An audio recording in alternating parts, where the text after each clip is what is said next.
I recognize the Honorable Deputy Premier. Thank you, Madam Speaker.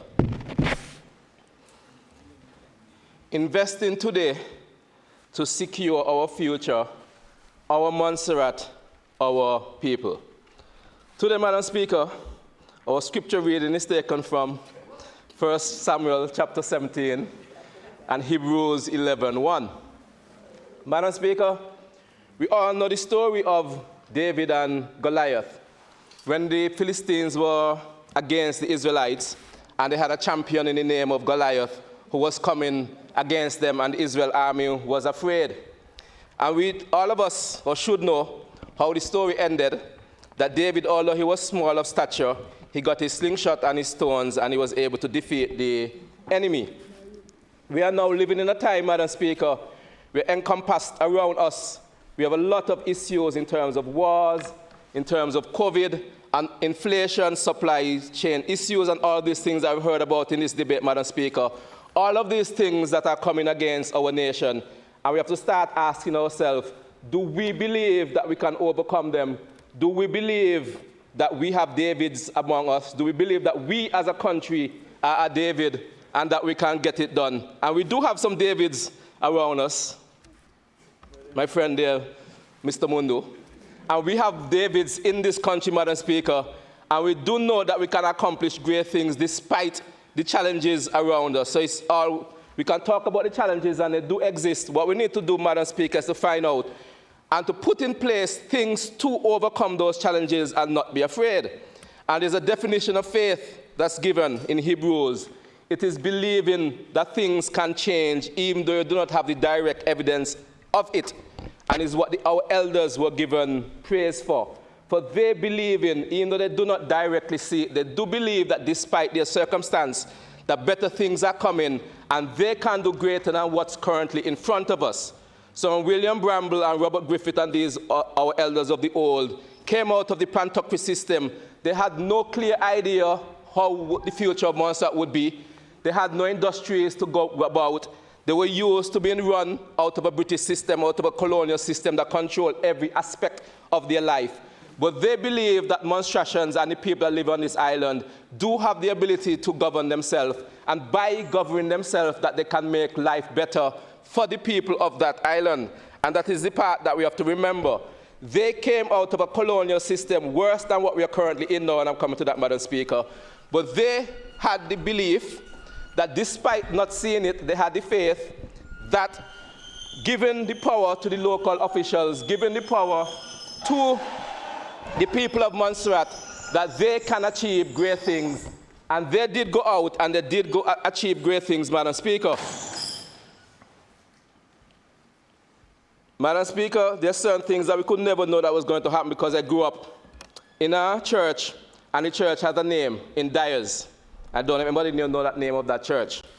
Honorable Bufong and me went to that same church, and the Honorable Speaker just said the name of the church was Faith.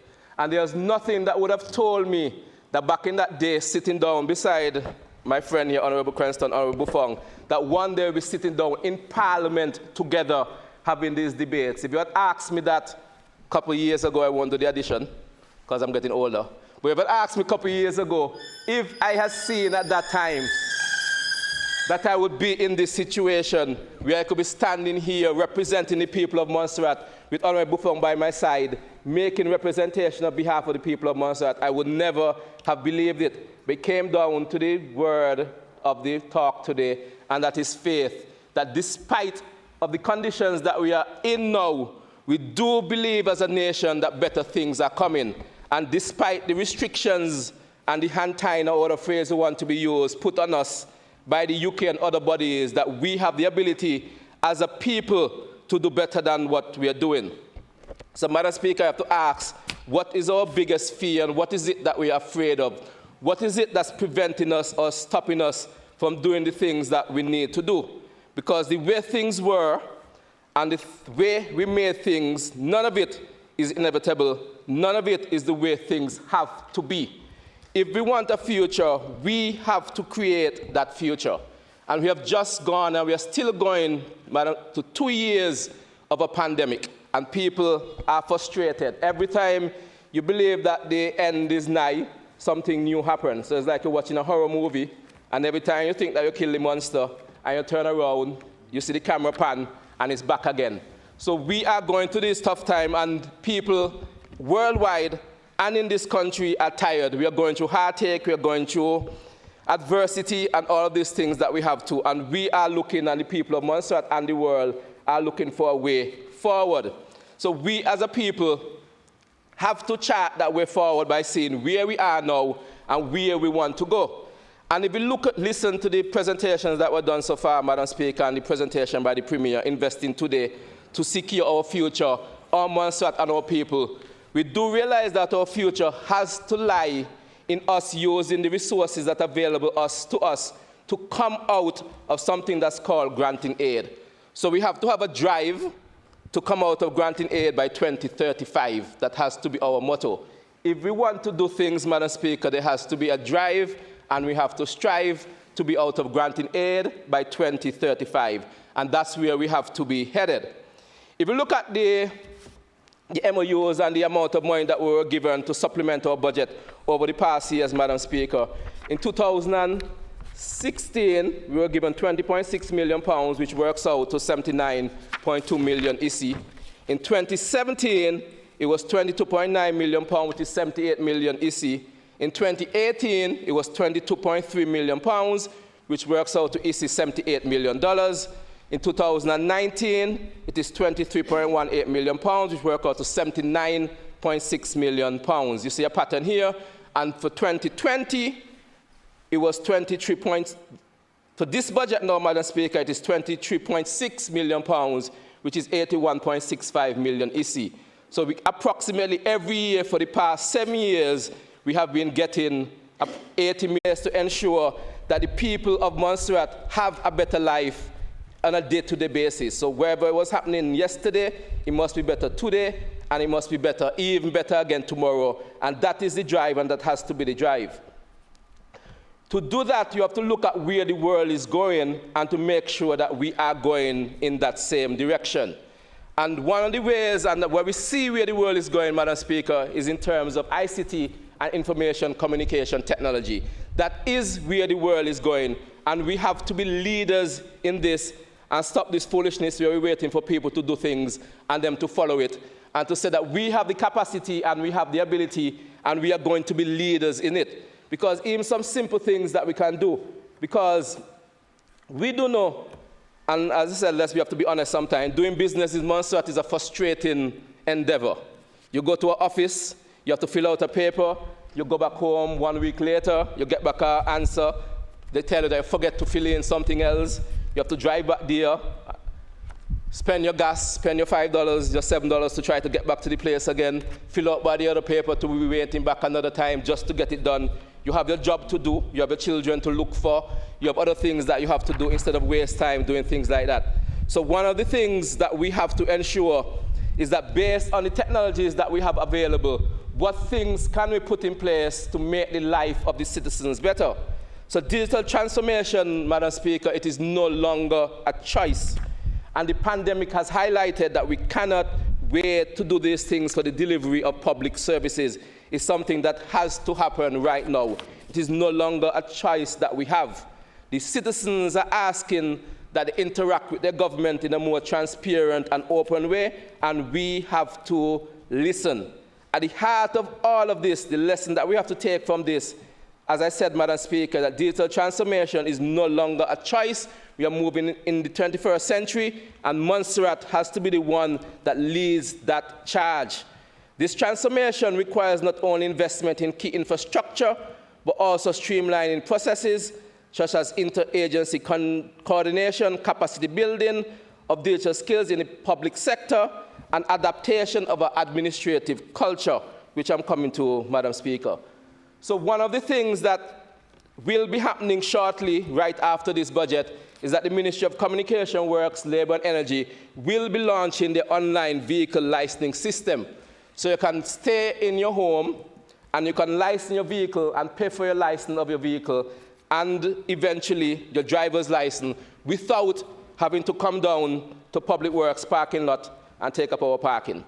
Madam Speaker, we are going to ensure that the life of citizens are easier, and we are going to be leading in that. So that is one of the projects that currently in train, and in the first quarter of this year, that will take place, where you can, and it's just the first part of the drive that we are working on to digitize the entire government services, which I'm coming to.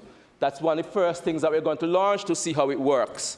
Because it is not about talking about doing things, it is actually doing them.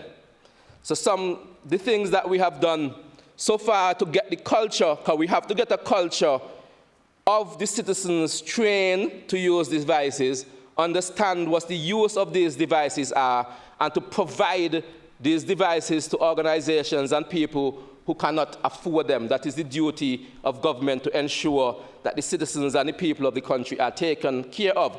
So one of the things that the ministry did last year, that we handed over to the Montserrat Secondary School, approximately $30,000 worth of equipment in terms of ICT equipment, in terms of smart TVs, printers, USB drives, digital projectors, and things like that, so that the teachers at the school are better equipped in the delivery of their lessons, and the less time is wasted walking down from the top block down to the staff room trying to get a paper print, to walk back up on these steep hills, to go back to your classroom to teach and to get things done, so that these equipment can be in the teacher classroom and things can operate more efficiently. So the ministry last year on the ICT unit handed over, as I said, Madam Speaker, $30,000 worth of equipment to the Montserrat Secondary School to get the teachers up to scratch.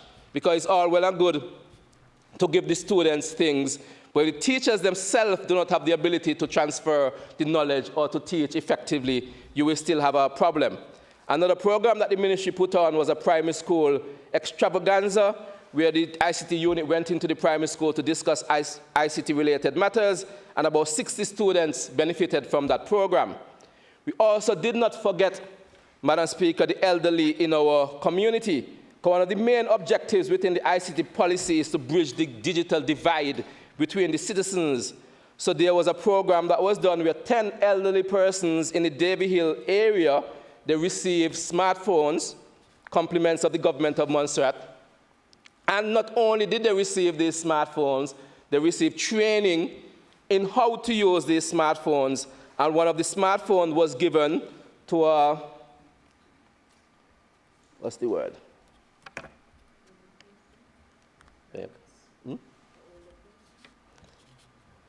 When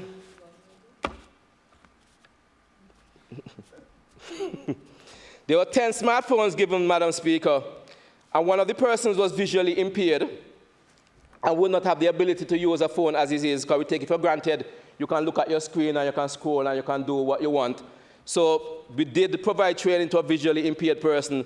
How is it that these devices can be used even though you're visually impaired, by allowing speaking and voice notes and other things like that? How can that be done? And that was done in order to look at also the differently abled, Madam Speaker, in our society. So that program was done because we understand that we must include all. In the upcoming year, we're also looking at partnering with the library to provide software for the visually impaired and people who do not. We take for granted certain things that we can do in our computers in order to read it and to surf and do things like that, but not everybody have that ability. And as was pointed out, Madam Speaker, we will judge on how we look for the vulnerable in our society, and not only from those that have the ability to take care of themselves.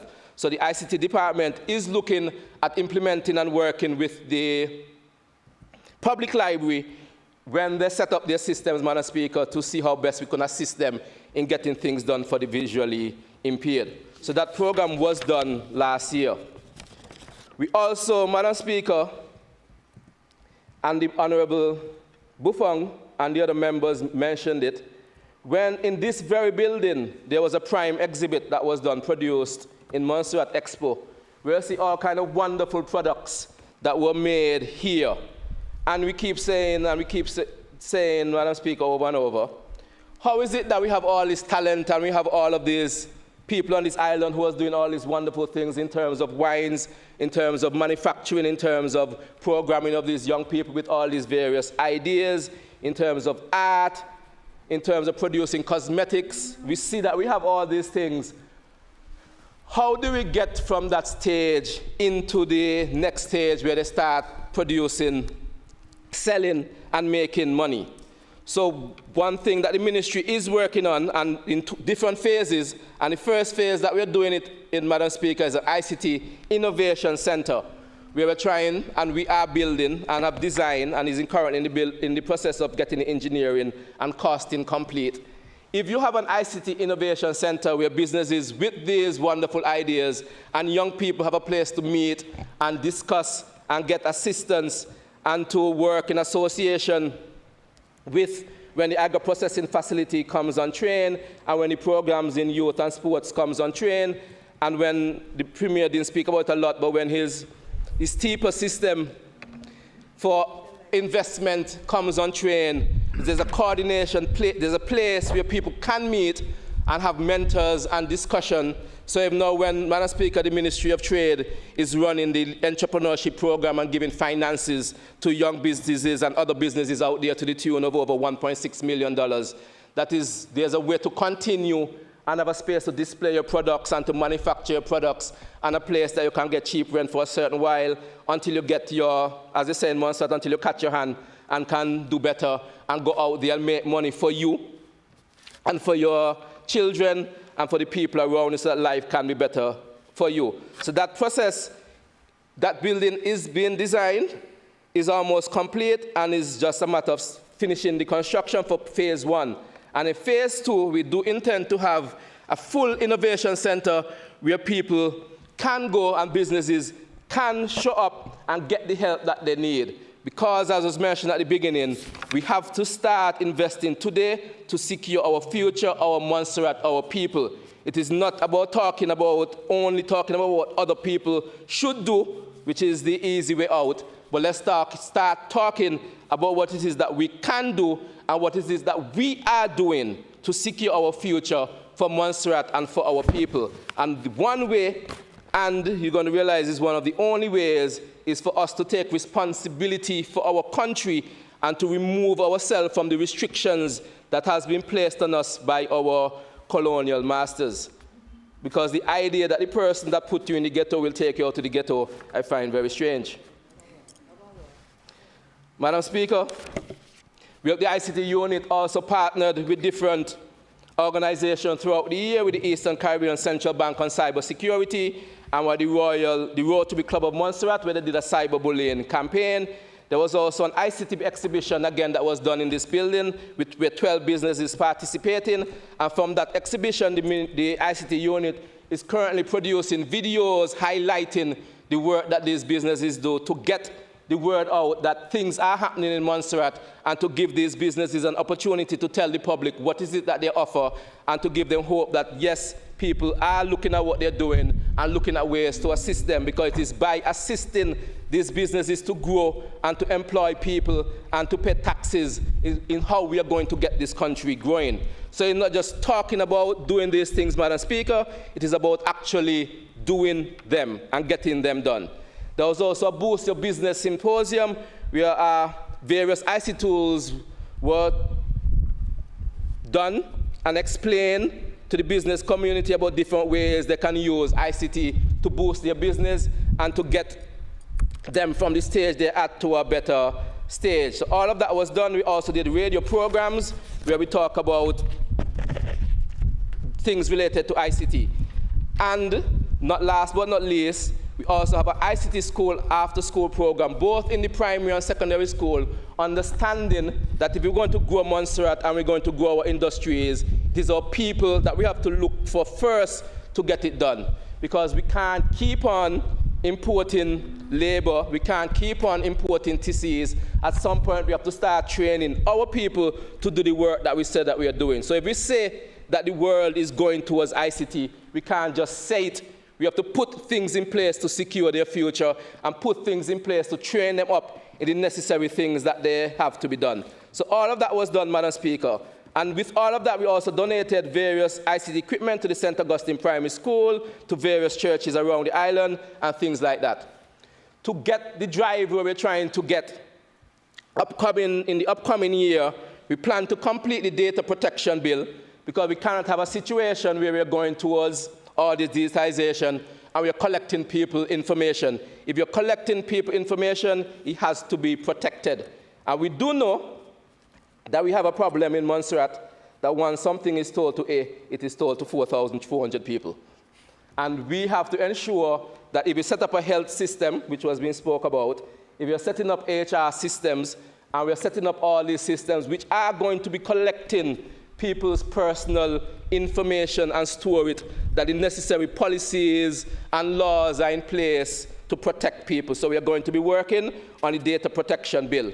Also going to be working on a copyright bill to ensure that when these businesses produce their work, whether in music or in software, that their work is protected. So there is a all-encompassing plan of how do we plan to get to point A, starting from where that we are currently. We're also looking at digital transformation. And when I say digital transformation, I mean an entire digital transformation of the government of Montserrat. Because the way that we're operating now is too inefficient. It's too hard to come here and start a business, to line up in front of courthouse, to get a liquor license, to try to give people some comfort over the weekends. It's too difficult currently. Things like that is the things that in our legislation of how businesses have to operate now. And there has to be a better way to do things like that. And we are going to ensure that there is a better way of getting all these things done. And waiting 3 years and 4 years and 5 years to get back your tax returns when you worked for your money, did your part and paid into the government, and you're still having to wait 4 or 5 years to get back your tax returns. That cannot be. We have to find more efficient ways to get back your money that you work for back into your pocket. So digitization of all those systems must take place. So this administration and this government has set up a digitalization task force consisting of people in the Ministry of Communication, Works, Energy and Labor, people from DITES, which is responsible for e-government services, and people from HR and the private sector to come up with a plan and a policy of a roadmap of how that should be done, and that has already been set up, and we do expect to get back their recommendations fairly soon about what we need to do so that we can proceed not only to have our license, our tax systems, and all these other, our health systems, and all the other things online so that things can work in a more efficient manner, and our life will be improved because of that, Madam Speaker.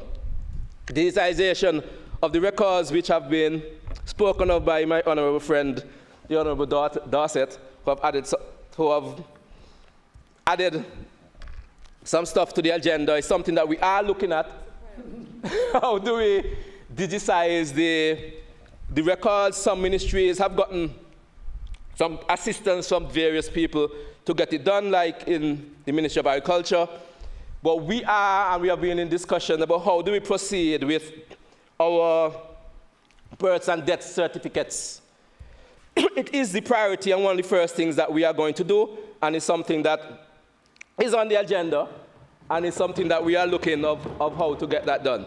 So we are going to proceed, going to do two things: get the records in a state where they are protected. It will also be providing jobs for young people that will be leaving school, that will have something to do. So once that project is organized, and we plan to have that organized by the first quarter of this year and to launch sometime in the second quarter, not only will that digitization start, but jobs will also be provided from some of our school leavers that leave school. And we do know that we always complain that those school leavers leave school and they have no place to go directly. So the government is making and putting things in place to ensure that that problem is somewhat alleviated going forward. Madam Speaker, one of the other things under this ministry is the traffic division. We did go through and we looked at the traffic laws and tried to figure out what part of these laws is creating hardship for people and what is it that we need to change and we need to adjust, and what else can we do. And one of the changes that were made in the last year is to allow people, before, if you come in with a foreign driver's license, you could not directly get the Montserrat driver's license, even though they would give you the driving certificate. to drive around with. So we said, if you're willing to pay to get the Montserrat driver's license, why don't you pay for it? So that change has been made. We have also adjusted the rules and number plates of what can be displayed in your number plates, so that you no longer have to have your M or your R if you're willing to pay for the privilege and you want to be cool. And my friend, the husband, who claimed he was a race car driver back in the day and believed in cars, he can now write Mundo on his license plate, and instead of having the normal M in that. That change has been made, and we are going to come out soon with our ads of how it would work and how the whole system is. So by the first quarter of this year, we expect that to be implemented so that all the young and the young at heart who feel that they're clever and that they're cool and they don't want to be associated with the old plain license plate, they can get their license plate upgraded to, there's a cost to it. It's, you join an exclusive club, you have to pay to join the exclusive club, it's not free. If you want to join that club. So that will be available to you and for the members of the public that wants to have that services. There's also a big complaint, and people stopped me over the weekend and the premiere, didn't want me to pass, talking about tint. So I just want to say we are looking at that again to see what changes can be made. Last year, the driver's license processing fees, we collected about $166,000 in driver's license fees. And for motor vehicle license, we collected approximately $683,000.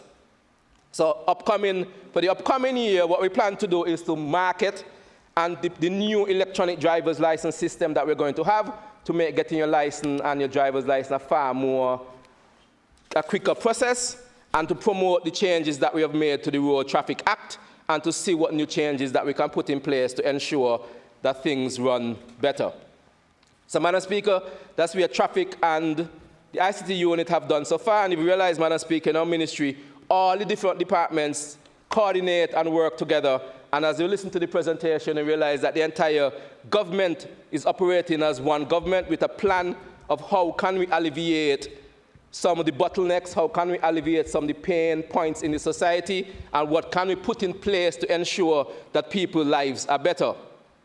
One of the other divisions in the Ministry of Communication, Works, Labor and Energy is the Energy Division. And there's a lot of talk about energy and what needs to be done.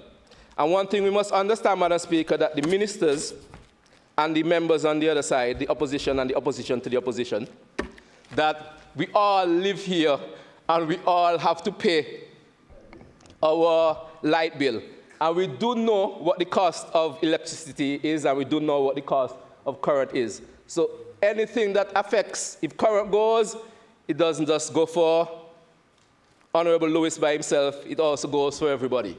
And if there's somebody in this house who understands that current should not go, and the effect of the cost of current, and the effect of why things needs to be done for current, I'm going to say it here, it's me. I do understand why we need a stable electricity system, and I do understand why we need cheaper current.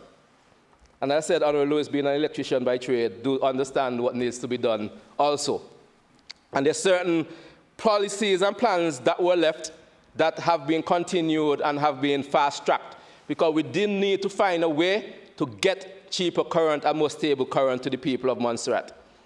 So I'm going to come back to that. But the things that we did last year is that there was a own use reduction program that was done, where the energy unit went to the government offices to see how they were using power, if there are different ways that they can save power, if there are different ways that they can save energy in their bill. For example, instead of keeping your AC on all the time when you're not even in the office, what kind of lights do you have? Because somebody do pay that bill.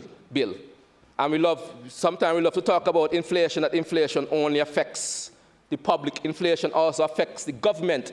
If the cost of current goes up, government itself has to pay more for current, which means that they have less money to do for other services. So it is in government interest and the people interest that we do find a way to drop the cost of current, and we're going to say how we're going to do that.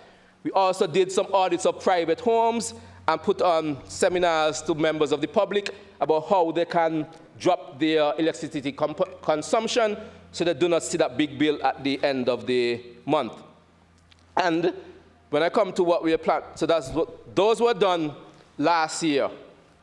The other thing that was done last year is that we have, for the longest while, been talking about geothermal power, what needs to be done with geothermal, and what happened to the first well, second well, third well, and who's to be blamed, and all kind of foolishness. What we need to do is to start putting things in place to get geothermal done and to figure out how we're going to do it. So what we are working on, and is almost completed, is a draft Geothermal Development Act, which will be an entire regulatory framework of how do you plan to govern the execution of geothermal energy. Who gets it? What license fees do they have to pay? How much do you have to pay for the land that they're on? Who determines how much megawatts they can consume out of the resource, and things like that. These things have to be put in place. That act is almost completed. And one of the reasons that we have doing this act is because one energy task force was put together to draft a way or path a way forward of how can we get to cheap, reliable energy through green resources. And if we look at what's happening in the world now, in terms of the war and other things and how energy prices are spiking, and just like how we need food security, we have to realize that we also need energy security. And we have the ability, with the resources that we have, to put all those things in place, that we can generate our own current, and we don't have to be dependent on dictators and whether friendly or unfriendly countries for what price they determine to sell us at, or determining and waiting on other people's army, whether the US or the UK, to interface with the Middle East and other places to ensure that we have cheap power. We have to move away from, as much as possible, from being dependent on other people to look at what we can do. And we do have this energy resource. So the Energy Task Force has produced a report which has gone to Cabinet for its approval of how we are going to move forward. And out of that task force report, a committee has been put together, a working group, to look how to do it. And that working group consists of FCDO, who's the chair of that working group, of the energy unit of the UK, who's part of that group, of IRENA and of OECS and some local actors, to draft how is it that we're going to get this done. And by May, we do intend to put out a report, a TOR, a terms of reference, asking suppliers to submit their recommendation to government of Montserrat on how do they plan to do it. Not only how do they plan to generate power for local consumption, but how do they plan to use this power to drive business activity? Because we have to start thinking and looking at that zone on the Corky side as our industrial zone, as a zone that's going to produce a lot of the economic benefit for Montserrat.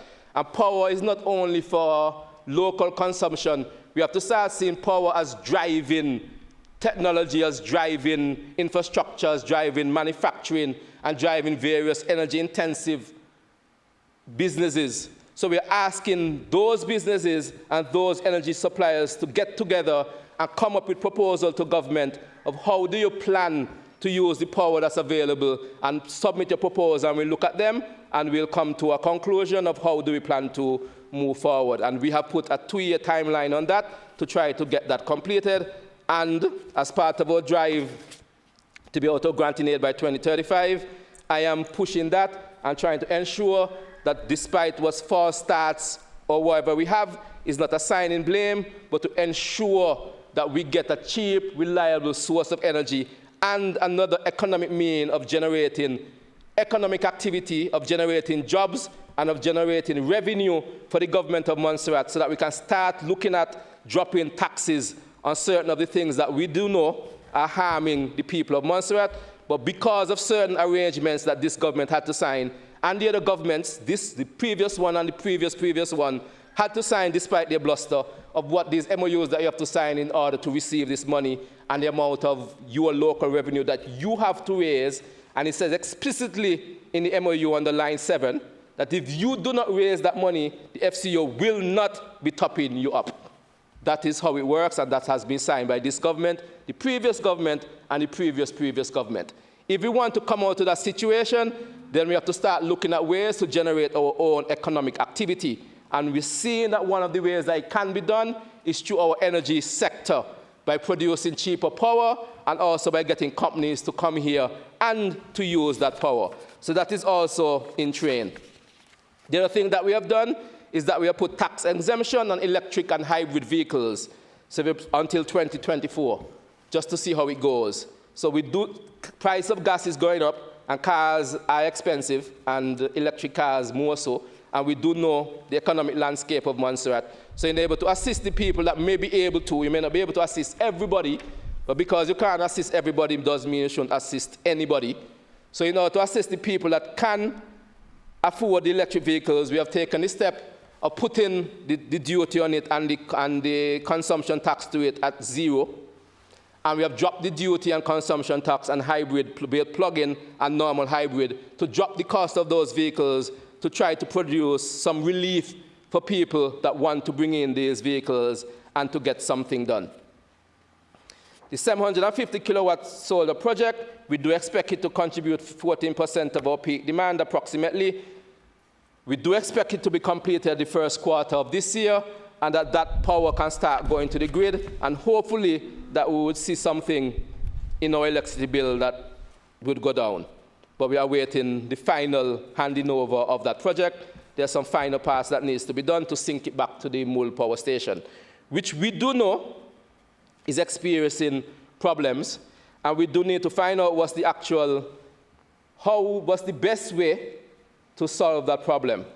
And that goes back to something that the Honorable Fong said at the end of his presentation. When we look, if you ask somebody to pull themselves up by their bootstraps, but you stand on their boots, how do you expect them to get it done? So when you're saying that Montserrat should use this, when FCDO is saying that Montserrat should use its own resources to solve its own problems, and we reach the end of the financial year, and we said that we have a surplus of money, and that we have certain monies in our budget, and we would like to use it to do things with power and to do things with energy, and you come back and say that you cannot do such a thing with the money, and that we are going to tell you how you're going to spend the money. These are the issues that you face when you're in granting aid, and which is one of the reasons why we need to come out of it. Because even if you do manage to raise extra money, based on the arrangements that has to be signed, you have been told that you cannot spend the money how you like, you still have to get permission to spend it. So we are still looking at ways to resolve the problem at Mool to ensure that we do have the best solution. What has been agreed is to get an outside, and Mool has also agreed to get an outside consultant to come back to say what exactly are the synchronization issues and how exactly is best to resolve it so that we don't keep pumping money into something and we do actually get the situation resolved. So that we do expect to get fixed soon. Going forward, we have 600,000 euro that we're going to have 2 projects doing. One of them is going to be capacity building and climate resilient project, and we expect to put 2 solar PV systems on our health centers, so that even if something goes wrong with the overall energy supply to the island, our health centers will still have power, and the sick and the vulnerable still can get taken care of without the extra cost of having to have a generator and to be paying that diesel cost and whether it breaks down. So on 2 of our health centers, we'll be installing 2 PV systems going forward in the upcoming year. We also have 2 other projects that we are going to do an energy retrofit of the government units to put LED lights and other more efficient lighting in the system to drop government's overall electricity bill, so that again we have more money to spend, so that when Colonel comes begging, saying that he needs this money for health, we can look at him favorable. That we spend less money out of our maintenance vote to pay for those electricity bills. That also in trade, Madam Speaker. The other project that we are working on under the 600,000 euro project is to also have a swap program. So the consumers and people in the public, you bring in the light bulbs from your house, the old incandescent energy, the energy hogs that you have in your house that driving up your electricity bill. Bring them to us. We set up how the program runs, and we'll swap it out for you and give you for free the energy efficient lights. So we have that program to run, which is another way to drop the cost of living for the people of this country, so that your light bill at the end of the month won't give you a heart attack, and that you can proudly go to Mull and pay your light bill, because the government has been looking out for you and trying to find different ways to drop the cost of living on this island. So it's going to be a swap program. You bring in the lights that you already have, and we're going to swap them out for you free of cost to the energy efficient lights. And we'll see how far that money goes. The other project on the energy is that we have $134,000 allocated to the geothermal wellhead maintenance, because these wellheads has been there for a while now, and we need to maintain them, otherwise we might reach a stage where it costs to get it back up to a standard will be too much. And if you're going out to the market to ask people to come and use our geothermal resources, we have to ensure that our geothermal resources are up to the right standard. So we approved from FCDO extra $134,000 to do that geothermal wellhead maintenance. We're also looking at, we know that there's as the Honorable Minister of Agriculture spoke about, they're doing the building code. We're also looking at working in collaboration with them to see how we could include the renewable energy stuff and all these other things in our building code, so that we do build a modern and efficient Montserrat going forward, and we set the standard both for the OECS and CARICOM and for the world forward of how do you build a green, connected, and thriving island. We're not going to ask people to tell us how to do it. We are going to show people how it is done, and they're going to come and follow us, Madam Speaker. In terms of, Madam Speaker, in terms of the infrastructure division, one of the issues that we have faced in the past year is the issue of procurement, and it's an issue that a lot of the small contractors, Madam Speaker, have been speaking about. The amount of paperwork that they have to go through in order to qualify for a job, and the amount of things that they have to fill out. A lot of them point blank say they don't have time with that, and it's too much work, just one little small job like that. They're not doing all that work. We have to find a way, and as the Honorable Premier mentioned in his budget presentation, we are changing the procurement regulations to make it easier for the smaller contractors to be able to get jobs and to be able to find work to do, and don't have to go through all these hoops. And I must point out, Madam Speaker, that unfortunately, that these regulations went in 2019, just before elections, after Parliament was dissolved.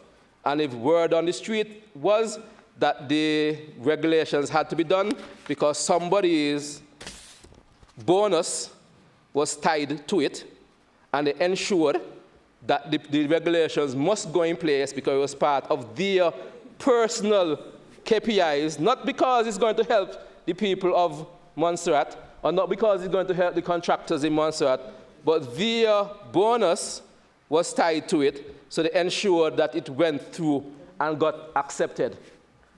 So we went and paid them the $34,000 bonus and put on our people here a set of regulations that they cannot do, which is why we have to ensure that when people come to Montserrat at whatever level, I know one of them is coming tomorrow, at whatever level, or Wednesday, at whatever level they come at, Madam Speaker, that they're here to represent the best interests of the people of Montserrat, and they're here to work for the people of Montserrat. Otherwise, stay where you are.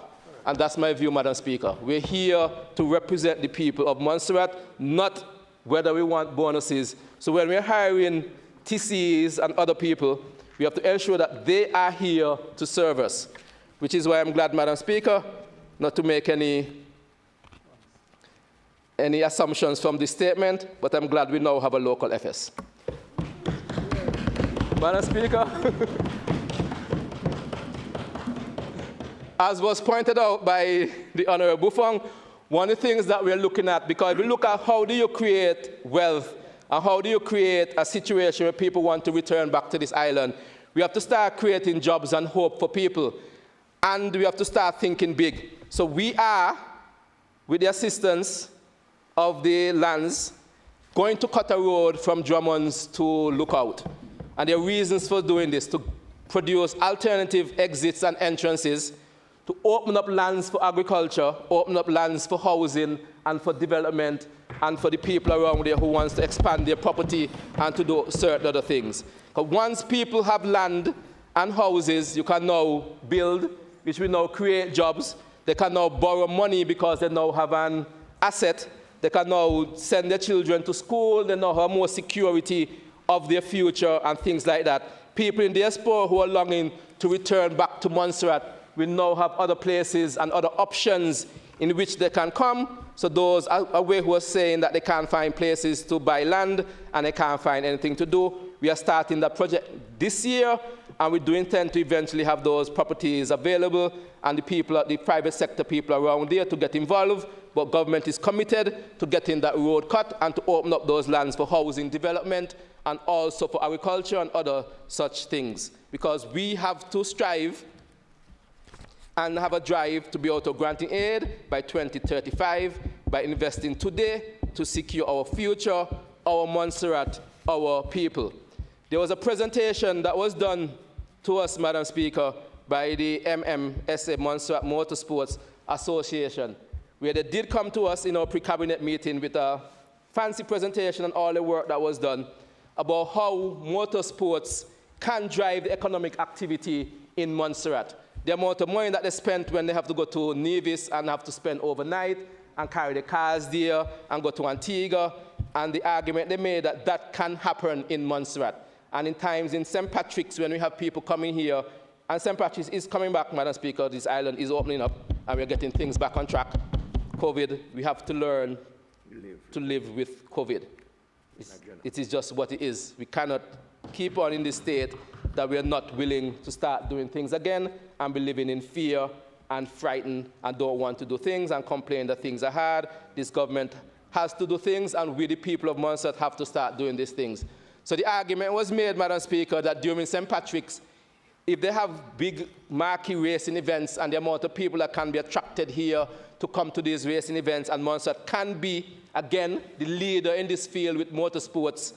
So instead of, again, looking at what other people are doing, let us use the resources of our young people. Let us use the resources and the entrepreneurship and people here who are doing things and support them, not just in words, and to say, yes, we support our young people, and yes, we support entrepreneurs, but actually to put things in place. So currently, the Lands Department is looking at, as was pointed out, to realign the lands in the Corkhill area to see how best to provide the track, and the infrastructure division of MCWLE is committed to providing the equipment to get the track and other things cut, and with association with some private sector individuals and the Motorsports Association itself to start putting down the track.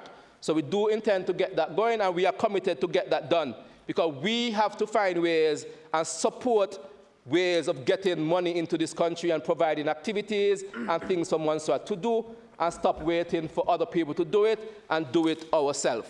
So those are some of the activities that the Infrastructure Division has planned. One of the other issues that we face in terms of the small contracts, some of the contractors, for whatever reason, they are not tax compliant, Madam Speaker. We all need to pay our taxes in order for our roads to get done, in order for our teachers to get paid, and in order for all these things to get done. Taxes need to be paid. But for whatever reason, some of these small contractors are not up to date with their taxes, and based on the rules that are in place, they cannot apply. We will be looking with Inland Revenue at the Ministry of Finance, how best can you put a program in place to regularize these contractors, wherever scheme is come up on, whether they pay some of the money, part of the money, make arrangements to pay, get the contracts and pay out of the contract, wherever it is. But some scheme will be put in place to ensure that these people can get work, because they still have to eat food, they still have their families to support, they still have their mortgages to pay, they still live in this country, and whether they were tardy in the past, we still have to find ways for everybody to be able to have bread in this country, Madam Speaker. So that is being worked on so that our contractors, both on the procurement end and on the ability to apply for government projects that are coming up, that they can apply. So that is also being worked on, Madam Speaker. So in 2021, We installed a guardrail at St. John's Road. We installed a guardrail at Fenton Heights. Guardrails were also done in Bases. 6 verge contracts were done. There was a flood cleanup of Carsby Braids and other areas. There was a construction of the Drummond's access and sewage plant. The site preparation for the new hot mix plant. Retaining walls in Mars Hill was done. The retaining wall in Cavalier Hill. Purchase of the bridge plates and material for the Upper Fritz culvert was also bought. The retrofit of the Montobacco building has started phase 1, and there are some road repairs to the Carsby culvert. And on the capital side, the airport control tower has started and is in the final stages of being completed. And design and build contract negotiation for the Montserrat Port project has started. The upcoming works for next year, we plan to do Jones Hill Road and culvert improvement, the Mungo Hill Road and drainage improvement works, the Baker Hill Road drainage improvement works, drainage works in Happy Hill, St. Peter's One-Way Road culvert improvement works, Upper Fritz culvert improvement works, Palm Loop and drainage improvement works, the normal verge and drainage contracts, and the road patching throughout the network, and also to continue work on the Ict Innovation Center. And I must say, Madam Speaker, some of this work is dependent on the installation of the hot mix plant. Part of the parts have reached, but some of the parts have not reached. This is for various reasons, due to supply issues, due to the supply problems that we're having right now in the world, and availability of the right containers to get it shipped, based on the price of metals, and the price of some of these things have escalated. If you're actually following the news, price of metals and certain materials have escalated. There were COVID shutdowns in India and other places, and the factories where people could not work. So there were multiple delays in that project, which was unfortunate, but which the department is working swiftly to try to verify.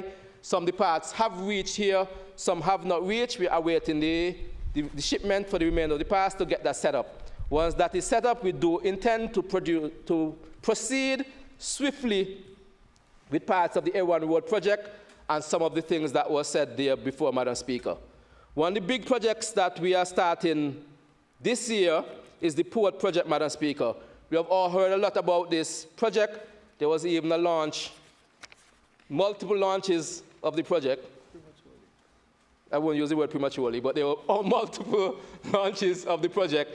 But we do know that based on what the needs are for the people of Montserrat, and it all boils down to trying to do whatever project you do, it must be for the needs of the people of Montserrat, and not because it fulfills some criteria of a funding agency or because there was this money available.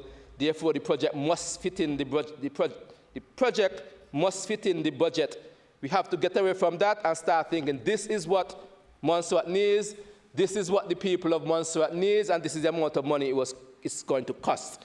And it was realized quickly that the amount of money available for that project was not enough, and a lot of discussions were had when there was a lot of insistence in drop the cost that we need to drop, cut the size of the port to fit within the money. We were told that over and over, there's no money available. You need to cut the size of the project to fit into the money available. And they were told point blank that is not going to happen. It's either you give us the remainder of the money for the things that we need, or we're going to find other ways of getting the money. And the technicians were instructed to proceed as if you're getting the money. Even though the money is not available, proceed. As I said at the beginning, that FAITH word, proceed, that you are going to get the money, proceed with procurement, proceed with everything, because we are going to get the money. Eventually, even though they said they didn't have the money was found, Madam Speaker. And there was 13-point-something million extra pounds, over $50 million EC that was added to the project. So contract negotiations are currently taking place.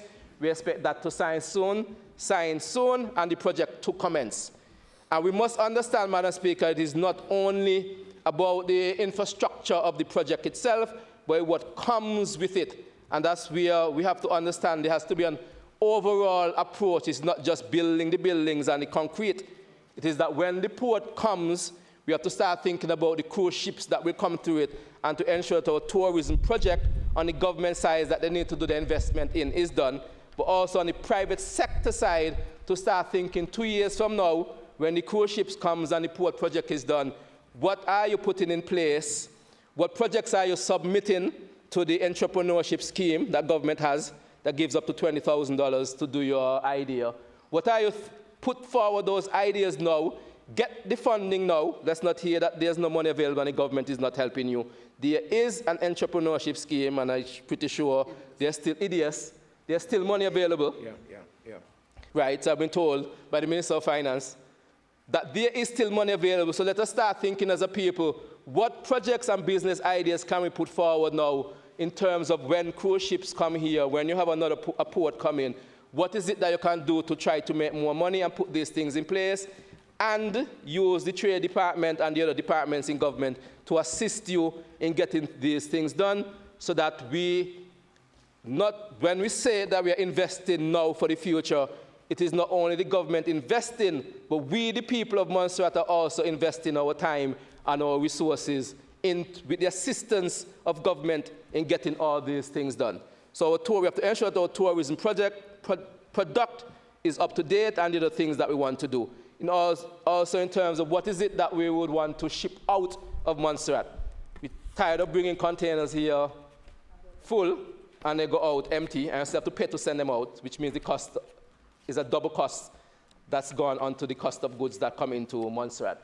So we have to start thinking, as a people, it's not only government has its role, what idea are we looking at to export things? As I said, there was a prime expo that was done here, and there are some wonderful products that were in this very building that we know that Montserratians and people that live on this island do have the creativity to create all these things.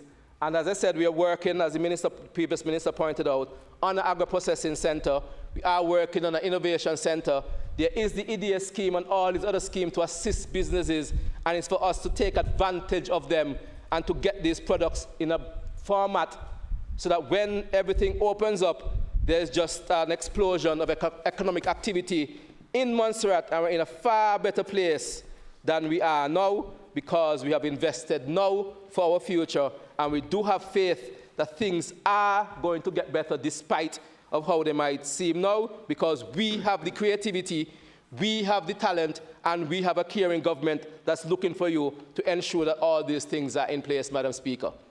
In terms of plant hire and mechanical services, the workshop over the last year maintained 47 pieces of PW equipment and 76 vehicles from the government of Montserrat. We also did client ministry for Matley, and we also did repairs to the Ferguson MF2605 tractor system. Tractor still low.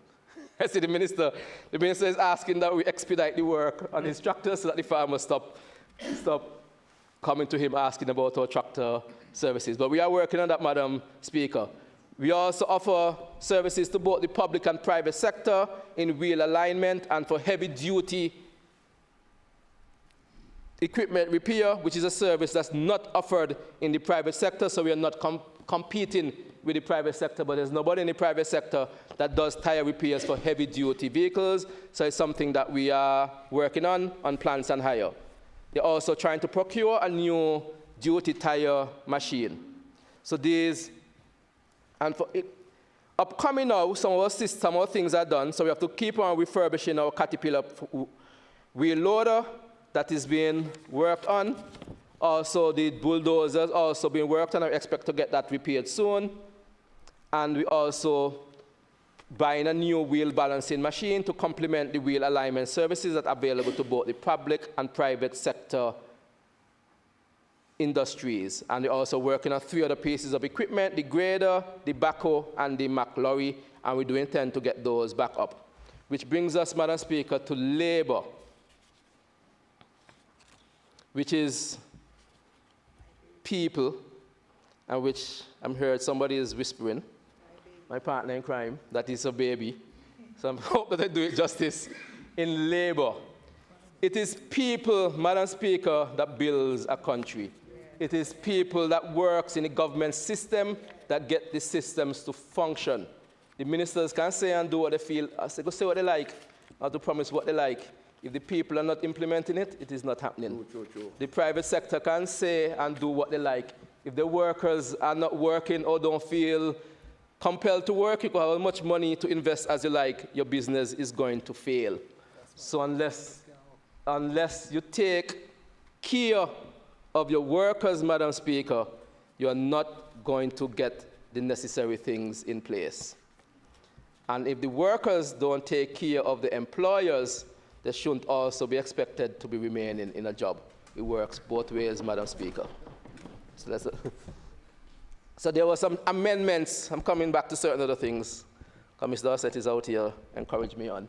There were some amendments, Madam Speaker, that were done to the labor code in order to assist people in making their life easier. And one of those amendments is that if you're sick and you do have your sick papers, they extended the time so that the employer cannot just simply fire you just like that, to ensure that people have stability in their jobs. And they do know that if sickness comes and we don't fully have control over sickness, that you know that a job is available for you. So those changes were made that's one of the changes that were made to the labor code.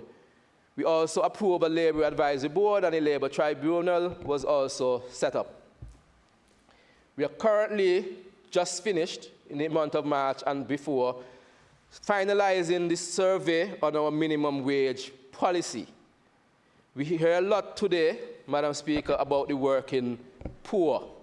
You cannot, in I don't know the dates, who did history? 1876? 1786. What are you talking about? 1786. Abolition of slavery. 1786. I was told it's 1786, that sounded like the American.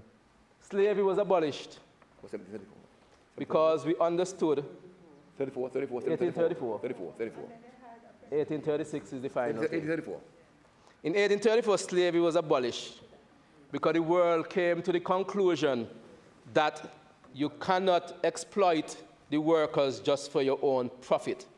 If you're running a business and you cannot afford to pay your workers properly, you're not running a business, you're running a slave institution. And you're exploiting people to maintain a lifestyle and to say that you're running a business. If your business cannot sustain paying the people who are generating the work and the wealth for the business, then the business needs to shut down and not apologizing for it. You cannot be paying people a certain kind of wages and expect them to do work. That has to change. And we are doing the surveys right now to see what the conditions are in the labor in terms of salaries, in terms of how people are paid, and what's fair and what's not fair, and what can be done about it. And a draft of the amendments that we want to make in terms of minimum wage will be done, and it will be circulated again for public input, because in all of this, we are going to include the public in our discussions. And government has to lead on that point. And we heard a lot this morning about teachers and police and nurses and how these things have to be regularized. We cannot have a situation, and I'm going to say it, where as the Minister of Labor and as a person that employ people, where you have people looking after your children. We're saying that children are our future, and that when you have little young ones, that we need to bring them up the right way, and that's the most important part of their life, and what they learn in their formative years is what take them through their life, and we want to bring back families here and all these fancy things that we love to say about our young children, and then the people that we have taking care of them are making less than $2,000 a month. That cannot happen and should not be happening. That has to change. Government cannot be paying people, and after they get their salary, they have to go down to social services to get top-ups and working. You cannot have working people after they get their salary, still have to go down to social services for these one-off assistances. That has to stop. Government has to lead on that, and the Ministry of Labor and this ministry and this government is putting these things in place to get rid of things like that. So where we do a minimum wage, government will have to lead first, and then we'll see how that goes, and then the private sector will come after we see how it goes. It's not fear for government to be telling people to do things, and they themselves are not doing it. So I know Cabinet has already had papers in terms of salaries, in terms of overall salaries, in terms of salaries for teachers, in terms of these low salaries that we have in our R46, R50 scales, in terms of salaries for our police and nurses. That has already come to Cabinet and has already gotten this approval. The Cabinet supports it, and it's something that we are looking to how is it that we can finally finance it and get it done. So that has already been approved from a Cabinet level. It's just to figure out now how is it that we are going to finance it and how is it that we are going to get it done, because it must be done. And if, and again I'm not apologizing for saying it, if you cannot fix it for the lower end of the spectrum, I have no intention or have no qualms of saying I am not fixing anything for the higher end until you fix it. So do not bring papers asking for extra allowances for people at the top. Do not bring papers producing new positions for hundreds of thousands of dollars for people at the top, and then tell me that we do not have money to fix the issues for the people at the bottom. After we fix the issues for the people at the bottom, then we start to worry about the people who are in a better condition. And we have to be community-minded enough to say, even though I did not get the extra $50, at least somebody who was worse off than me got it. Yeah. They still have to go to the same supermarket as you. They still have to go on the same bus as you. They still have to buy the same clothes as you. They have the same expenses. And those of us who are doing better, we must understand that there are people doing worse than us. And if government has finite resources, and we do, both in our local tax revenue and what's available to us from the FCDO, we have finance resources. And if government makes the decision to help the vulnerable among us, we as a people must understand that it is the right decision to make and to support it until we have the resources to help all. So that's what the Labor Department is working on, and we do plan to, again, do another review of the Labor Code and to look at how we're going to deal with the minimum wage issue so that we do not have workers in this country who are not taken care of properly, and that is the duty of government. The other department that's under the ministry is the airport. The airport is currently looking at various things to do. One of the things that we've been following happened the last year, there was some security guard issues or what needs to be done. The regulations of how should that be taken care of. Cabinet has already approved the 6 additional security officer posts, and one of the vacant posts was filled, so that decision has already been taken at Cabinet. It is now an issue of the operationalization of the regulations of how the airport functions, which lies under ASI, and is one of the things that the last governor was working on, unfortunately, or unfortunately, depending on your point of view, did not get his things implemented, but will be we will be getting a new governor shortly, and we do intend to raise that discussion about the security guard issue at the airport and the standards that the airport needs to be at, and how do we plan to move forward with it. But Cabinet has approved those 6 additional posts, but as I said, there was some health holding up, and again, depending on your point of view, some of the things did not get implemented. But we do intend to raise that issue with the new governor and to get that issue resolved as quickly as possible. We do intend to complete the project, the control tower project, and to get it commissioned, to work on some repairs on the second garage, to look at the perimeter fencing. Some of the fencing is going down. We plan to get the fencing maintained, and to get a new automatic weather station. So those are the things that we plan to work on for the airport. We also, and I hope that we finally get it done, because one of the proposals that was put forward for the, I don't want to use the word extra monies, but some of the extra monies that we had at the end of last year's budget was to procure a fire tender, because the fire tender, the airport is not in the condition that it should be at, and you do require a fire tender in order to fulfill the regulations to get the airport open. So we do intend to purchase that fire tender. So at the end, Madam Speaker, we do expect to have a new runway, a new control tower, and a new fire tender, and our airport fence, and be up to a bigger standard, which is one of our port of our entries. On the air side. On the sea side, we do intend to have a new jetty completed with new equipment for the port authority. So both port of entries into the island and our access issues from that end, we do intend to have resolved in the next 2 years, because there is a plan that we are investing now so that in the future things are better for us, our people, and for Montserrat. And these are not things that we are saying that we are going to do. They are things that are happening. But to get all of these things happening, the government has to do its part. The opposition has to do its part, and they're waiting for me to give the other part, but I won't. The opposition has to do its part. So we have to show up more. We have to contribute more. We have to participate more. We have to be useful to more people. We have to vote. We have to volunteer. We have to learn to listen, to learn, to empathize, to circulate power rather than hoard it.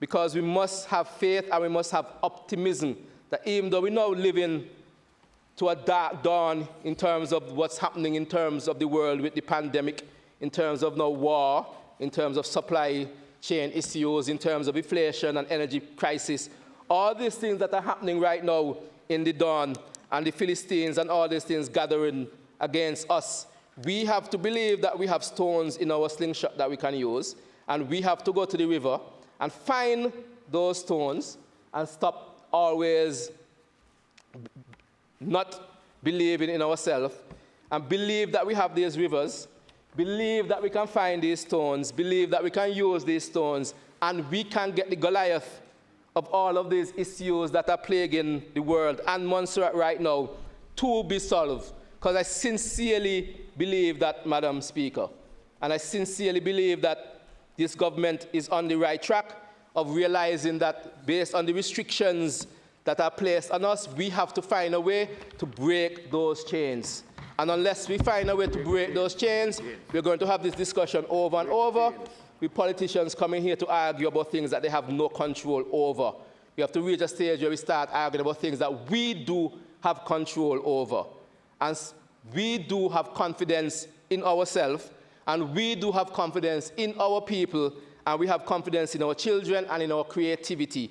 And we put all the necessary things in place that those who want to return to contribute can return to contribute. And those who want to stay where they are and contribute can stay where they are and contribute, because we have a Montserrat to build, we have a country to mold, and we are going to invest now for our future. And it is going to be a bright future, Madam Speaker, because we are going to create it. It is not going to be created for us. The reason why we know and the reason why I'm confident that it is going to be a bright future, because it is not going to be created for us as a people.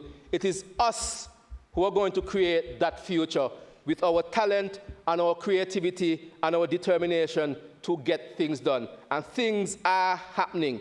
It is not about talking, it is about doing, and things are happening. Every action we take today creates the world we live in tomorrow. So we are investing today to secure our future, our Montserrat, our people, because we have faith.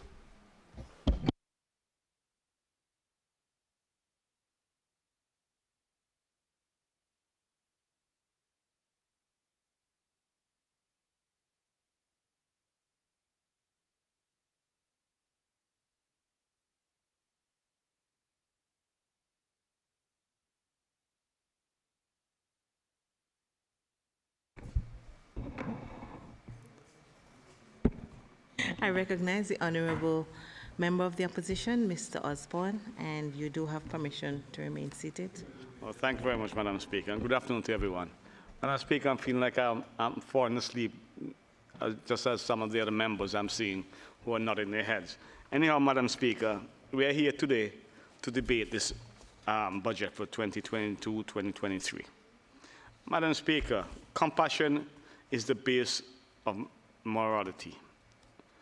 Madam Speaker, the theme for this budget 2022-23 is investing today to secure our future, our Montserrat, our people. But the Premier completed the theme by saying, and I quote, "The people of Montserrat will face difficult times this year. It is not speculation that inflation will come. It is already here and is expected to continue throughout 2022, unless something dramatically shifts in the geopolitical climate." Madam Speaker, I will not detail the plans that are being developed to alleviate the difficulties, as it would not be prudent. But I want the people of Montserrat to know that we are aware and working towards providing as much assistance as we can while remaining physically responsible. Madam Speaker, I'm lost for words.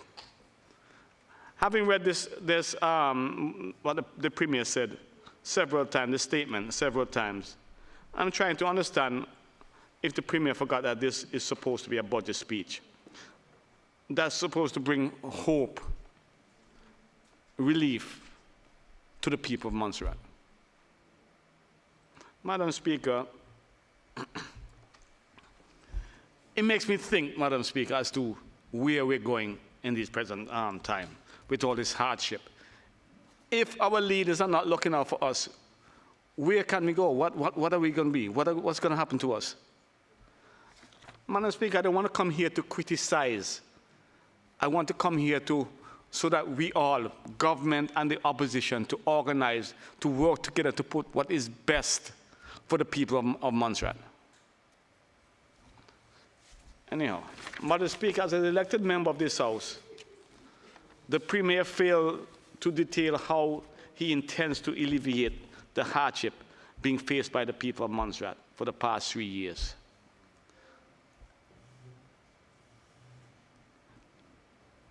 Madam Speaker, I mean, compassion, lack of compassion. I don't see that in terms of this budget, because it defines every foundation that this House is all about, Madam Speaker: democracy, transparency.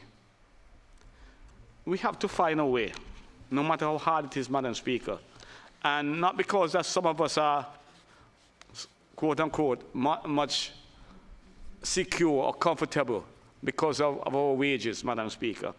There are others out there on the street who are suffering badly, Madam Speaker.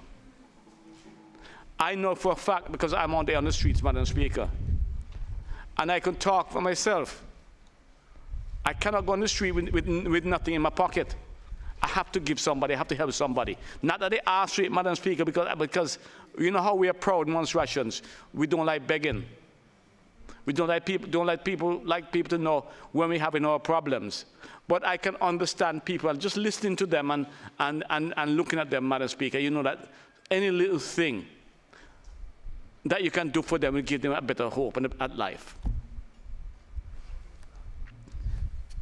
Madam Speaker, I just want to ask a question to the government. In terms of bringing this budget on time, Madam Speaker, I'm trying to figure out if the Premier and his team, because I'm not just blaming the Premier, no, I'm blaming all of you on the other side there as members, right? As to having a proper discussion as to what is best or what would be best for the people of this country. I mean, and we can't get everything right, and I'm not going to say you'll get everything right, but based on what you have to deal with and the climate that we are in right now, and I'm sure that, you know, the efforts everyone and all on board with everything would have made or should have made a better, or bring a better budget in terms of being able to alleviate some of the stress and the pressure that are on the people of Montserrat. Not coming here and say, you can't explain to the people and them how you're going to alleviate the pressure on them. That should not have been said, period, Madam Speaker. You know, it kind of upset me if we are in this House trying to work for each other, for this country, and we can't put our differences aside to work out the best strategy, the best outcome for our people. It doesn't make no sense that we're inside here. I mean, I'm sure that my other colleagues are saying the same thing. But, Madam Speaker, I want to ask this government, in terms of the high cost of everything here in Montserrat. And let's start about this. There's quite a few. Well, let me just break down a couple of them. Let's start with the high cost of fuel, which this government can do something about. Madam Speaker, all the other islands, St. Kitts, St. Lucia, and all the other islands have made a difference in terms of controlling their importation cost per se for fuel. And Madam Speaker, fuel in Montserrat is the highest among all the other regions. And that's basically a fact. Madam Speaker, the price of fuel at the pump basically is $20 here in Montserrat. Madam Speaker, Antigua is $15.70 per gallon. The Antigua government had made sure they put in place something to help the consumers, the people at the pump. In St. Lucia, Madam Speaker, is $14.95. And also the government in St. Lucia have also put in place certain measurements for that. In St. Kitts and Nevis, $15.93 at the Sol gas station and $18.01 at the Delta gas stations. Madam Speaker, this government needs to put in place to alleviate this, because the stress of these people. Madam Speaker, higher gas prices means what? Higher food costs, higher everything. You're going to soon have to put higher wages, because now the people that are coming to work in the government offices, they have to pay more money on the buses soon, Madam Speaker. So what are we going to do? Because a lot of them travel by bus to work, Madam Speaker. So instead of I'm not sure what the fare is, $3, I'm sure that, I have heard bus drivers saying that, what are we going to do now in terms of the price of fuel? And the ticket prices. They want to put it up to $5, Madam Speaker. You know the difference that can make in someone's wages in terms of monthly, Madam Speaker, when they're not getting much? Come on, Mr. Government, this government. You have to make a difference in terms of looking after your people. Madam President, you know, we're here talking about building a country, building. Private sector is the key to help to build any country, private sector. And Madam Speaker, I'm glad I heard Dr. Sammy mention about when they have these little petty contracts and other hassle it is to put in their estimates, etc. A lot of people saying that they're not going into it because it's too much hassles and whatever. We have to make it, and he did say they're going to try and make it friendly in terms of allowing individuals to be able to properly access, being able to acquire these jobs or get these jobs. But Madam Speaker, I mean, it's getting me upset inside there. Right now, you know, when I get a little bit upset, I kind of stubber a little bit and try to think. But Madam Speaker, let me calm down a little bit. Let me calm down a little bit. It's hurting, let me calm down a little bit. Madam Speaker, we need to love each other. And that is a thing that's not happening here in Montserrat right now. Because you know why? Everybody's stressed, everybody angry. They can't find money to pay their bills. They can't have money to buy food. They can't eat properly. So what do you expect? That's why we're all angry. We need to calm the situation, find a way to calm the situation. I know money is hard to come by, but there are many different ways in which you can work things out, and you know, in order to get things done. Let me go on to the Minister of Agriculture. I heard him mention a few things this morning, and he's my buddy. As a matter of fact, he's my village people, my relative. Let me put it up, my relative. And I heard him did say about moving the boats and whatever and stuff. I'm happy for all of that. Even though he said it is the best place, but it's not totally up to him. I would say the same thing to myself if I was in position. But listen to the fishers. They are complaining, but I mean, you can't do everything perfect. You can't satisfy everybody. But that is how it is. But let me just go into the other part with where he mentioned about the potatoes and the onions, the onion project. I am happy that this is happening, Madam Speaker. But you must remember that the onion project started under my my term as Minister of Agriculture. And I'm very happy. I'm very happy that it's being continued. I'm very happy that it's being continued. But what I want to ask, Honorable Minister, there's lots of subsidies that are being given to farmers and fishers. And I'm happy for that. But what I want to understand, when they are getting all of this, how does the consumers benefit? Because what I'm trying to figure out here, from what I'm understanding and what has happened, the cost of grown produce here in Montserrat is costing a lot more than buying it wherever in America, shipping it with the high freight rates to Montserrat, the high port charges, and whatever little importation duty on it. And those are still being sold cheaper than what we have here in Montserrat. And let me get it straight. Let me say, what we have in Montserrat are of better quality than what we import. Well, better quality because we don't use the chemicals and all this. And I want you to make sure that the merchants, and I hope Dr. Sammy is listening to me, the importers, the merchants, start using this. Buy local, think local when it's available. I know we have a lot of problems in terms of the availability at times. And as I heard that you have now a new chill area, or maybe 2 chill areas, which is great. I'm happy for that. But the importers, the merchants have to understand that we have to support our local. When there's onion and island, buy local onions. Support the farmers. Support Montserrat. So I'm happy for that part. And with the white potatoes, I'm also happy. I've not had any of the local white potatoes yet, but now that I know it's there, I would definitely buy it. Not that I eat too much of it, but I would buy potatoes.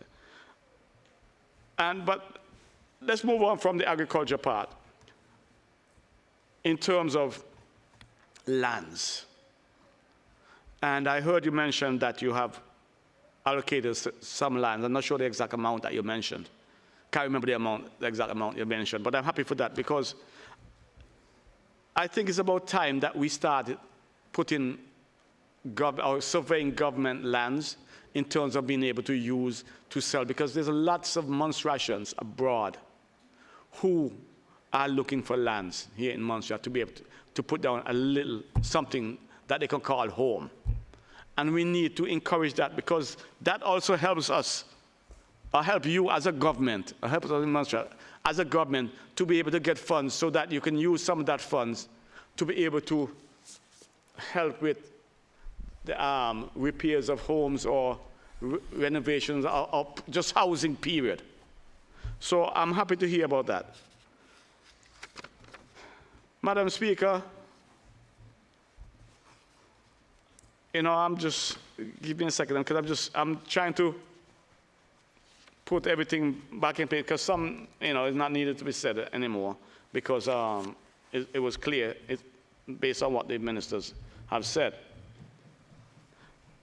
But I'm going to go back to the Premier. And I want to ask the Premier clearly, how do he and his team really plan to alleviate the stress on the people here in Montserrat? Madam Speaker, I'm not an accountant, nor an economist. But when I see the local revenues are expected to increase this year from $48.2 million last year to $52.2 million in this upcoming year, which represents about 4.4% increase, a 4.4% increase. I have to ask myself the question, how? And now I have to ask the Premier, how, and his team, how do you guys, how are you hoping, or what are your plans to really try to wave that kind of revenue in times, hard times like what we're going through here right now?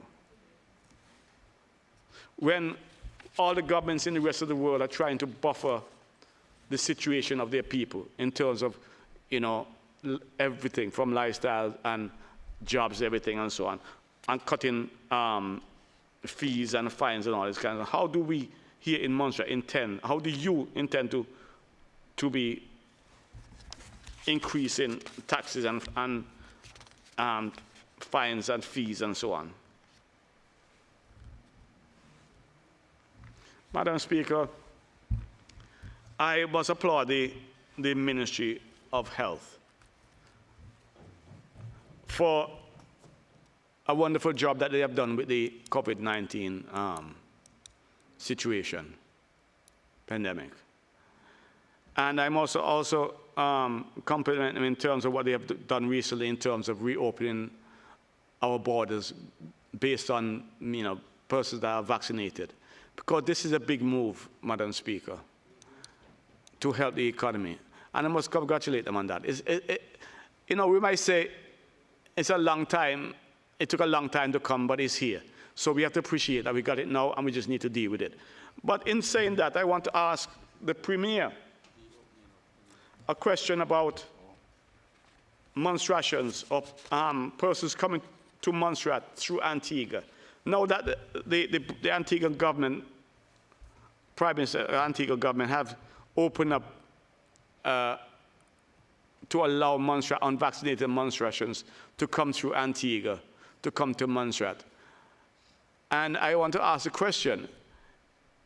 When, or if they're coming to Montserrat, based on how it is flying into Montserrat, sometimes we can't fly into Montserrat, and we don't have no night flights, period, in Montserrat.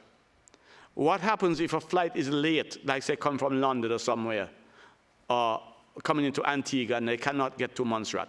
What is going to happen? What have you, as the government, I don't know if the Minister of Health or the Premier, had any discussion or have any discussion in terms of what needs to put in place to facilitate these Montserratians coming back home that have to overnight in Antigua?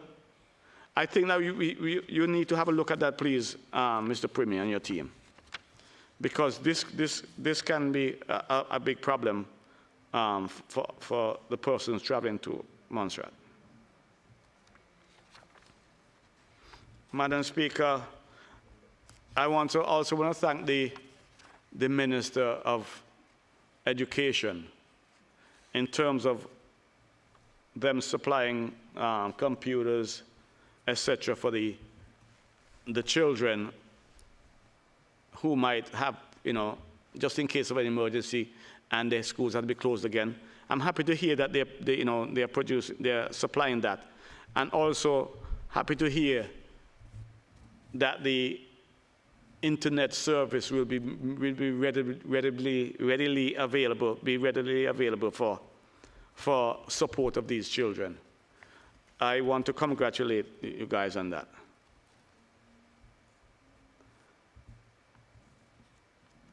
Well, Madam Speaker, let's talk about this whole thing, investing in our people. And we have to, when I say we have to invest in our people, we have to invest in everyone. The private sector, everyone. And I know last year, Madam Speaker, there was a situation with what do you call it? With the garbage truck. A tender was sent out for the garbage removals, for garbage removal collection, removal collection, and it was pulled back or something like that. Madam Speaker, garbage collection is a private business. And this private company, whoever they are or thing, it costs them a lot of money to acquire the equipment. As far as I'm concerned, we need, as a government, to make sure that we put proper contracts in place to support these people. We can't just give them a piece contract. We need to put proper contracts in place. And you see it with the bus service, Madam Speaker. These are private sector persons trying their best, and it's tough here in Montserrat. We all know it is tough to do any kind of business. Honorable Sammy mentioned it. It's tough to do any kind of business in Montserrat. And these are our own, I mean, not in trying to assist them. We need to work with helping the people, and especially the private sector. If they're not delivering what they're supposed to be delivering, then we make sure we make the company, we do what needs to be done to make sure we get it better.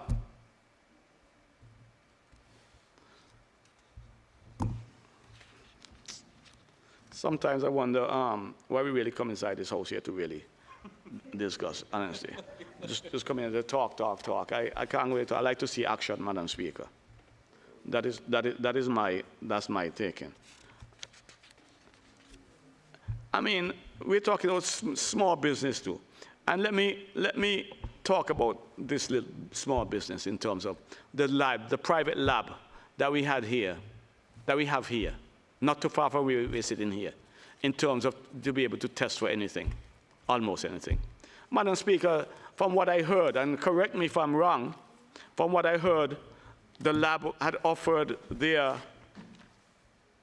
offered to help to assist the government or the hospital, whatever it is, with testing of COVID-19 patients in some cases.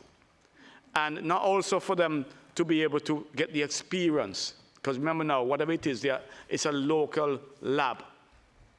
And they were refused from what I heard. And I'll say, correct me if I'm wrong. From what I heard, they were refused. But then, Madam Speaker, when the health department is also saying that they were short of doctors for in a lot of cases, they were sending doctors out to do a COVID swab test out in the public. When they said they don't have enough doctors, are they short of doctors? When you could have used even the lab there to help to produce the results? Well, I'll say, correct me if I'm right, but I'm saying what I've been told, what I heard. So correct me if I'm wrong, but I'm saying what I heard. And in this House, Madam Speaker, if I'm talking wrong, I'm ready to be corrected. But I'm talking what I heard. You never hear about them, lad? You never hear about them? You never hear about them? Madam Speaker, another thing that we have to also focus on is, now that our borders are, per se, open, but more to vaccinated individuals, we need to put proper things in place in our banking system.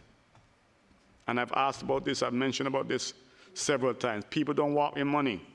And it's difficult for individuals coming from abroad to access their money. If you come here on a Friday night and you need X amount of money, you have to wait until Monday to go in the bank in a line, to stand up in a line for hours just about to get funds. No, man, we need to go. That Montserrat is going behind. We've gone more than 15 years behind time. We have to find a way of getting certain things done. The government owns. The government of Montserrat is a majority shareholder in the Bank of Montserrat, Madam Speaker, and they need to make sure they put in place all these things to facilitate, even now that they reopen the borders, to facilitate the people coming here and being able to access their money freely so they can spend money in this country. Too many people or persons are suffering because of that. I myself suffer from it too, Madam Speaker. I can't go access my money unless I have a Bank of Montserrat card. If I have my other money, I can't use any other credit card. We need to make sure that a lot of these things are properly sorted out. Madam Speaker,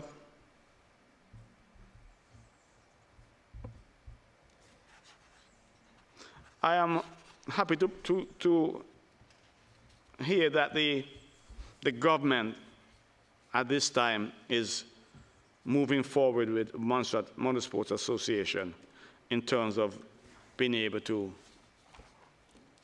set up this racetrack in the Corkhill-Fries Bottom area. Madam Speaker, I'm hoping they're not just saying that they're going to do. the land is there, and the government needs to also help the Montserrat Motorsport in terms of guiding them and also helping to finance them in terms of getting whatever they need to get done to acquire the land. The government have the equipment already, the bulldozer and everything, and Dr. Sammy, I know, would do his best to facilitate in helping getting the land cleared, and I know that my St. Peter's family is willing and ready to, I guess he'll have to talk to LDA to acquire the land, to sort the land out. But I'm hoping that, Honorable Bufang, that you will do your part of it in terms of getting that done. As he said, he has been doing it, so I'm proud of that. So because you guys know I support that 100%. So that is one of the projects I was working on before Honorable Paul Lewis and myself, and we are so happy that you're going to get it done. As a matter of fact, we might just name it off. They might name the track. I don't know if you got between you and Dr. Sam, we might name the track after you, one of you. But Madam Speaker, getting back to serious business, Madam Speaker. Mr. Premier, I need to understand how are we here how are you going to help the people? What plans are you going to put in place? Well, you have put in place, or start to put in place for the people of Montserrat to help them in terms of the burdens that they are going through right now. That is my most important question. I want to know how. I want to get some explanation from you. In your rebuttal, please, Mr. Premier, please outline, not only to me, to the people of Montserrat, what your plans are for the future, because in your budget speech you did not. And I can't understand a budget speech without you outlining your plans, your proper plans and procedures to help the people of Montserrat. Pardon? Did you say something, Mr. Premier? Okay, all right. And that's my thing. It hurts. I mean, people need help. It's not begging. As we are proud as but I did hear the Honorable Mr. Kernan mentioned something about begging this morning, and it kind of clicked to me. I don't remember exactly what it was, but he said, you mentioned something about having to beg. If you have to beg or something, beg something or whatever. Or ask, yeah, so. But we have to think. Another situation in terms of discussion, Honorable Premier, in terms of tourism. You mentioned about tourism.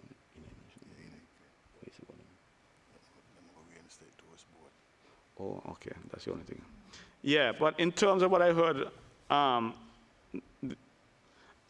heard there's a consultant who's still here over the past 2 years working with tourism. But, people saying they fail to understand to understand the job that he's doing. And where are we going to go with tourism? Because we can't just say we're open up our borders again, and we don't have things properly in place. There's lots of things that needs to be put in place to deal with the tourism. To get it. And I want to also, let me say, I thank FCDO in terms of this £5.2 thousand that was given to the government for Social Security funds. 0.52? Not bad, 520,000 pounds.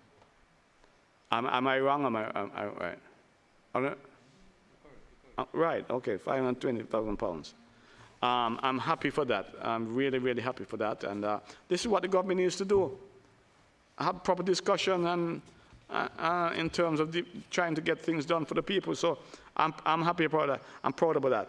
But also I want to say, I want to congratulate, and I think that one of the ministers before congratulated I think it was Dr. Sammy, the 7 the cricketers that are overseas or whatever, getting involved. I want to congratulate them and think, it's Miss Kate, Honorable Kate Dorset.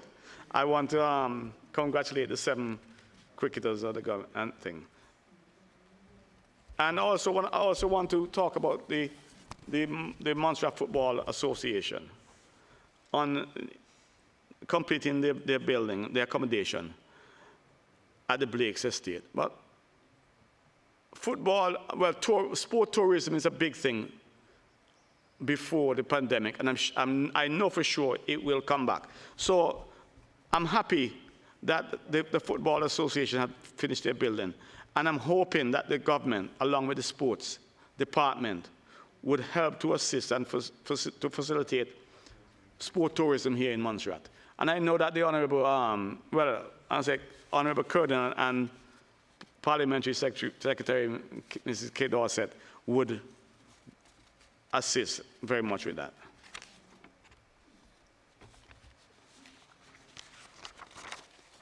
I say I'm not too much of a long talk, but I'm just winding up. I'm just covering a few of my themes in them and checking back on this. So I would think this is one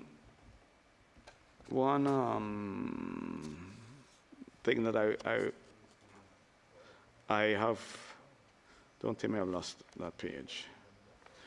But let me just talk it over out of my head then, because I remember what it's all about. Madam Speaker, I can't find that page, but I'm going to talk it out of my head in terms of we have a situation which is all over the world in terms of marijuana, the marijuana situation. I know a lot of people don't want to hear about it and whatever. But we have to, as a government of Montserrat, we have to talk about it, about the decriminalization of this marijuana. Madam Speaker, in the rest of the world, and we are trying to live and keep up with the rest of the world on so many things. In the rest of the world, and even among our region here in the Caribbean, you are allowed certain amount of marijuana for personal use.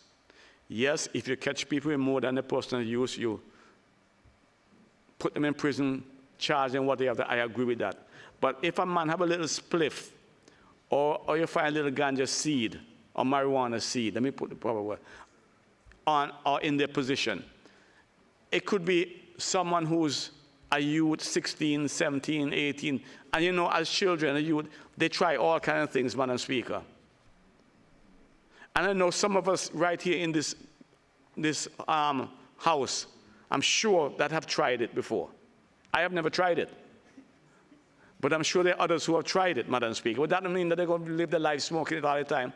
But if someone, a teenager, 17 years old, and he get caught with a spliff, or a man, 25, and then he becomes a criminal, he's gone in jail, his whole life is all messed up because one little spliff, when the rest of the world is turning a blind eye to all of that. And we here in Montserrat want to produce criminals with our people here. No, we can't have that no more. We've gone past that. The same people in the rest of the world who was criminalizing everybody about this marijuana plant, a natural plant. I'm sorry, I'm a Rasta man now, innit? A natural plant that is grown by God. And it has health qualities to it, or benefits to it, Madam Speaker. And we are criminalizing our people because of that little, because of a little giant, a little split for personal use. Huh? Yes, and it's commercialized. Look at Antigua, as a matter of fact, Madam Speaker, let me just give you an exact example. I have a sister in Antigua, but she's like my sister. And her mom had cancer, and they gave the mom, let's say maybe 6 months, she's going to die. And because the laws in Antigua allow you to grow, I think it's three plants for personal use. One day I went into a flower garden, I was there, and I saw the plant, and I was like, what is this? So I called her. And I said, oh, that's my mom, that's mommy's tea bush. She has given her mom that every day, tea from the marijuana plant every day. It eased her pain, it made her calm, everything. And that woman lived for another 2.5 years. So, Madam Speaker, why are we going to make our people here criminals for a little giant or a little seed? Come on, we need to change. Mr. Premier, Honorable Premier, and Honorable Charles Kernan, and Dr. Sami, and Honorable Crystal Buffon, and Honorable Kate Dorset. I want you lot to please have a look at the legislation. And okay, an Attorney General, I must apologize to myself. An Attorney General, I need to have a please take a better look at what the legislation and what can be done to help, to assist, to change that, make that little change, to decriminalize that little part of it, so that we don't make criminals and mess up our youth and their lives. And I'm asking that, please. And that was just talking on my head in terms of what I have done with that. But I say I'm not a long speaker, but I just want to, I think I've touched on most of the topics that I really needed to base on. And I would allow the next speaker, who is the Honorable. Let me just finish back up on my speech here as to, okay. I'm going to finish up my thing so that, thing.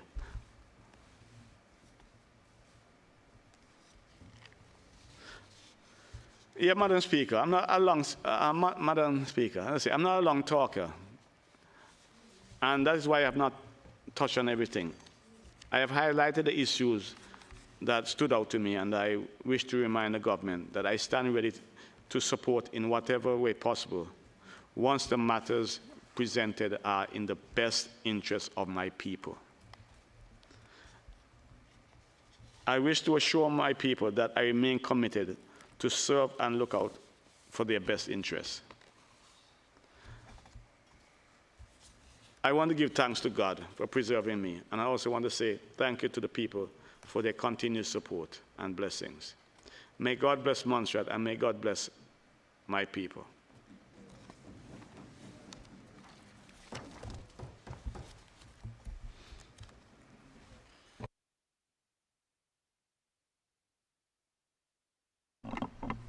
I recognize the Honorable Member of the Opposition, Mr. Hogan.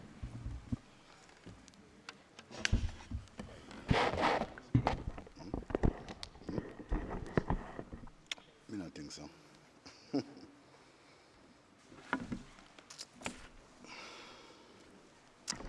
Good afternoon, honorable members. Good afternoon, Madam Speaker. Good afternoon, Montserratians everywhere and our benefactors. We thank you very much for supporting Montserrat and providing some support for us through our annual budget.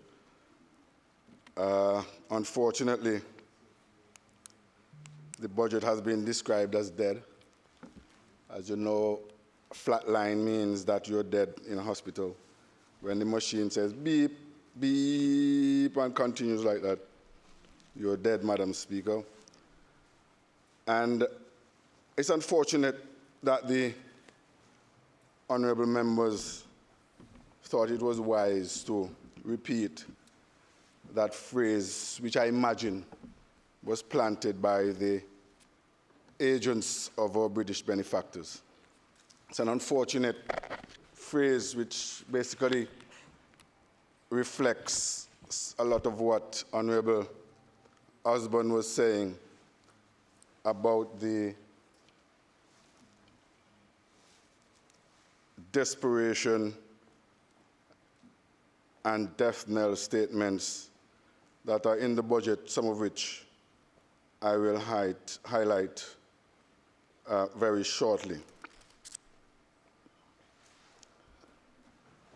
Madam Speaker, I want to start with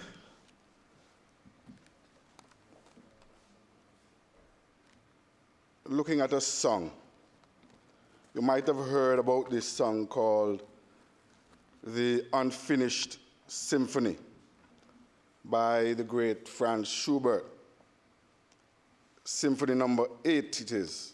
And if you have a classical education or you're a music lover, you will understand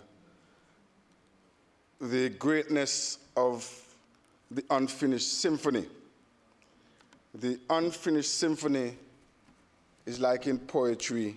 Symphonies have a particular formula to produce them.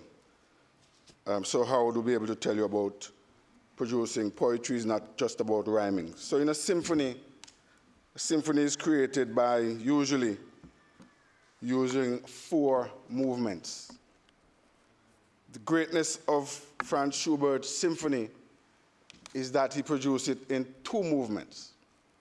It's not unfinished, it's complete, but in just 2 movements. That's how great he was. And I've said that to say that I believe that the budget for 2022 is nothing like Franz Schubert's Unfinished Symphony, because it is really unfinished. I believe the Premier and his team wanted to make 2 moves to create a great budget for Montserrat. But the second move is yet to come. And it's admitted in the budget statement that only 1 move has been made. Because what we have, Madam Speaker, is a really quite well put together presentation put before politicians for them to make decisions to leverage growth and any opportunity for the people of Montserrat. What they chose to do is to adopt the text without giving any thought to it. And so I'm going to give some thought to the text to explain to you why the public servants did a fantastic job by putting the data and the information in front of a political directorate, and they made no decisions.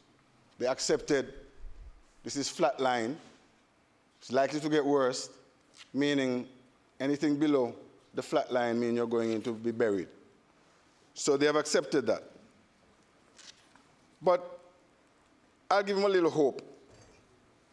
I think he has given himself some hope by saying in the budget statement that, unfortunately, there are certain things that he finds not prudent to include. So we really don't know how the second part of the symphony, when it's going to be played out. Maybe we have the second part of the budget next week. But this week, this budget is the first part of a definitely unfinished symphony. He has all the public goods in front of him here in this budget, all the estimates. He has to think about, in his mind, the public interest, not profits, the public interest. And there's a general failure to look out for the public interest in a budget that does nothing to leverage what we have as a people of Montserrat. And I will tell you why, very shortly, why we are not able to leverage anything of what is Montserrat. Because Montserrat does not have a plan. There is no Montserrat. There's a British following people and government of Montserrat. And still it irks me when I hear the members of the opposition speak so disdainly of our incoming guests. Members of the government speak so disdainly of incoming guests. They're more anti-British than people who should be anti-British, but yet they cannot make any sensible, praiseworthy input to a budget other than to accept that this is a flatline, dead heartbeat budget. Let me refer you to page 4, which puts the budget out of consonance with the title, because the title is supposed to be about hope and uncertainty. The budget arrives at a moment of hope and uncertainty. My colleague before has said these are damning descriptions. Then it goes on to talk about turbocharging of the renewable sector. And I heard a minister say there's still money in the EDS. It's not new money. It's not additional money. It's the same EDS money that you announced before. So I don't see what's so revolutionary about that. There will be no investment in our basic infrastructure, he admits. Why are we so laudable and applauding ourselves for plans for all sorts of major projects, agro plant, and we haven't even started to build it? It's a study. It's a study. We sound just like the English TCs and the what do they call them again? The people who do these studies, the consultants, because we are praising ourselves about ordering another consultant, and this is where I see this government is going, that everything, if they accept this budget as it is, the first part of the symphony, everything will need a new consultancy to bring a future for Montserrat, which we are uncertain about. So we are living in troubling and unprecedented times, and we are prepared to be flatlined, to be buried. And just in case you think I'm making that up, it says further downward revisions of the growth prospects for this year may yet happen. Of course, acts of God, because the only project we have is the mobilization of the port project. And of course, there might be continued global events. And we are prepared, ready, and watching, even though we are some of the most resilient people in the Caribbean, having gone through hurricanes and most recently a volcano. We're just going to be waiting for an economic catastrophe for Montserrat. Crude oil has gone up. And what are we going to do about that? The budget is silent. We are only told what the consequence of the world is in which we live. But the government is highly aware of the impact that gas at the pump will have on going up here in Montserrat, and they will have possible policy measures to cushion the effects on the most vulnerable. But we are not even told what does that mean, how, where's the money? Of course there's no money, so it's a blowhard. The budget speaks to transition. I've never seen more lofty statements with no monies attached to it, because we're in a flatline budget. Do you know what flatline actually means? Not just about being dead on the table, health-wise. Flatline speaks to there being no money other than what we have received in this aid envelope from the British, but to pay public service salaries and to continue the basic services. And I would want to advise our public servants to push their ministers, push them to think outside the box, push them to go back and amend this document. And I'll give you some ideas. I'm not just going to flag the things you have or don't have. I'm going to give you some ideas where you have to come back to the table and bring something to the British about what you are, what you're about, and where you're going. And one of the ministers speaks highly, vociferously about going in a particular positive direction. But innovation alone cannot run a country. It requires putting your hand to the wheel. It requires leveraging the population.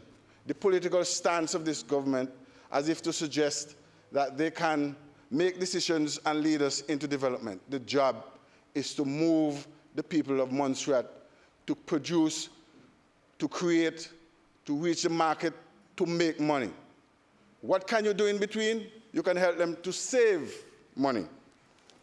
So, Madam Speaker, we go on to mitigate the effects of severe climate change and protect our diversity. And I'll tell you how to save money, because you have nothing in here and you're just lauding about everything other than what is and could happen for the people of Montserrat. We need not just to dream. We need not just to dream. We need to work, and we need to see how we can work. We need to see how we're going to get paid. We need to see if you're going to get a salary increase. We need to see if the economy can give us more. Because I'm only going to tell you, look at a salary of a public servant at 15 or something, and tell me if all the rises in food and gas, which you admit, and steel, all over the world which you have discovered, what you have decided, that their salaries can bear this. They have to pay more for Social Security, but they don't get any more money. They have to pay more for energy drinks, and you admit in your paragraph that they're going to have to make this option. Health is going to be deteriorating. That's what the budget said, because you're going to have to make the option now. You have no money to eat and buy things that you can only afford. So there's no kind of thinking of how we're going to make this happen in the short, medium, or long term. So I'm afraid that I'm perplexed. The only part of the budget that speaks to any activity is the traditional tourism area. And everybody is applauding the transition from lockdown to a more open country, but is that really the truth? Is that really the truth? Is it the truth that we have a more open country or more accessible for vaccinated? Because I need an explanation. If vaccinated persons and unvaccinated persons can spread COVID, why would one be quarantined and not the other? So I don't see the science adding up here. But if it's a political decision you have made for some reason, please explain to us what is the difference between your strategic choice that unvaccinated should stay locked up for 10 days, and the other vaccinated who can also spread COVID can come in and go free. And why do you want me to pay $300 while I'm outside of Montserrat, coming home to my country to get a test to come home to Montserrat? If I'm vaccinated, I can just go about my business. So it really doesn't add up. Why am I paying this money for? I'm paying to hire some other nurses and doctors and to pay for vaccinations because I have money made in Montserrat and I want to pump it out of Montserrat. So we have to think about what we're doing with these decisions we're making. And maybe it's a political decision you have made, because I don't think our worthy scientific community in Montserrat will advise you that vaccinated and unvaccinated should be or should not be quarantined. It's either they both are or they both are not.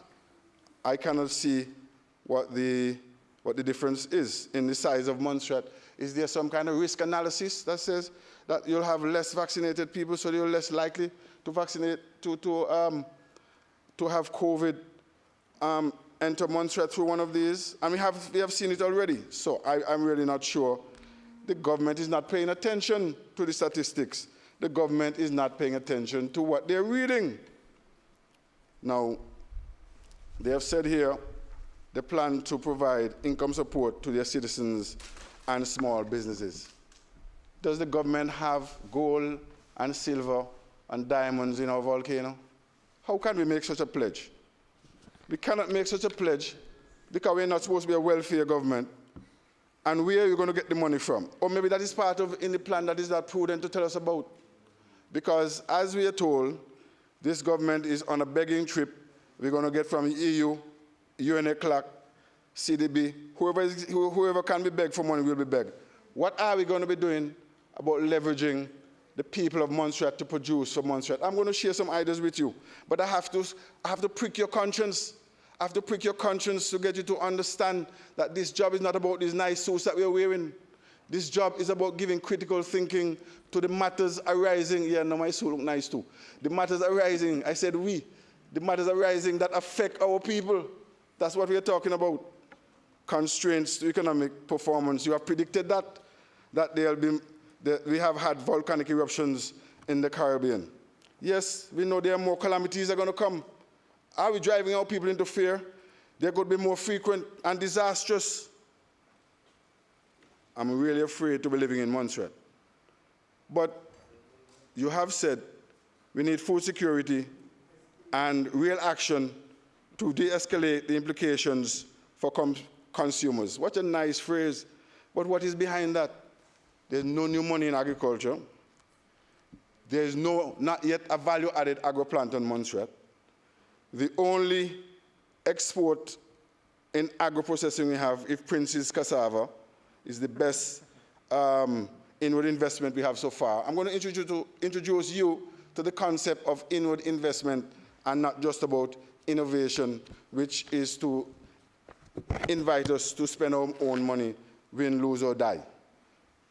And then you have said here on page 8, the rising food prices will worsen balance of trade positions in CARICOM.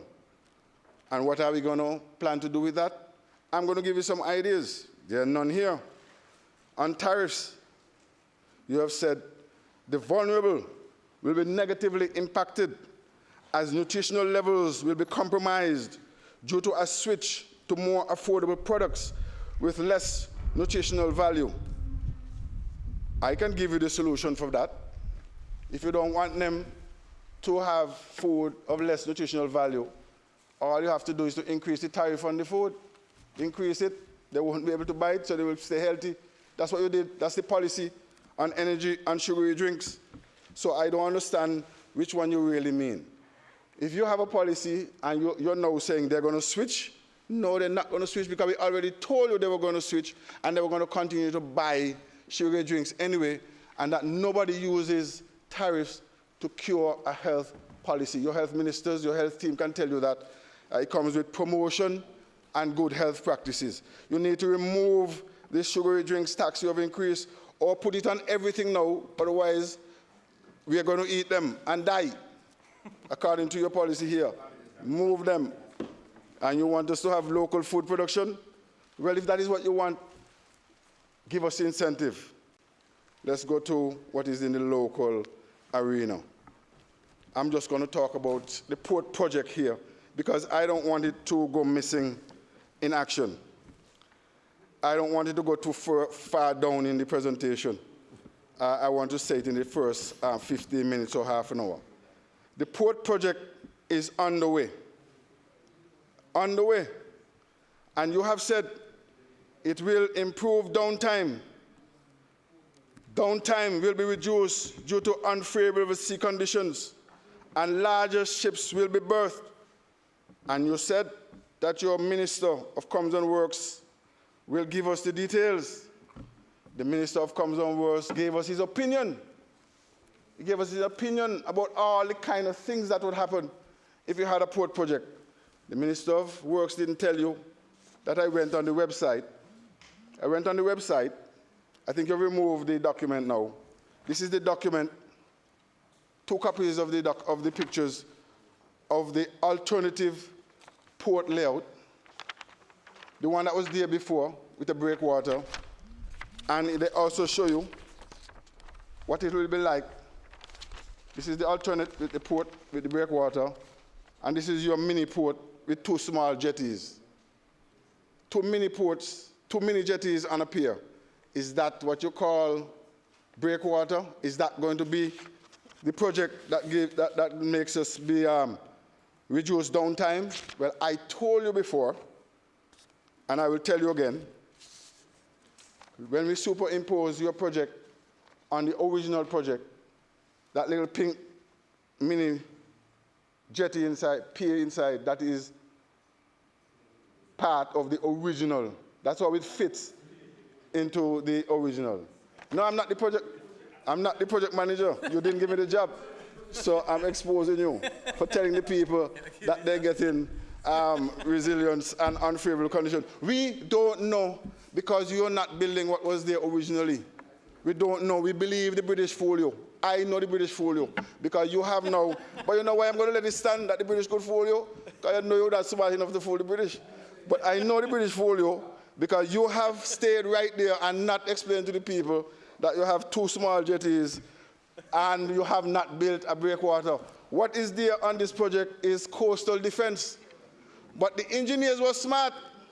The engineers were smart. So I'm going to give the British the benefit of the doubt that this is phase 1 of the port. This is phase 1 of the port. Don't tell us about you have the port. This might be phase 1. And I understand that the ships might even have problems, maneuvering in between the little space you're trying to put three jetties and a new pier. It's a mini pier. And I tried here my very best to explain, and I know you are complaining to DFID. I know you are complaining to DFID or FCDO, whatever they call them. And you all asked them if I said that we wanted a shiny new pier. But I paraphrase them to say, based on what is here on this plan, that is what you all said to DFID or FCDO that you wanted. You said to the FCDO that you wanted a shiny new pier, and that is what you got. So I paraphrase them saying what you said that you wanted. So don't say that I say DFID said. I said DFID said that what you said, in paraphrase, what you wanted, a mini pier. You can't deny it. You know that is what was said. Trust me, they wrote to me already, so I have it in black and white. I know they're listening right now, so I'm putting it on the record. That's why I'm saying it early before they fall asleep, because it might be 9 o'clock or so in the UK tonight. So that you all hear what I said. It was a paraphrase in you, which is exactly, factually what we have now. A shiny new pier that I told them is not going to do anything to solve the problem that we announced that we had in the first place, which is the matter of goods. When the seas are rough, having to bypass Montserrat to be transshipped back from St. Kitts or St. Martin, and therefore creating an inflationary effect on the price of goods in our supermarkets in Montserrat, and that there's a built-in insurance cost for that right now that we're paying. And this project you have does not solve that problem. But you're going to get a shiny new pier with 2 jetties, and we hope that the large ships going to not get stuck inside in the coastal defense. But the engineers were smarter than you anyway, and I'm going to give them a benefit of the doubt that this is phase 1, and this government is going to have to come back and do what needed to be done in the first place, which is to build a breakwater, because I know that people don't like to hear me say that you all don't care about the people of Montserrat, but all of this adds up either to don't care or lack of attention, lack of due diligence. You understand? Maybe it's part of why the Cubans have left or withdrawn. I don't know what the right word is, but we'll come to that later. Somebody else will deal with that. But this is the kind of care you're talking about. So I've just shown you, and I have the evidence, and you took down the report of your new fancy, shiny jetty, and tell them I say that is properly reflected in exactly what I said. I don't fib. So mobilization for the port project still going to be part of the flat line, because that is not going to have anything to do with online spending. But what is not present in this port project, I pray you tell me. I pray you tell me what you have again not thought about. You have not thought about your people again. You have not thought about the fishers. I hear one minister have created a nice spot to park the boats in the Dewey Mountain bushes. But is there going to be a home in the port project when it's finished for the fishers? Did you scope out the fish market? What is going to happen for the fishers down there? What have we thought to do in this, with this new money is that you said, proceed, the money will come, because I have my shiny new project. But what is for the people? Nothing. So you have rightly predicted when it does start up. I think it's after this year, we might have hotels, restaurants, and transport rate growth. So I'm telling people to rally around the project. Rally around the project. Carry stone on your truck if you have to. Serve food to the workers. Do what you can to make some money. But remember, but maybe he's smarter than I think, you know. Maybe I think it's the British fool him, but maybe he always thought he had a phase 2. But why don't you just come clean and tell us that the shiny jetty is just a dream you had, but you have faith, you put off our real breakwater till next. We'll forgive you, because it's too money you're going to spend. You're going to spend this money for this part, but just tell us the truth. Don't try to bamboozle us, because I actually like the idea. But I don't know if the timing is right. Anyway, let's move on. You have said here So, Mr. Premier, your minister didn't do a good job on that. That for the period of the COVID, we have a decline in tourism to 92%. You have said here that your plan is to move to a plan that we had, or a problem that we faced in 2005. And you outline Twin Otter service reintroduction. You have outlined that you have a new airstrip, so you still want to keep the Islander, and then you outline that when it's opportune, the ferry shall return. Which one are we working towards, really? Because it can't be all three. It can't be all three. And we made the first mistake concentrating on parking the ferry rather than the public interest of the people concentrating on providing affordable, economical transport between Montserrat and Antigua or Montserrat and St. Martin. We didn't focus on that, and that is why we made the mistake that we have made. But we've gone past that. We've gone back now to 2005, after we have unceremoniously removed $9 million of activity from ferry operations from the economy, and we're down to $4 million on access, and we don't know what outcome you're looking at. But I see you have all the options from the Access Department, and I pray, God, that you choose one, a good one, after consultation with us, the people of Montserrat, find out from the ice cream people, the cargo people, all of the folks who are paying higher tariffs because they're using cargo boat. It's not easy like that. You have to think about the people. This is all the public interest.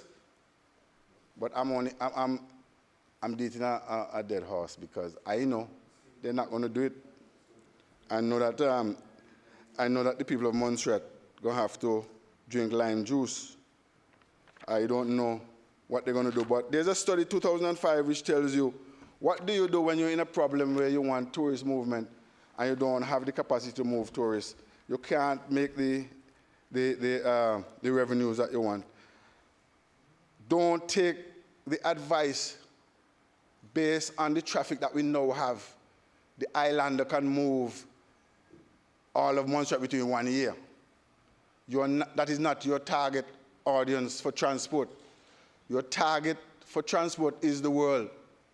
Your target is something like St. Martin, or what's the name of the island that is small like St. Bart's, that have traffic to carry 50,000 people per year. That is why Win here passes here and gives us a little cut-in on their flights, because they're carrying 50,000 European travelers to whichever means necessary, whichever port, Antigua, St. Martin, Dominica, wherever they can get to from whichever airline. So you cannot think about, don't let them advise you, and they're adamant about it, that Montserrat have enough capacity. Okay, I see what they're saying. If you accept that this is going to be a retirement commune, there's no future here for the young people, don't bother with no college and no A-level school, abolish sixth form, and so we're only going to hire some people from whichever country to do domestic work in Montserrat, and let everybody just be retired here. One thing, the public service won't remain the same size, because we won't have the range of services that we need to provide. So we have to do something about our country. So if that is your plan, that we don't need all these people here, we don't need no investment here, we don't need tourism, we just want to relax and don't pay attention to anything. Forget about transport strategy, the Islander is fine. But if you're really thinking about the future of Montserrat, and I'm sure that you realize that no matter what they say about part of the British family, they did tell you they're flatlining you. With a dead budget, they're flatlining you. So we're in the British family, but all the things for the other members of the British family don't apply to us. So we have to put our hand to the wheel. So we have to manage our own inflation.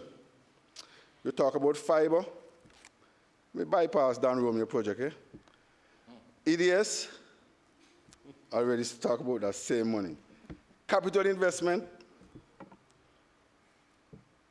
and restoring the prosperity to Montserrat, I'm not seeing anything there to go by. But I'll tell you something that I observed. I wonder if I should tell you now or later. I observed that this fiber has real potential as a capital investment. And this remote worker workstation that you wanted to make down at, the government wanted to make down at Braids in the factory shell, that is not going to work. But I hear they're going to convert it to something called ICT City. I don't know what that is about, but I hope they provide computers for disabled people, because this government don't like disabled people. They only talk about disabled people. They don't like, they don't spend no money on disabled people. I'm going to come to that. Now you have put an airstrip, you replace the airstrip when you didn't need to replace the airstrip if you're using a twin otter. So I don't know where we're going to get the twin otter from now, because you're already giving to replacing the airstrip. I'm just telling you, your whole posture have to change. You're stuck with the airstrip on the island now. You can say what you like about twin otter.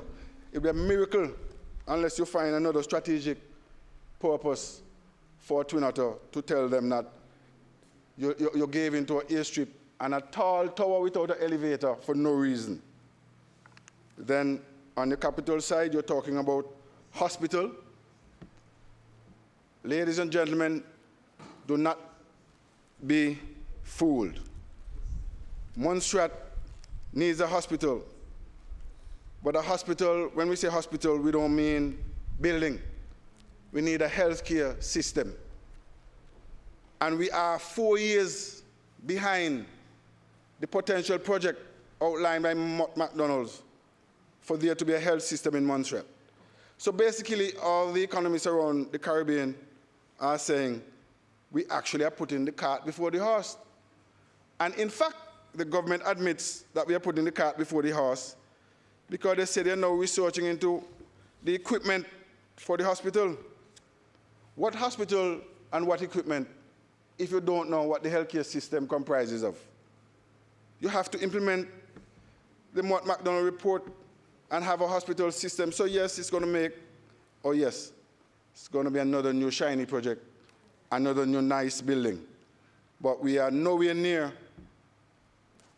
a hospital or health service for Montserrat. You're building a building to decant into. Mr. Kernan said he's working on it, so he's going to switch it around to make sure the health system comes into force first. I wish him luck. I wish him luck. Anything you said to me, I can paraphrase however I read your lips, right?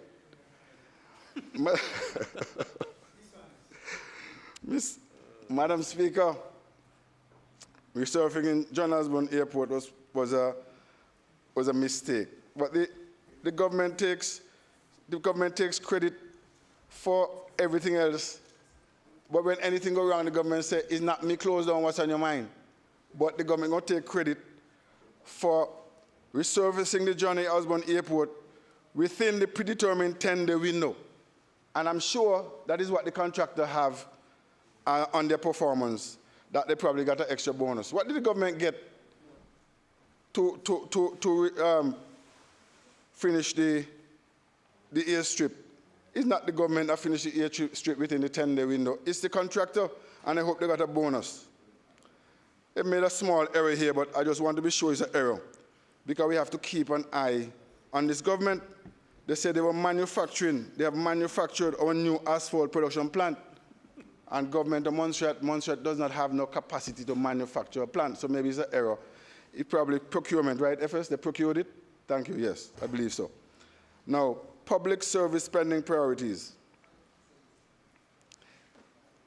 This leads me, Madam Speaker, to why I'm telling you the government is flying blind and not paying attention. The government convened public service servants in this building some weeks ago and said they came up with public service spending priorities which should be in CIPREG 2 or some kind of CIPREG program. CIPREG is the capital development, capital investment program for economic growth. I'll tell you why that's a mistake again. And this is where the budget needed to be negotiated from. The standpoint of a sustainable development plan and what are the needs of the Montserrat people. If you go and compromise with the British on a two-phase symphony of a budget, one that you can read and what that you don't know about, this is where you'll end up. But you have to lead Montserrat by setting out what it is that the people of Montserrat have stated that they require, and that is firmly set out in the SDP. You're going to come up with some artificial statement to tell me that the SDP expired and that you have gone into a temporary one. There's no such thing. You are giving up the only power an elected government have in Montserrat is the democratic mandate of the people. And they must even pretend that the people are forcing them to do these things.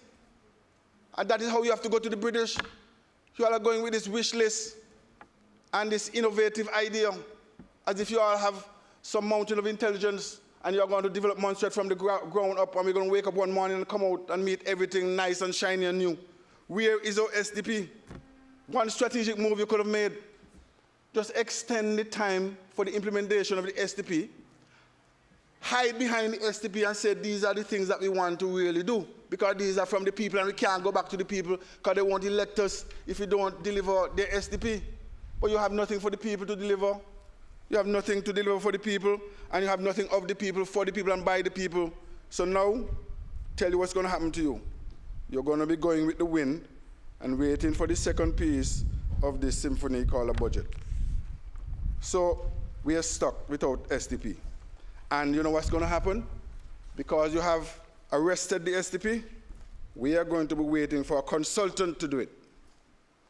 And when the consultant report is done, they're going to have a consultant to redo the consultant so that we get the British perspective on it, because obviously we're going to use a Caribbean consultant. And we're going to start all the way over in terms of policy positioning and fighting for what we want. And we say we don't want to, government is continuous, we don't want to start over. Education, resilience. Well, at least I looked in the estimates, which was just about what the government had to present.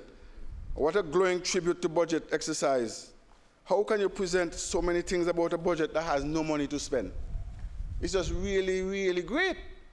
But at least, I'll tell you something, I saw 100 and something thousand for educational laptops. I must applaud somebody for that. I won't pick out anybody. I also heard about energy efficiency, and you could announce what you want about wind, geothermal, wave, solar, whatever you want to say, but there's just no money at this minute to back up any of those talks. No money at this minute. And no money in the next 3 years of minutes that anything will happen here. So you're concerned with parking ferry and not affordable transport. You will never get the ferry to return. I predict that, not under the current political stance of Montserrat. You have predicted that you will continue with a lifeline cargo service. Local businesses will continue to suffer. Nothing to ease the tariff burden, nothing to ease processing through customs, nothing at all.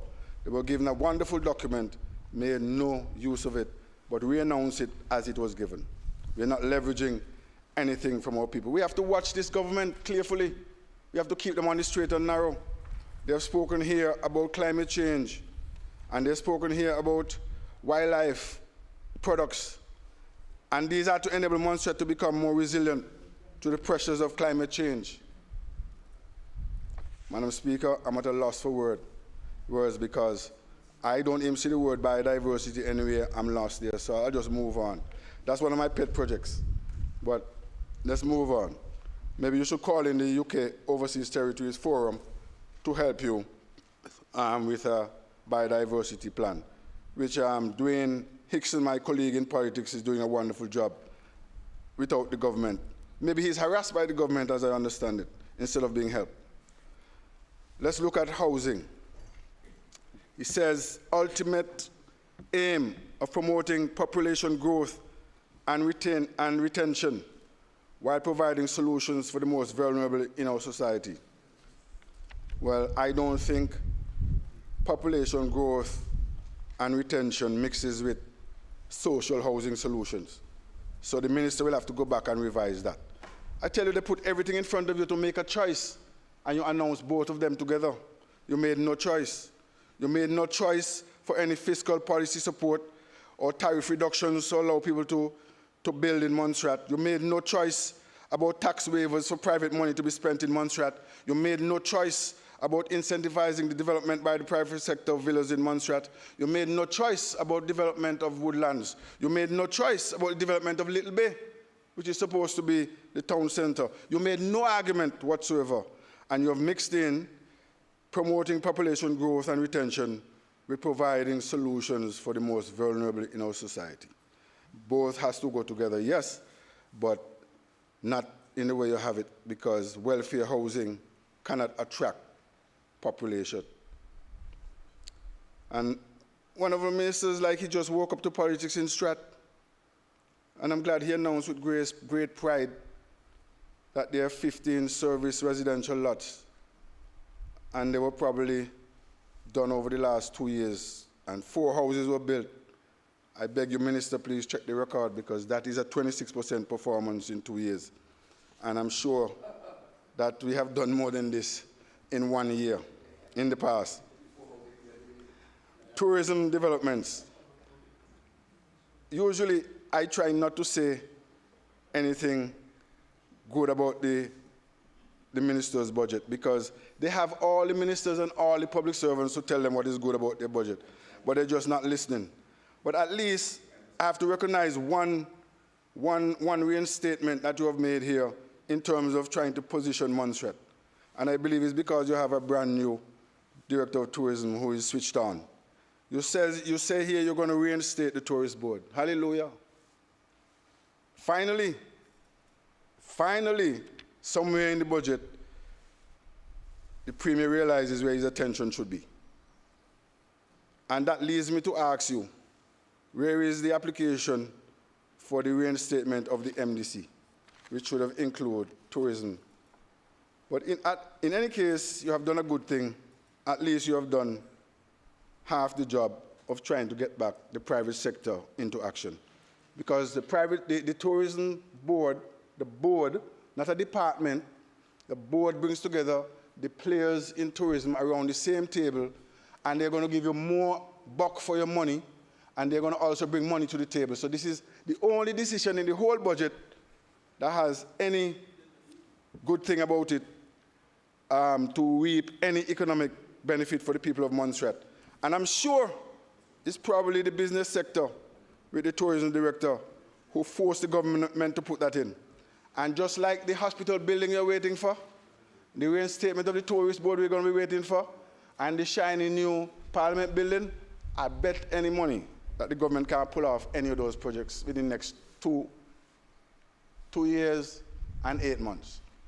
If they pull them off, I'm giving you a challenge, not that I don't want you to do it. I love this country, so I'm challenging you to please pay attention and pull them off. I really want you to pull them off. I don't believe you will. Here are five other documents that the finance ministry provided for you that you don't realize that this is where you leverage the people of Montserrat to get out to the public service, leave the permanent secretaries to do their work, come out and let sunburn you. Look how you all look like you're in air conditioning every day. Come out here and work in these, with these, and of these, because these are what deliver services to the people. These are the closest to the private sector you get. These are the hybrids to where you want to be, to leverage Montserrat for the Montserrat people. So you have the Montserrat Volcano Observatory budget estimates. Thank you, Financial Secretary. I think you're the greatest so far. They're not listening to you, though. 1,044,800 increase to monitor the volcano. So you see, you don't even know that. I bet you didn't know that. Montserrat Land Development Authority. I bet you didn't know that the Montserrat Land Development Authority is running a deficit. I bet you didn't know that. A deficit of 47,475. And if you look at the Land Development Authority, it tells you it's not really running a deficit, because in public interest, you know, if you're pursuing the public interest and not profit, that the staff of the organization becomes part of the organization. So the salaries are really an asset of Montserrat that you can usefully add to the financial operations and say, this is what the company is worth. So never mind you see a negative figure, it's a good figure if you look at it the right way as a politician and try to help us to get the LDA to leverage private sector housing rather than come here and announcing social housing. We don't want to hear anything about social housing, because this is what you must do now, because the British have already told you what the social housing project is. And you're complaining, Mr. Minister, about meeting project documents and consultancies, and yet you're going to come and announce them, and not what you can leverage with the private sector using the Montserrat Land Development Authority. Financial services, this is a Financial Services Commission. They're now going to use a risk-based approach to assess financial conduct of businesses in Montserrat, and there'll be a revised Companies Act in 2022. I bet you didn't even check that. And that is where we need corporate presence to be built up on Montserrat, so we can have companies that could attract financial services centers back to Montserrat, as in the heyday of John Alfred Osborne and others. And we lost all of those financial services we have, which work in consonance with having private sector entities that can provide service. So you put your money where your mouth is, look after the people coming out of our secondary school, find ways of getting them jobs. Don't hide behind the public service estimates. Look in these things here, these blue folders here. These are your miracle, the roadway to success. This is the Montserrat Port Authority. And you know the Montserrat Port Authority has been going through a downturn because of the COVID. But they have performed here creditably. They're pushing green in the hundreds of thousands. Yes? Please look at these blue books. Don't just come and lay them on the table and leave them here. Now we have the Montserrat Port Authority. I got mixed up there. One thing I must tell you about the Montserrat Port Authority.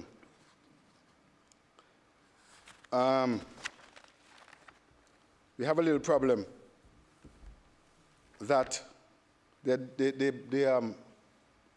aggregate ships or barges, when they run outside the lanes going down towards Plymouth and up, they're destroying fish pots. Because you know the fishermen can't lay their pots outside 300 yards of the shoreline.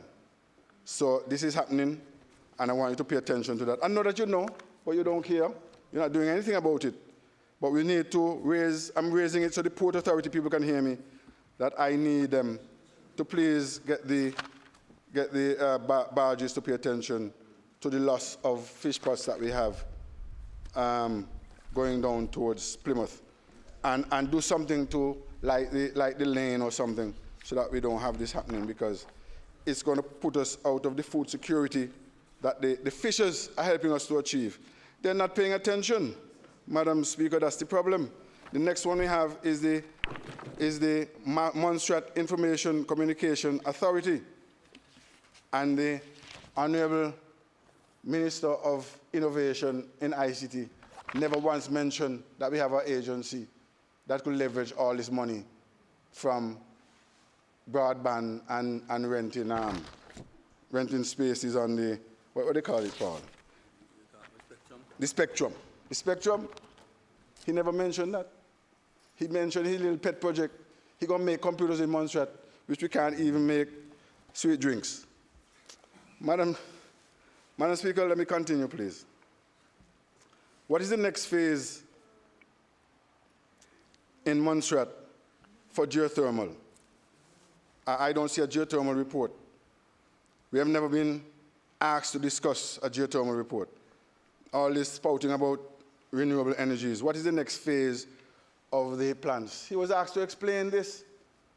And I forgive you, though, you're a Frenchman who learned to speak English, so you're not quite sure that you're explaining what you're explaining. But you need to try a little harder, because I did not hear a thing you said about the next phase. All I know, you have no monies in this budget to do anything about the geothermal plant going to the next phase of exploitation in this year. But you can clean up the sites. I think you can do that. Then we go to, you spoke about the copyright bill and your data protection bill, which had in all of these Johnny McGraw figures for penalizing people of Montserrat, even if they have stuff on their telephone by accident. And I hope the long time that the bill has been away from the House, that the bill finds its rightful home in the legal department as per under the penal code, because I believe, if I remember correctly, for the integrity of that bill to be recognized, that your department would be an advisor to the legal department and not the other way around. So let's get the lines straight, and I don't want the bill to come back here. But of course, you all have the numbers to pass it, so you all could do what you like. But I'm still going to hold my fort, because when I come to work, I work. And when I work even to my peril, because I'm hired to work. Now you have said here that you have improved performance management across the service. We still are not looking at all, riding the bandwagon, but we're not looking at all at the way this country is going. If you want this country to have autonomy, if you as ministers want to have a say at all in this country, stop having people laugh after us when you make these statements, when in fact you're very happy to sit there and not think about us needing a public service commission with executive powers. You will have no say in this country unless you empower your people to serve Montserrat. That is what self-determination means. You have to make the committees that run the governance structures in Montserrat. So if you're going to continue to have an advisory public service commission, don't come in here and say about you have improvements and raise the $12 million that was for public sector reform, and it's given up. So please understand your job. You all must be thinking a little bit about the future of this country and where you want to go, and you're powerless trying to defend performance in this country. You can't speak to anyone, and nobody is reflecting what is important for Montserrat, because you're not thinking that you need to empower the executive of the Public Service Commission. Maybe you think you can have the power for yourself, but politicians work by moving people, systems, and organizations. Politicians don't have direct power. They have to get people to do things, and you have disempowered yourself, and you're waiting now to become a public servant, because the British are going to use you and make you do what they want you to do and build your nice, fine jetty, because that is what they want. And that is what you don't understand that you don't want. That's what I'm saying about not thinking. No local internal self-government promoted. Just a lot of hot air talking about the British coming and all things about slavery and stuff. It's not necessary when you're not doing anything, so we are just laughing when you talk, because you have not made one step, neither in this budget, nor in any speech, or in any other budget, other than to curse and carry on. There's nothing you have done substantially to change the governance structures of Montserrat, to empower yourself as a Montserratian, to give Montserratian a name in the world. Nothing. I tell you where you can start. If you want to empower the people of Montserrat, you have to start to look at those things. You have to start to look at where people are going to go, in which organization. You have to have a systematic thinking, not innovation and self-propulsion. That cannot run a country. You have to be strategic about using your people, leveraging our people for the best of Montserrat to happen. I will tell you, in education, you need, if you want to be innovative, it's not even innovation, it happened already. But this is what is going to change the world. You need technical institutes within the Montserrat Community College. It was built for plumbing, mechanic, carpentry, and the like. And you have apprenticeship. If you couple that with your apprenticeship program, and you go to any donor, since you want to beg, you have to know how to do it. You have to go with the needs of your people. If you don't love them enough to carry their needs and represent them, consider your position. Consider your position. You have no choice. That is why you're there. And it's going to hurt that you have to do this for these people of Montserrat. But that is the only path you have. It's the only route you have. Madam Speaker, I already said they're putting the cart before the horse with the hospital. They have no healthcare system. They're starting to search for equipment. And I was talking about convening a meeting here to talk about what projects they're going to finance. The public sector is telling our ministers, these are the things we're going to do. And our ministers are going to buy into that and believe that if the public sector says these are the things they want to do, that is what is going to happen. It is not going to happen because the public sector has no political leverage or no political clout with anyone. The only people who can help you with a program for Montserrat are the people of Montserrat whom you have to canvass, get a sustainable development plan from them, whatever you want to call it. You can call it medium-term economic framework, you call it whatever you want. But the only plan you can get to be financed in Montserrat is a plan that puts people first. Poor people, mechanics, carpenters, housekeepers, children. You wanted to provide relief? Give the children school lunch. Tell the parents you're going to pay for their school uniform for this year. Prioritize. You can make that choice. Nobody told you you couldn't do it, but that is not your thinking. They put the information in front of you. You decided not to choose to do that. So let us get this second part of the symphony together very shortly, because I'm not going anywhere waiting on y'all for the British to come back with no project proposals, and I'm telling you why. Because you think you have some Indians out there working for you. They're going to come back with some project proposals that have 100 consultants attached to them. And we're going to go back into the wilderness and walk around for the next 40 years. I'm warning y'all, please do not take Montserrat down that road. I want to congratulate the primary health care folks, the secondary health care folks for the efficiency and timeliness of the services they provided in the public interest. I noticed that I have a note here that I was going to say something about the Honorable Kernan, but I lost my heart on that one. I'll move on. Madam Speaker, even on the Cubans, I'm going to move on, because I can't believe that the Premier made this glowing statement of 2.5 million ready and available to keep our Cuban team, and that they have left. And this country deserves an explanation, because I'm telling you, what we are facing right now with that misadventure, people are going to die. People are going to die. Life expectancy has just dropped by 50% in Montserrat because the healthcare system has fallen. I know that our ministers think, as innovators think, they click their brain and they think of how something is supposed to work, and they look at the health people and say, why is it not working that way? They come and announce it to the people and they think automatically it's working. Gentlemen, when systems fail,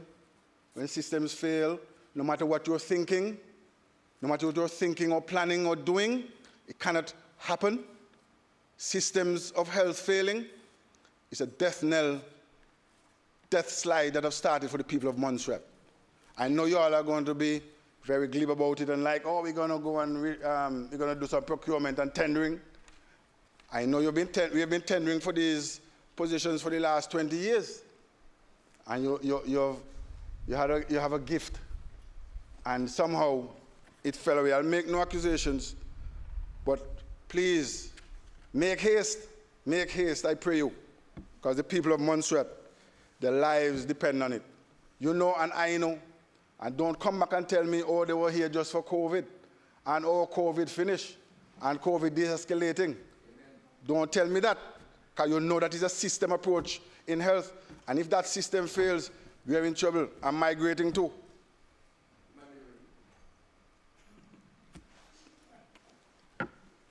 Madam Speaker, my cousin, I can't go with him.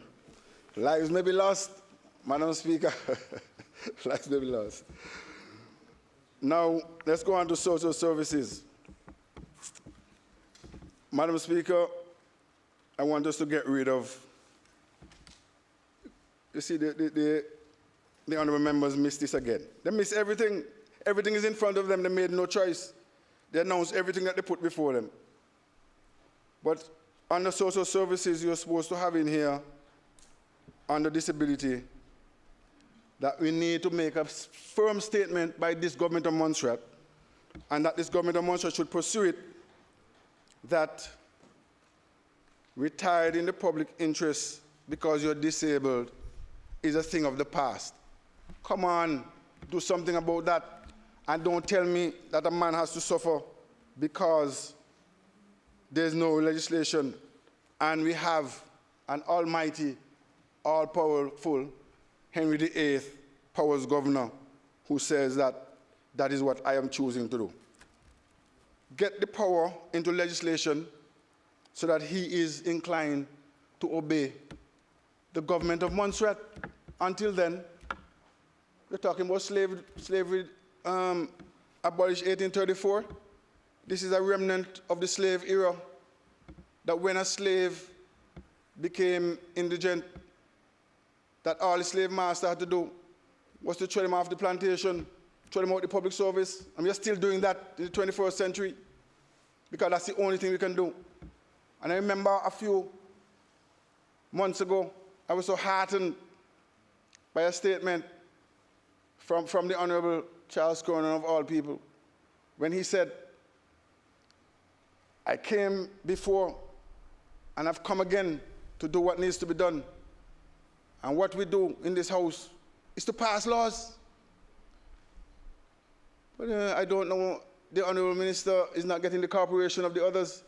Let's get the laws passed. My memory is very long. Very, very long. I remember that quite clearly. So let's move along with that. Honorable David Osborne is telling you about ganja decriminalization.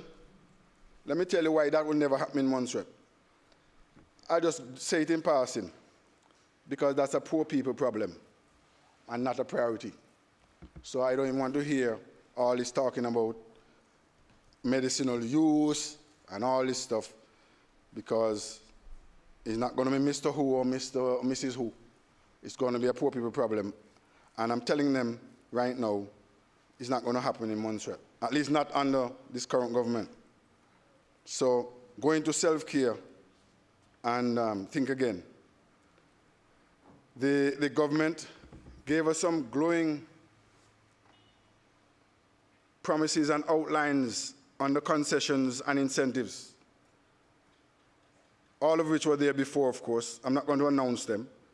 But one of them caught my attention on page 19, redevelopment of homes in Zone C.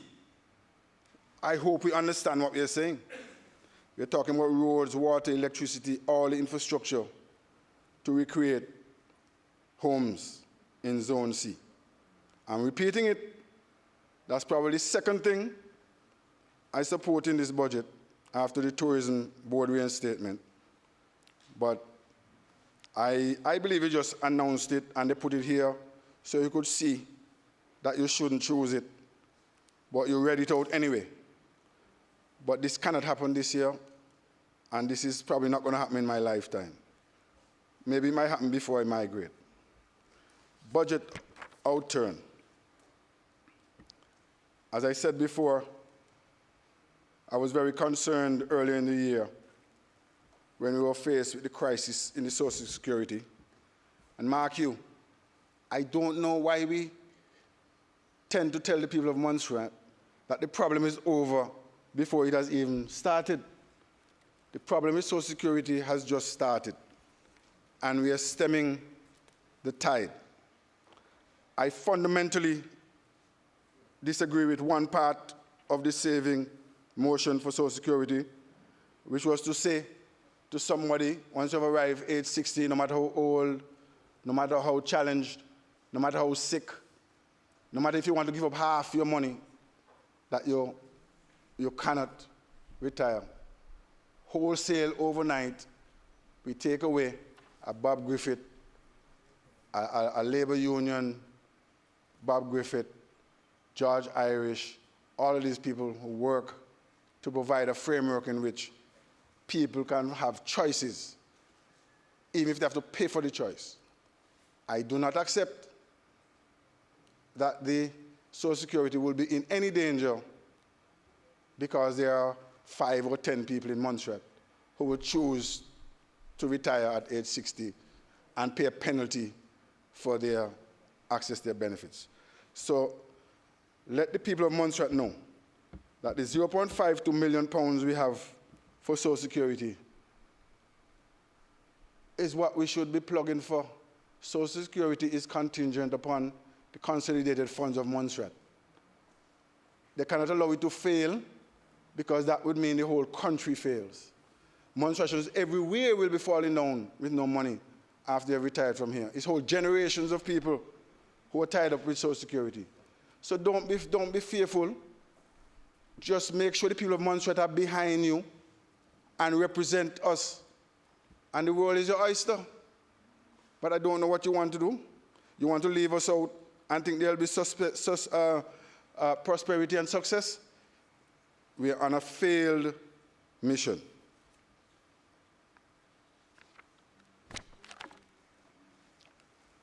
Madam Speaker, I want to repeat that the government needs to get its act together on the question of public goods, the concept of public goods, that this is not about profit. And where can you find the revenue if you give it up? There's no question about giving up any revenue. It's a question of leveraging to produce or allowing people to save. There are 3-pronged options you have, not just to go along with whatever the British tell you.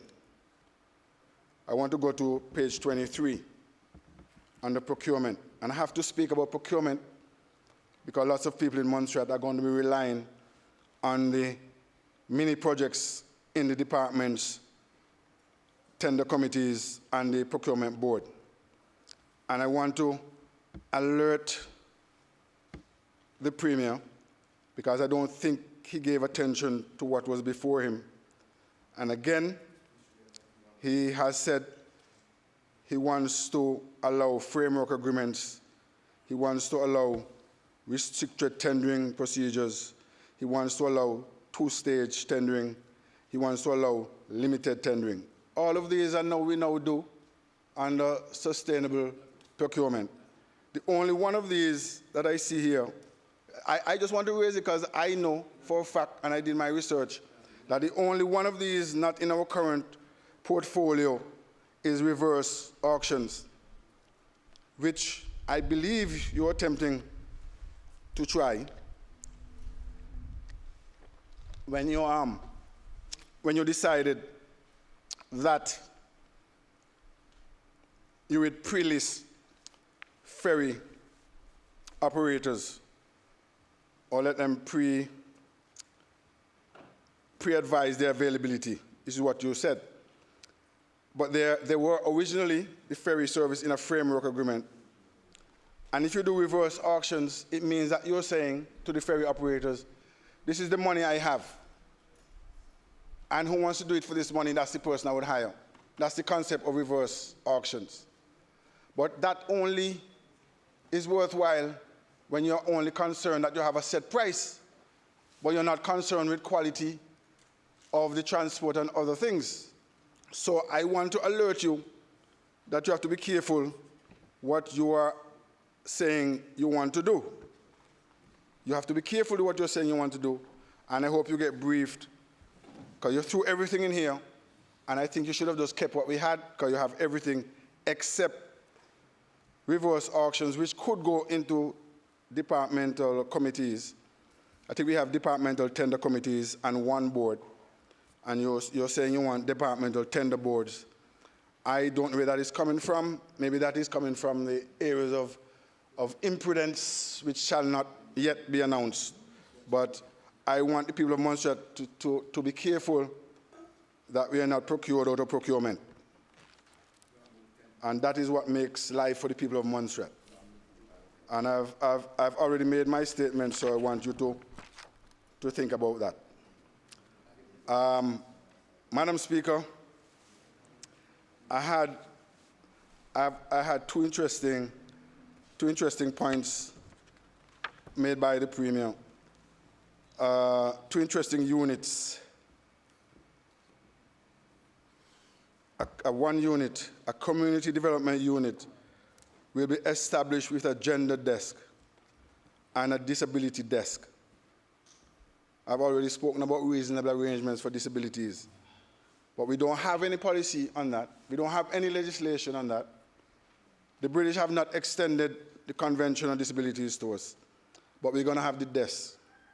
I hope that at least we put the money to good use to help people with disabilities. I don't know what the desk is going to do. But I'll tell you something. Maybe the desk is to signal the British. Maybe I can give the government some credit. Maybe the desk is to signal the British that we want them to give us the money to deal with disabled persons on Montserrat. Or it could be the other way around, that the British have given us these two desks to send us a message. I can see one message in the gender desk. I can see the message in the gender desk. And if you think you're stymied by corruption of the past, you're going to be stymied by the fact that you have one female on that whole team, and you are going to see anything immoral that she doesn't have a ministry. That is what the British is saying to you. The British is saying to you, this desk is to fix the problem of Honorable K. Dorset.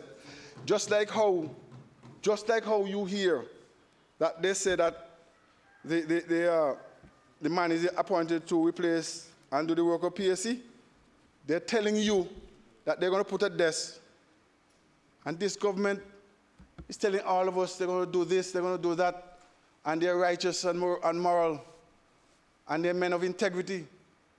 And the only female, and I bet you, I went to school with her, so I know for sure that she can make a better contribution than any of you men over there.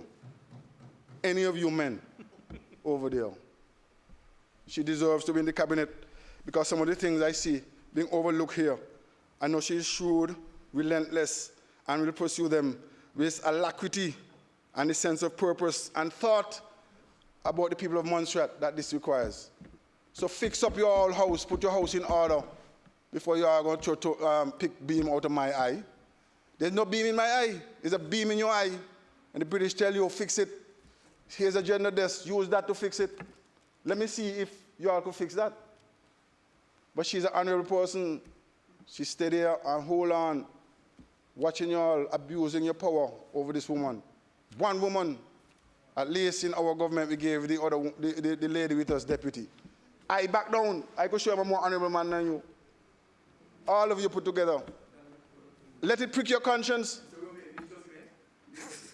Let it prick your conscience. I don't want you to trust me, because I'll be a rattler in your nest. Eat all your eggs. Gender, desk. You're getting the message and you're going to come here to tell us about corruption and all kind of other things. Look at the female over there. A British trained lawyer. And you don't want her to have a position in the cabinet? Give her a turn now. You could step down, you know, because I think she'd make a better premium. Reasonable arrangements. Capital investment and project delivery. Politics we work in here, you know. I enter the zone of the UK government using political thrift and enterprise against you.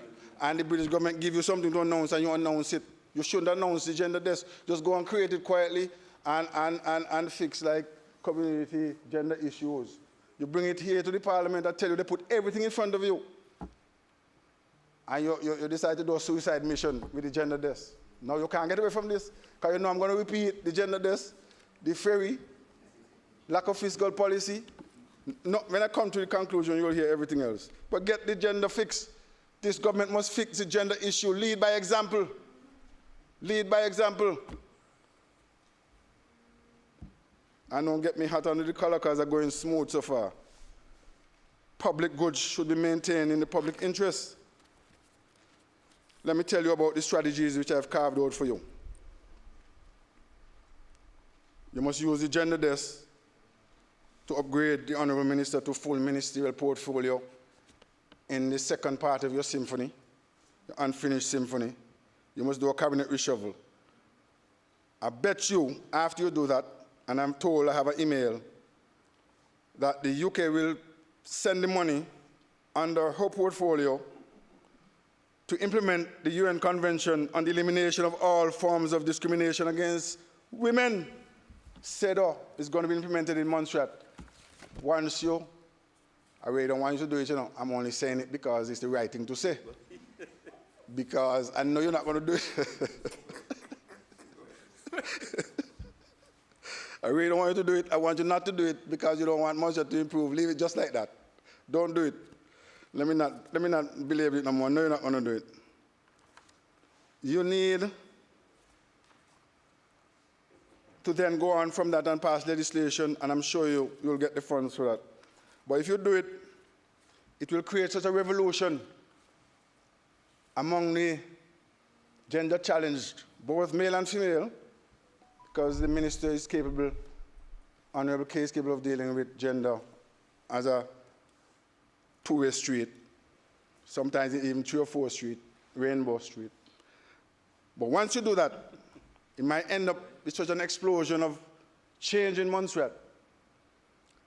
The British government might look upon you too kindly, that finally you understand about human rights and the rights of women, that they might give you too many shiny projects. So I don't really want you to do it. It's just the right thing to do, to tell you that this is the message they're sending you, but please don't do it. I've asked you for the application to restart the MDC. I've asked you what is the program for Montserrat. I've asked you what is going to happen when EU says goodbye. I've asked you why you're giving us all this bad news. I'm going to ask you now, why is it the minister responsible for immigration is not aware that people in Montserrat, visitors, some of the same CARICOM nationals working there, here, during a period of population decline, are asked pretty much to present a visa before they can come to Montserrat, from countries where people should come from that have no visa. I've told them, I've done the research for them, and I've told them, Honourable Dorset, who will soon be a minister, thanks to me,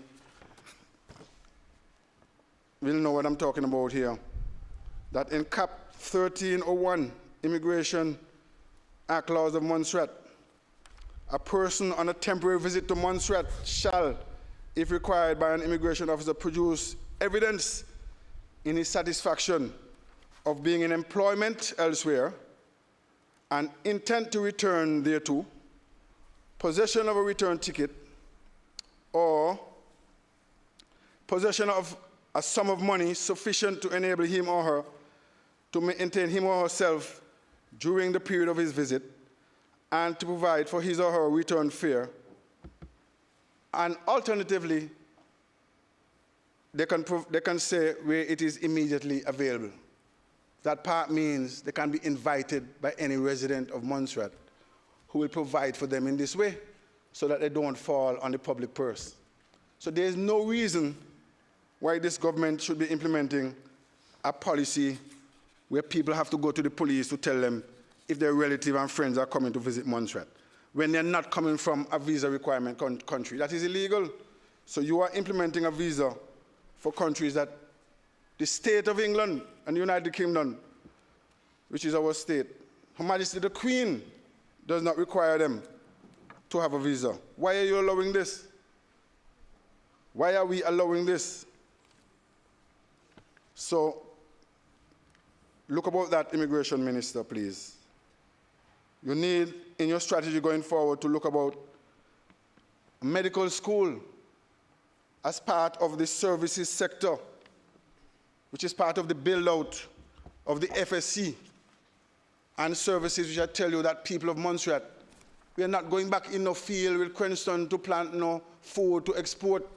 We're going to make food for our food, home resilience and for us to eat at home, but we're not working in no hot sun and in no master whip. We know he could plant our sleep he want.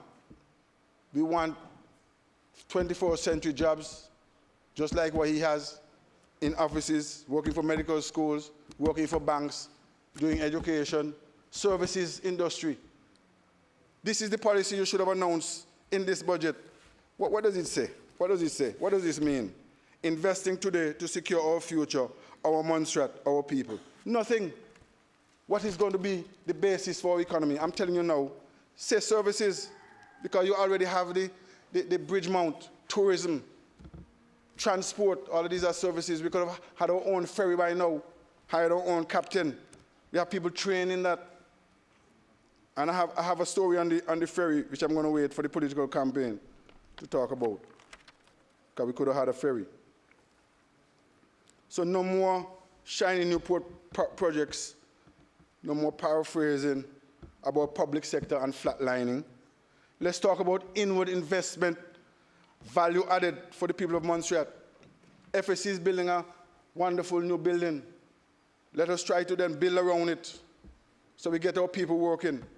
You made no priorities to deal with that in this budget, talking about begging the British and begging the EU. This government, when they were campaigning, they didn't want to hear anything about no begging. All of a sudden, they're not doing anything. They're not even, how come they're not in Dubai? You should be in Dubai, bringing home some Arab money to build villas on Potato Hill. How come you're not doing that? How come you didn't even think of that? How come you're no longer thinking about the new MDC? How come you're not thinking about inward investment? You're relying on the genius of an ICT man. Madam Speaker, we're on a dead-end road. They haven't even told us what happened to the COVID bracelets, but I'll leave that for somebody else. But I want to drive home this point to the Honorable Premier. You have something more powerful than even the Constitution order. The Constitution order is just a law passed in England and sent down here that we have to be guided by. You have something called a democratic mandate. Maybe not quite, maybe you don't quite think you won. But you won. We want to follow you. If you lead in, lead all of us. Not some of us, all of us. You have a democratic mandate. You can stand up to the British and the governor and everybody, because all you have to say, I'm guided by my people. Because I tell you something they're fooling you with. That you belong to the British family. When your first trip to England, they send you to Manchester behind God's back. Really and truly. When you should be in London if you're part of the British family, because they tell you you belong. But you have to be careful that they're not treating you like we owned as part of the British family. Because belonging and own is two different things. So assert your cultural difference. Assert that we are from the Caribbean. Assert that we are a difference within the United Kingdom. We are not a subordinate territory. We can say we are non-self-governing. We can go to the United Nations and make speeches. We can represent ourselves. Why are you afraid to tell them that what they're putting in front of you? It's a man running towards a net, which is blocking a cliff. And if you keep running, you're going to run over the cliff. Thank God all of us not following you.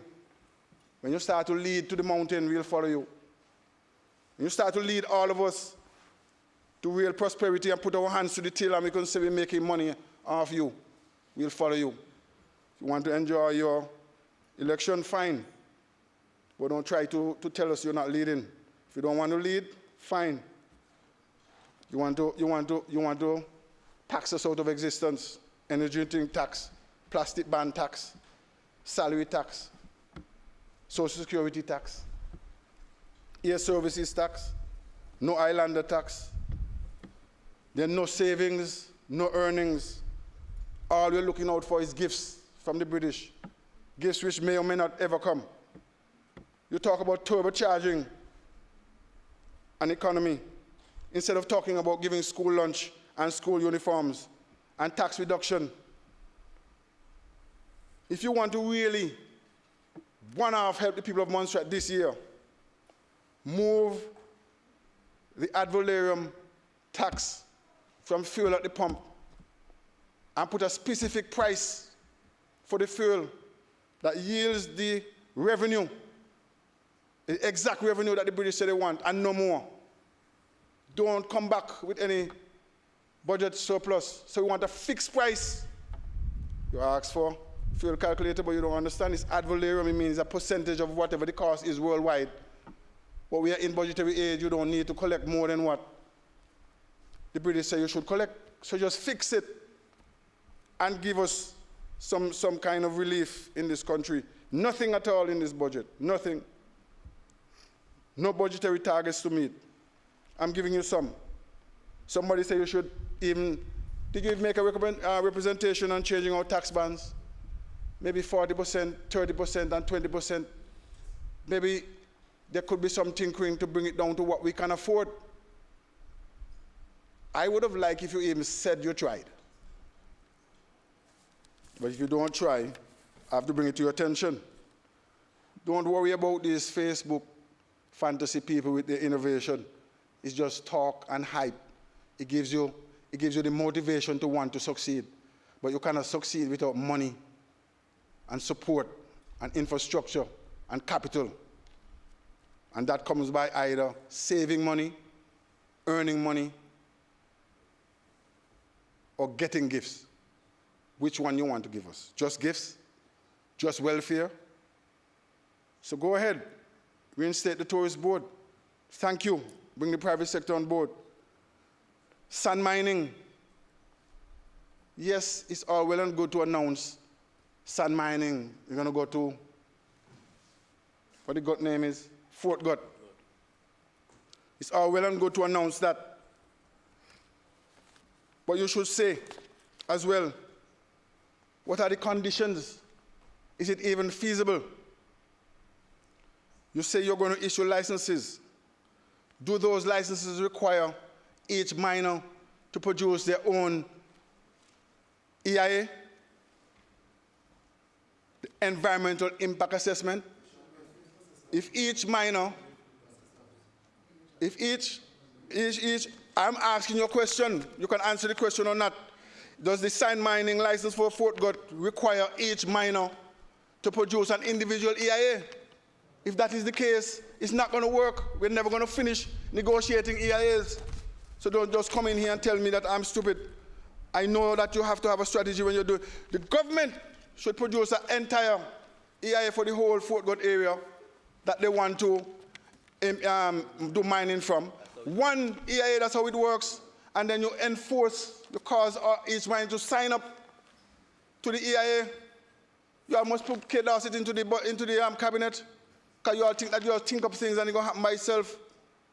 I'm telling you, the strategy is wrong. You're never going to finish negotiating EIAs, because everybody's going to be at a different place, and some of them going to overlap, and you'll keep going back and forth and back. We're never going to have any mining in Fort Gut till 2090. Let the government, if you go to any other country that does mining, Dominica, Martinique, anywhere, Guyana, it's a single EIA and you get the miners to sign up. What's so difficult to understand? I'm chatting what? Let me not get angry. So, what's on your mind is off the radio. I'm not on a campaign, so I'm going to finish now, Madam Speaker. Let me just wrap up, because it looks like my words will contend. Go out and ask the public what they think afterwards. I'm not listening to you. Let me wrap up, Madam Speaker. It looks like when we talk, remember when I talk, because I live by me. Madam Speaker, I've also had a look through the estimates. You like to grumble in a class? I've also had a look through the estimates, Madam Speaker. And the government says they're into good governance. But if you look, and I'm going to ask these questions, they can answer if they want, but I'm talking to the public, so if they don't answer, the answer will come by rough seas or calm waters. The legislature, which we pride ourselves as being pivotal to the development of Montserrat in terms of integrity, transparency, and our getting our message to our public to drive and leverage this country, the budget has declined. Slightly, but declined. 45,600 less. I don't know why. Strategic management, which they say we no longer have the 12 million to deal with reform in Montserrat, that has declined by $139.5 thousand. The Office of the Opposition, no program funds have been added, so people of Montserrat cannot come to the opposition office to supplement, implement, or make any intervention of a social or other cause in this country, because it is still at the establishment budget, zero motion. Office of Disaster Preparedness, we have some repair work, maintained at $180,800, no change. External Affairs, one of my pet areas, because I know, and I have to remind them every year that they don't think about Montserrat, that Montserrat cannot exist in a vacuum. We are not the United Kingdom. It's a great error to compare Montserrat to the United Kingdom and whatever is happening in the United Kingdom. The gravest error you can make is to compare Montserrat to an open economy to a closed economy. Montserrat is in the Caribbean. We exist because of the Caribbean network of governance. It is going to be far too expensive, no matter how much the British say we are part of the family, to extend the governance structures of the UK to their overseas territories. So it's always going to be the fact that we have to cling on to the Caribbean organizations in which we have membership, so we can keep up with best practices and what's going on in the world, and we can train our people exceptionally differently to deal with our cultural circumstances. So if you're going to cut the budget of external, or something happen that is worth a negative $626,300, please explain. We have to protect this like our child, because if we collapse from the linkages to the rest of the region, and especially economically to Antigua, I'm sorry for Montserrat. And we already saw evidence of what could happen if Antigua were to exercise its full sovereignty when we had our COVID situation, and if they were to do it in other areas. That will tell you how important it is to hang on to our friendships in the region and pay our dues, because out of that is worst nightmare. And I know I have to remind the government because they tend not to pay attention.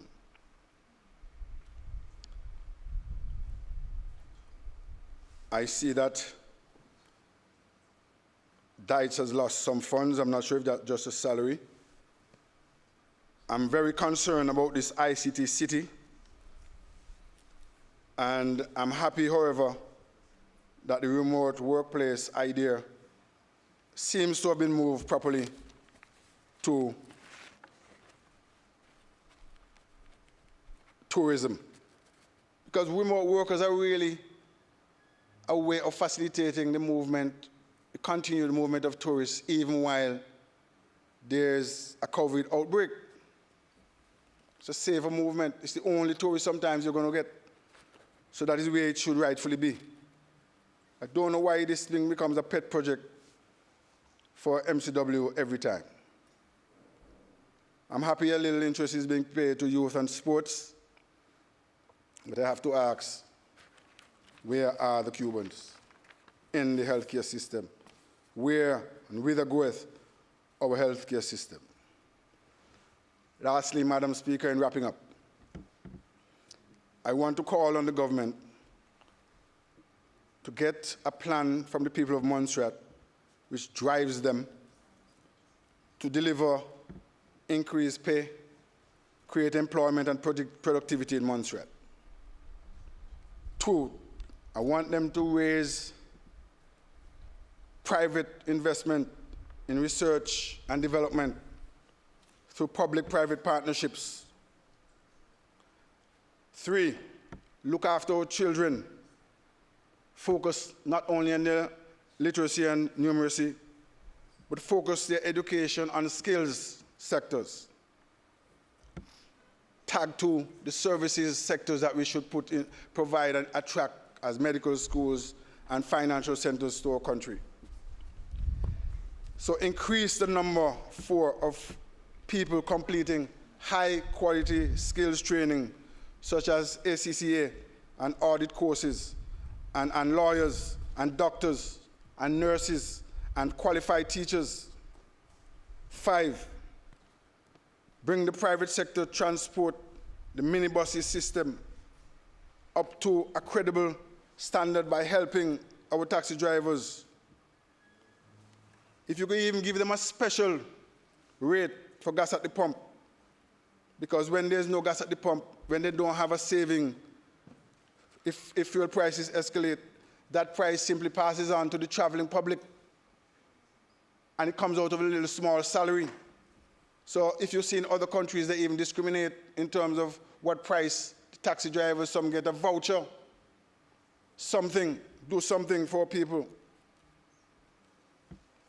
I have number 7, the Don Romeo gigabyte capable broadband in this country. Number 8, and I don't want to hear any more talking about it, it's happened already, and let the private sector take it and run with it.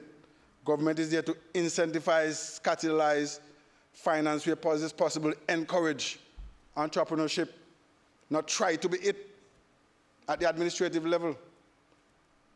We must create more first-time home buyers and builders of home in the private sector by incentivizing that in the north.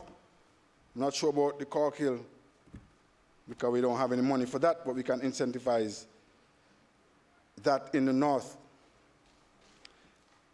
8, give us a healthcare system, not a hospital building. 9, improve well-being in every area of Montserrat, including, let us hear about the support to Golden Years and what's the organization that gives lunch for the senior citizens and cleaning their homes. Let's hear about what you're doing for these people. Let's hear how much money additional is given to Meals on Wheels. Let us hear about helping the aged at home to remain in a sanitary, clean condition. That's how you spend the money, and then go and look for money for the other investment. That's how you spend public interest money. Look after the children, give them free uniform, because the Constitution says so. Give them free lunch where they need it, because the Constitution says so. Increase pride of place in Montserrat.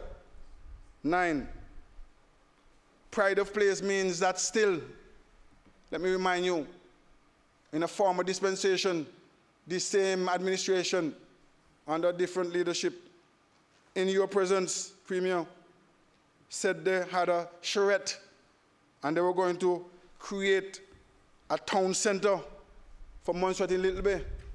Let us get back to that. Let's talk about that. I don't want to talk about what's in the estimates of revenue that the public servants are in charge of. You all become super public servants.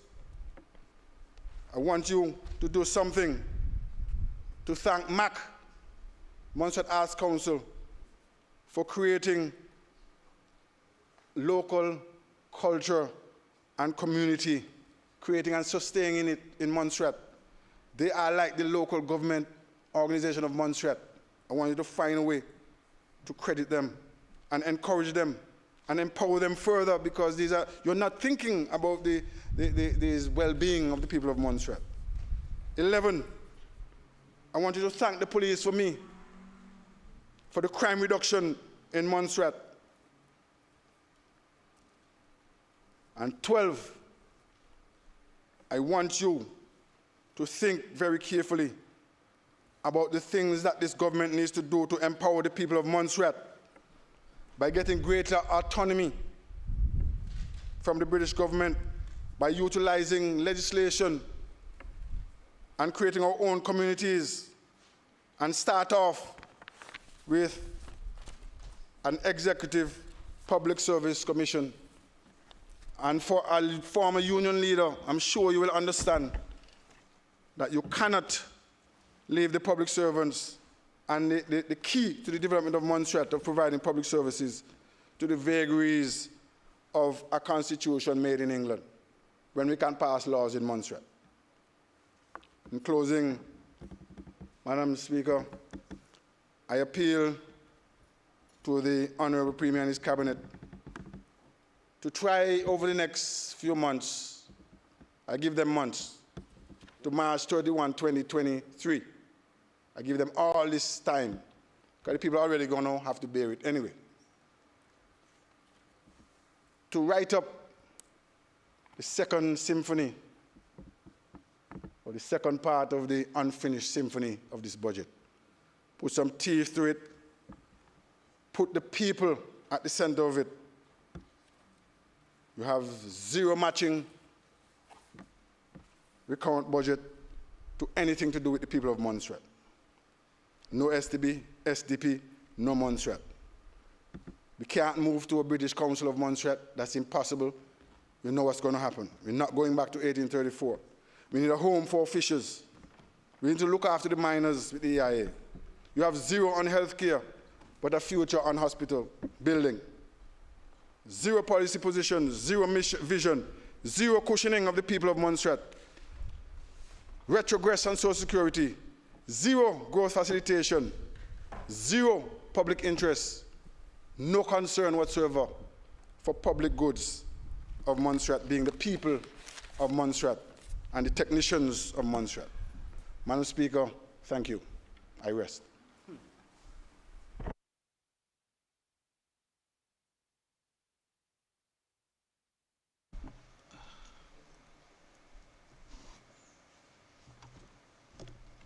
I recognize the Honourable Member of the Opposition, Mr. Romeo.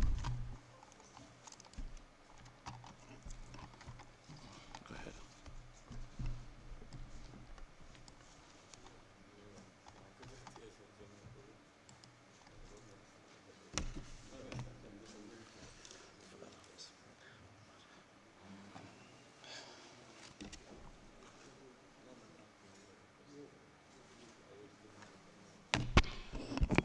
Madam Speaker,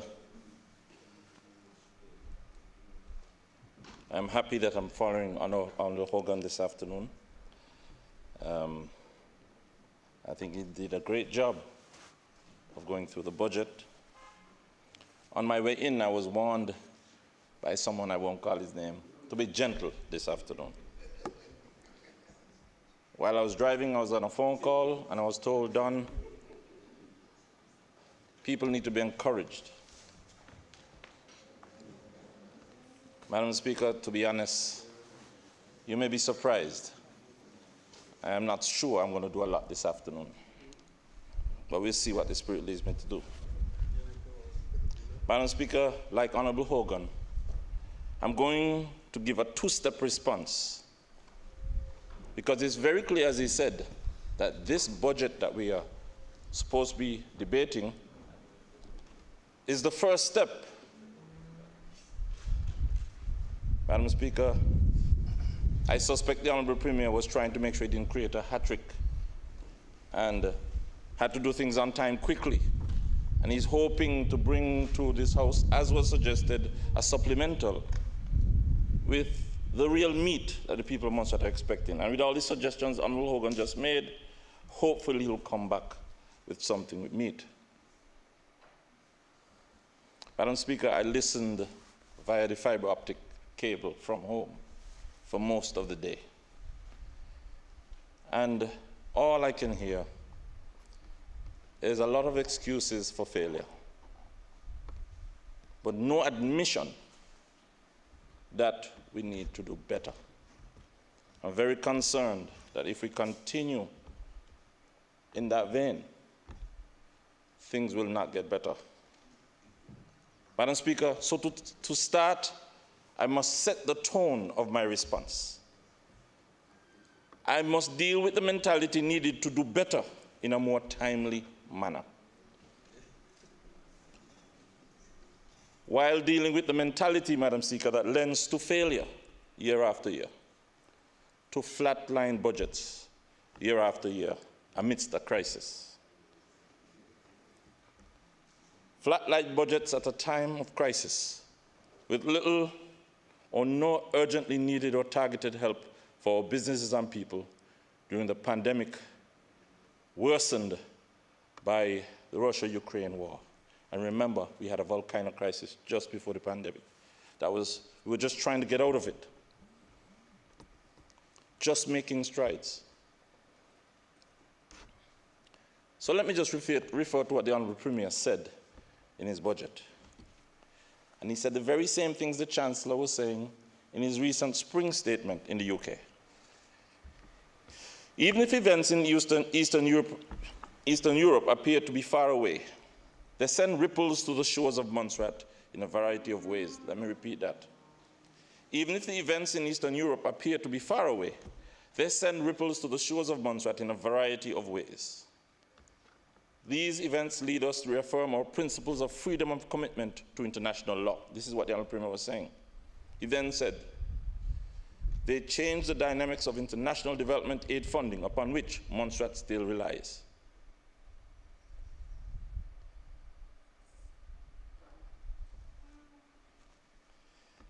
They impact our already pressured cost of living and the inflation of goods and services. And they create changes in the national supply chain which impact our project planning and delivery as well as our everyday lives and logistics. These events lead us to reaffirm our principles of freedom and commitment to international law. And then he says, the impact of that. Madam Speaker, therefore I must take this opportunity once more to remind the Honourable Premier, his government and the entire Assembly that international law says that the British businesses and people of Montserrat must be treated as equivalent to British businesses and people in the United Kingdom at all times.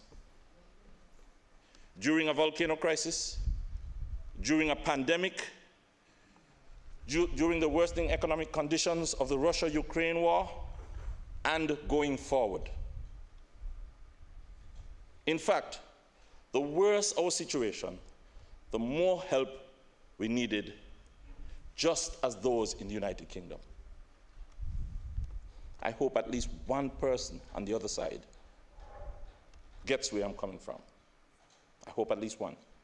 Because, Madam Speaker, I'm sure they will all agree that we are all created equal. We have a right to be treated as British citizens, just as Montserratians who evacuated to the UK are being treated. Every business person, every single mother, every disabled person, every farmer, every tradesman, every fisherman, every doctor, every plumber, every politician has a right to be treated with the respect due. As a community, we have a right to self-determination. This is the basis for what I will now say in reply to the 2022-23 budget statement. This is what I'm going to say. Partly addressing basic needs is not good enough for British citizens on Montserrat. This has been the case for the past 70 years of parliamentary democracy on Montserrat, whether we like it or not. The past 27 years of recovery from a volcano crisis. The past 2 years of a pandemic added to the past weeks of the Russian-Ukraine war. Montserrat feels the pain far more than the people in the United Kingdom. Madam Speaker, the next thing I'm going to say is that Her Majesty's government must be held to the principle that the interests of Montserratians are paramount. HMG must accept as a sacred trust the obligation to promote to the utmost the well-being of the inhabitants of Montserrat and all British overseas territories, not just Montserrat.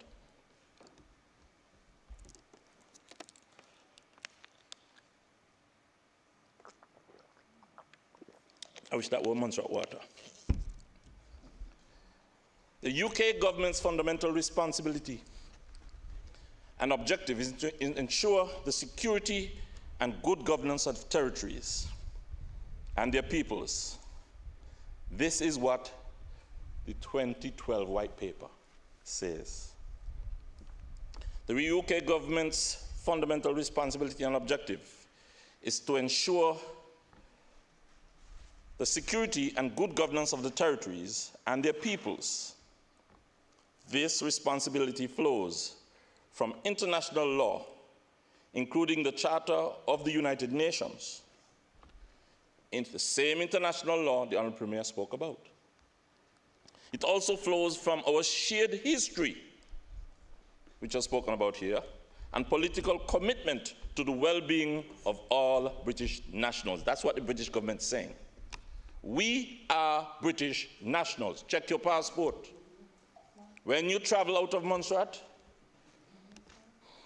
passport says, I should have had mine. Her Majesty requests that the bearer be allowed to pass without let or hindrance and to be afforded whatever assistance necessary. Anywhere one of us travels around the world and we run into trouble, we are to be treated just like any British person in the United Kingdom. Do you know that? That's who we are. To promote to the utmost the well-being of the inhabitants of Montserrat means to the best of the ability of Her Majesty's government. Madam Speaker, I'm saying this. I may not need to say much more. I'll say a little more. But if we get this as a people, trust me, all the delays and challenges that we face will take a different course.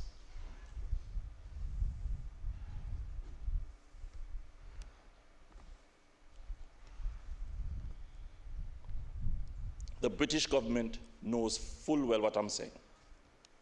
During the last year of my term as Premier is when I got a clear understanding of the power we have on this little island as British citizens. And this assembly, I have learned more in the past 2 years than I've learned in all my life about my rights. That means that we are British nationals, equals, not beggars. And it means that the British businesses and people of Montserrat must be treated comparably to those in the United Kingdom at all times. During the pandemic, during the worsening economic conditions of the Russia-Ukraine war, and going forward. This, Madam Speaker, must be done with respect to our culture, our aspirations, of our right to self-determination, and the history since 1632 that has brought us to where we are today. Madam Speaker, what does our history say? I heard earlier someone say that who pays the piper pays the tune.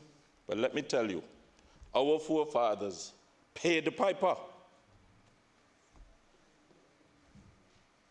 And today, finally, our passport acknowledges us as British nationals with equal rights. By law, we are supposed to be helped to stand on our own 2 feet. Volcano or no volcano, pandemic or no pandemic.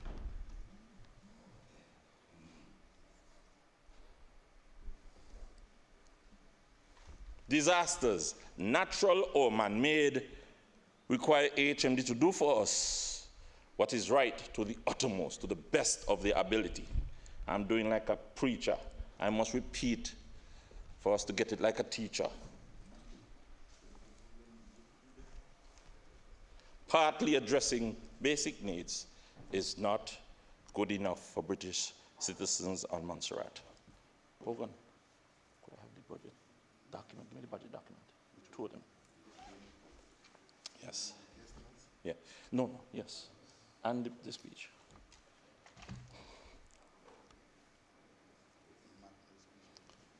Madam Speaker, I am not going to bore this audience with what they may have heard before. In 1998, when there was a trial over the death of 18 persons killed by the volcano, this is what a British coroner, Her Majesty's coroner on Montserrat said, and I'm not giving the exact words. He basically said that being tardy, grudging, and inadequate was not enough, Madam Speaker. 1998. And here we are debating a flatline budget that repeats the same as last year, Honorable Hogan. We're debating the same budget as last year, aren't we? Basically the same. Yes. I must tell the Honorable Premier and government, there are some good things in there. There's some good things happening. I'm not discrediting the entire budget, not at all.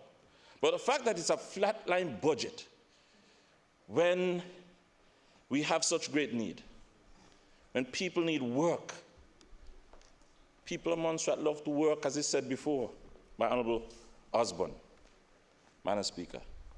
Today we debate a flatline budget. And what does a flatline budget mean? You know, when you go into intensive care and you look at the monitor and it says, beep, you know what that means? When there is no electricity or movement in your heart, I'm just giving you an analogy, a static budget, when with a little injection could make the whole world of difference. And I know the government wants to put one in. I know they want to. But why is it for 2 years, from 2020 to 2022, we have not managed to even get a peek of what Her Majesty's government is doing in the United Kingdom? For its why? We have to answer this today. If we don't answer it, it will not stop. Are we not going anywhere? People are leaving more than before. This is what the Honourable Premier said in his budget. Madam Speaker, we have been able to maintain the same level of aid for the upcoming financial year. And while this may seem a defeatist approach to some, it has taken a lot of dedication and commitment on the part of the local and FCDO teams to be able to present a case at a minimum to maintain this level of support within the context of an overall significant reduction in ODA funds. So our Premier is saying that they had to work real hard to convince the British government to agree to a flatline budget because of the significant reduction in ODA funds. Well, let me tell you, that can't be true. I'm not saying it's not truthful again, Madam Speaker. What he said can't be true. Madam Speaker, as Honourable Joseph said, in 2020, we got $23.18 million. Guess how much money was available in overseas development aid? $50+ billion. In 2020, when the crisis was worse, in my view, because it just started and nobody knew where we were going. And in 2021, Madam Speaker, we got £23.6 billion for the budget. And guess how much was available in overseas development aid? 45+ billion EC dollars. I hope I'm saying the right thing. I said pounds and dollars. 23.6 billion pounds. Sorry, 23.6 million pounds for our budget, sorry, and 45 billion EC dollars, probably about 14 billion pounds available. So how could you say it's because of aid? So what happened in 2020? In 2020, and in that year, remember, we had an $18 million shortfall. And the MOU said that if any crisis were to hit us, that's the only reason why they would consider covering a shortfall. And we got no coverage, and for a whole year, no balanced budget. But this time we achieved one. But guess what? Flat line. Madam Speaker, when I delayed the budget twice in a row, I did it for a good reason. I wanted to make sure that certain things were in that budget. In the first instance was the salary increase for public servants that they had not gotten for more than 10 years.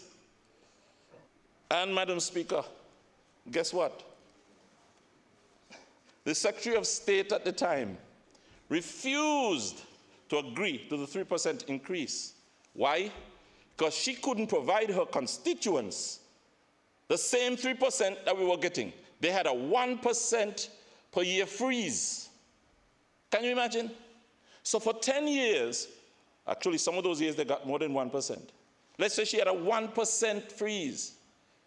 So because she can't give 3% in the same year that we were giving 3%, we were not supposed to give an increase at all.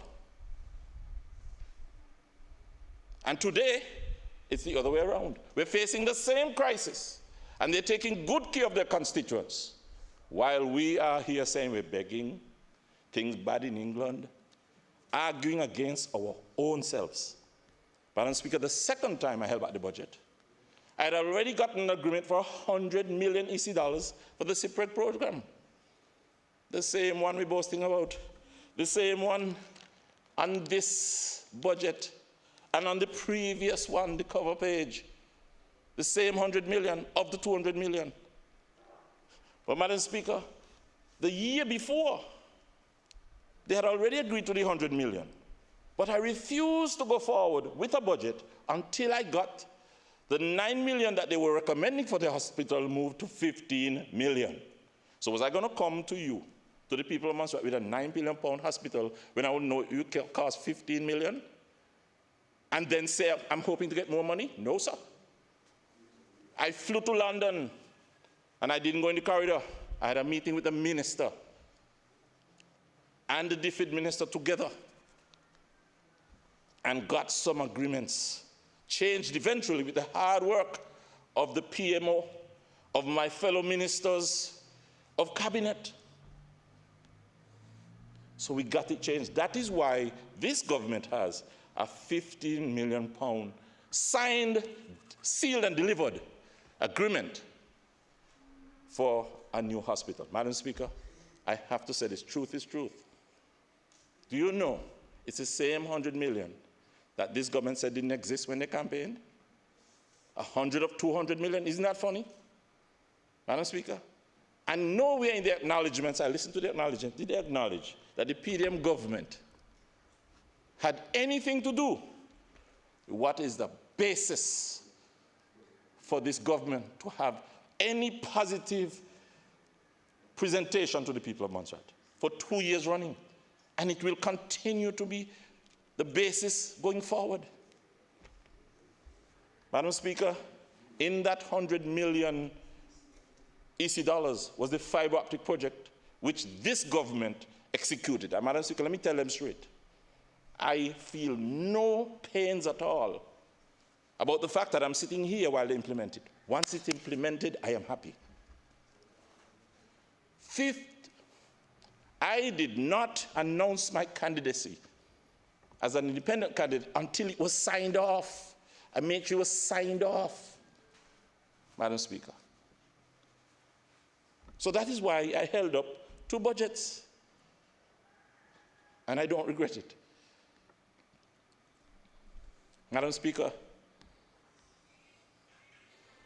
I must continue to admit for the government the level of failure that we are having here today.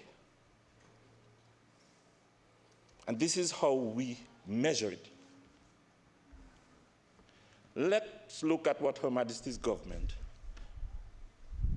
has done for its businesses and people from the very start of the pandemic, March 2020. Just a few months into the pandemic. And by March 2020, the Chancellor was able to put on the table a proposal. Guess for what? A 12 billion plan to provide support for public services, individuals and businesses whose finances are affected by COVID-19. 2, this includes 5 billion COVID-19 response fund to ensure the NSH and other public services receive the funding they need to respond to the outbreak and the situation as it developed, and hopefully recover to normal afterwards. 3, for individuals, it included extending statutory sick pay for those advised to self-isolate and those caring for others who self-isolate. Right away at the beginning, Madam Speaker. So if you had to go home because you had COVID or whatever, they provided sick pay, whether the businesses could afford it or not, to make sure the businesses didn't have the strain. And Madam Speaker, never has this been done in Montserrat. Support 4, through the welfare system for those who cannot claim statutory sick pay, as well as a hardship fund. Support for businesses that experience increased costs or disruptions to their cash flow. And we know about the furlough program, which our government said they don't believe in. This includes expanded business rate reliefs, a coronavirus business interruption loan scheme to support up to a further 1 billion lending to small and medium enterprises, a 2.2 billion grant scheme for small businesses. And Madam Speaker, right in 2020, we're in 2022 going on 2023. If our government is not able to sit down and come up with a comprehensive plan, well, maybe they have. Not just for this year, for several years. The British government won't take them seriously. Madam Speaker, in addition, he put forward, and listen carefully, 640 billion pounds, multiply that by 3.5 in EC dollars, for roads, railways, communications, schools, hospitals, and power networks across the UK by 2024-2025. That's 2020 to 2024-2025. Did you hear that? 640 billion. For roads, railways, communications, schools, hospitals, and power networks from 2020 to 2024-2025. Man, the amount of roads we have in Montserrat could go with a good resurfacing. Some are dirt roads. I live in Manjak, and I have a short distance just from the by road to my house. Less than a minute drive. And I hate every time I have to drive across that road. Can you imagine what those people down in St. Peter's they have been going through? I can't imagine. What they call it? In St. Peter's, where Larry Allen they live down there. Jones Hill. Every time I drive across there, I think about them. You mean to say we can't convince the British government to come up with funds to do shovel-ready jobs for roads that are needed for 20 plus years? 20 plus years? Something is either wrong with us or with the British government. And Madam Speaker, this is an effort to support the government. What I'm saying, supports them when they go before the British government. If somebody doesn't speak like this, the British government would not realize, hey, the people of Montserrat understand what's happening.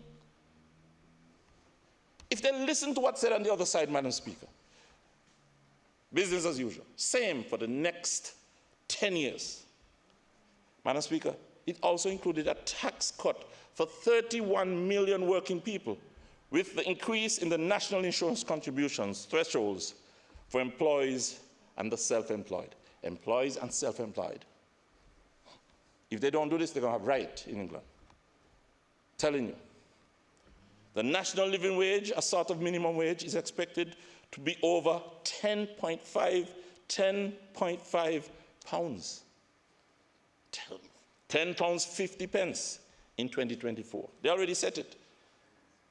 This builds on the 6.2 increase of the national living wage to 8.72 an hour that takes effect from April 2020. Starts now. Madam Speaker, if they didn't invest this £650 billion to create that economic activity, they couldn't make these raises in salary for anybody, you know, at trouble. If the businesses are suffering and don't have hope and some level of economic activity, how are they going to raise these wages? So if we are going to raise the wages in Montserrat, which must happen and need to happen, I've needed to happen for years, something significant has to be done to see that there's economic activity to encourage it. So when I go to work for somebody and they say, look, I'm paying you £2, I say, all right, no problem, I'll go next one work. Everybody could say, I'm not working for that, because you can't get nobody. But right now, the people could barely pay the person, some of them, for what they're doing. They're complaining about the Social Security increase, just a small increase. To us in here, but not to them. Madam Speaker, increased economic activity goes hand in hand with raising salaries. There was a further $9.5 billion in the Affordable Homes Program, in which in total will allocate $12.2 billion of grant funding from 2021 to support the creation of affordable homes across England. Madam Speaker, that would be a fantastic program in Montserrat. The borrower who wants to buy a home or build a home, all he has to put in is 5% of the cost. The British government backs 45% of the entire cost. So all the bank has to worry about is the 50% against the asset. Can you imagine what would happen to Bank of Montserrat? I've said this before. I said it last year. Something, man, just security. They don't have to give cash. Give security to make something happen now in the private sector. I have to make sure I remember something.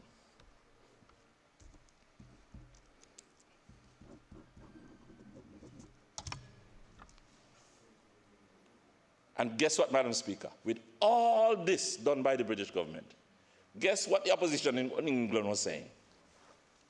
That's not good enough. They need to do more.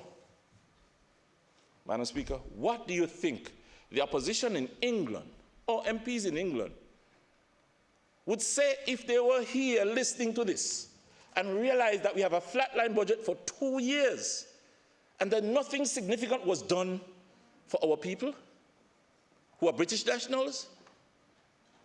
Well, maybe I have not spoken loud enough. That's why, Madam Speaker, I'm going to have to do something different. 1 year after the UK demonstrated what to do for people and businesses, we are still unable to negotiate no more than a flatline budget. Madam Speaker,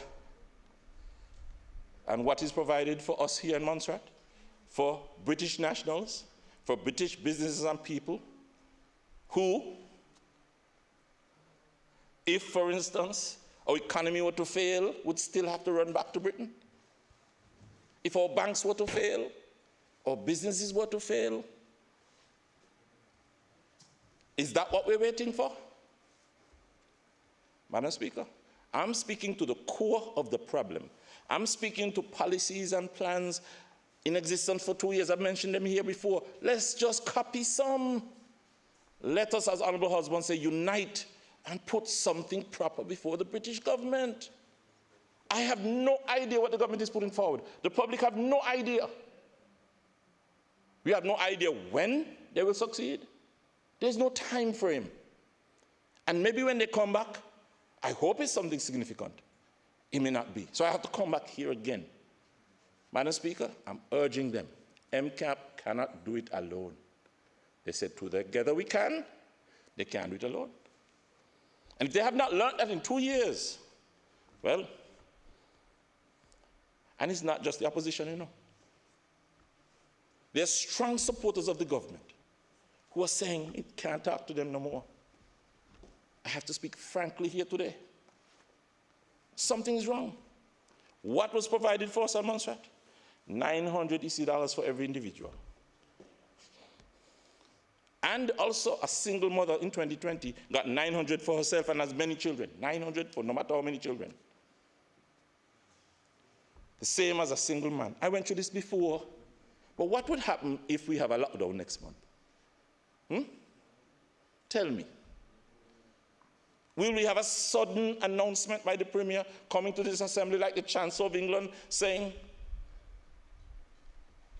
Madam Speaker, I have the audacity to believe that if we understand our rights, understand the power of being a British national, very soon we'll be coming to this assembly, making decisions, passing laws that will bind the British government to either accept or refuse. Let them assent or don't assent. Let's put forward progressive proposals, ambitious proposals. Let them say no, but have all of us together agreeing. Let the whole of Montserrat agree, and you're going to see what happens. Let's see. They might say no to 10% of it. They can't say no to all.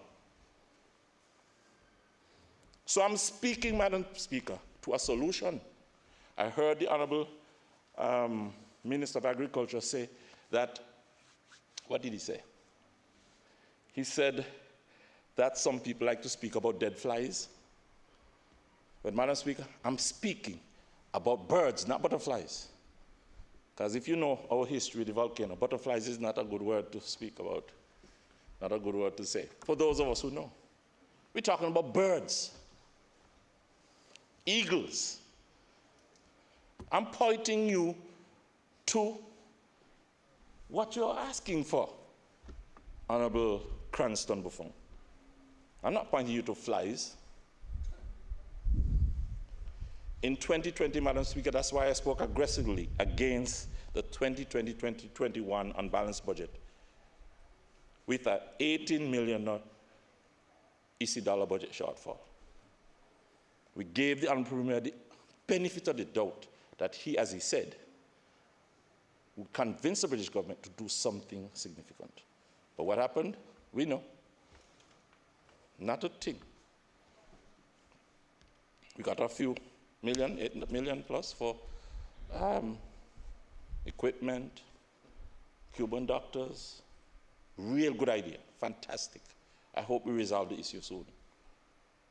I won't want to say anything to harm resolving that issue. We need to resolve it soon. Whatever it is, because I don't know. I know something not right. And a few dollars given to people for April, May, and June, and January lockdowns. The government afraid lockdown. You know that? And I don't blame them. But when you release the people from lockdown, they're still locked down.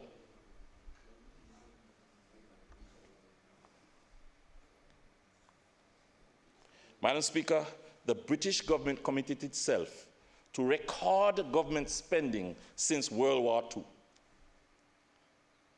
Record government spending since World War II.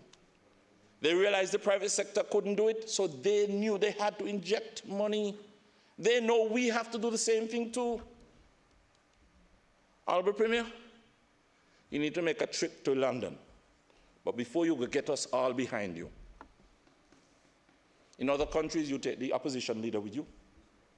And if you don't agree somewhere, you have to say you have to bite it tongue. But something drastic has to happen. We can't do it as usual. Madam Speaker, then in 2021-2022, last year's budget, the entire opposition chose to abstain, when called on to vote on the 2021-2022 budget. Because again, it was a flatline budget and could not deliver what it promised: recovery, growth, and opportunity in the age of COVID-19. That's what it said. We just couldn't just agree. We had to abstain. We want the money to be spent. Abstain don't prevent them from voting. They have 5 to 7 people out there. We abstained just to send a message, Madam Speaker, and that still didn't work.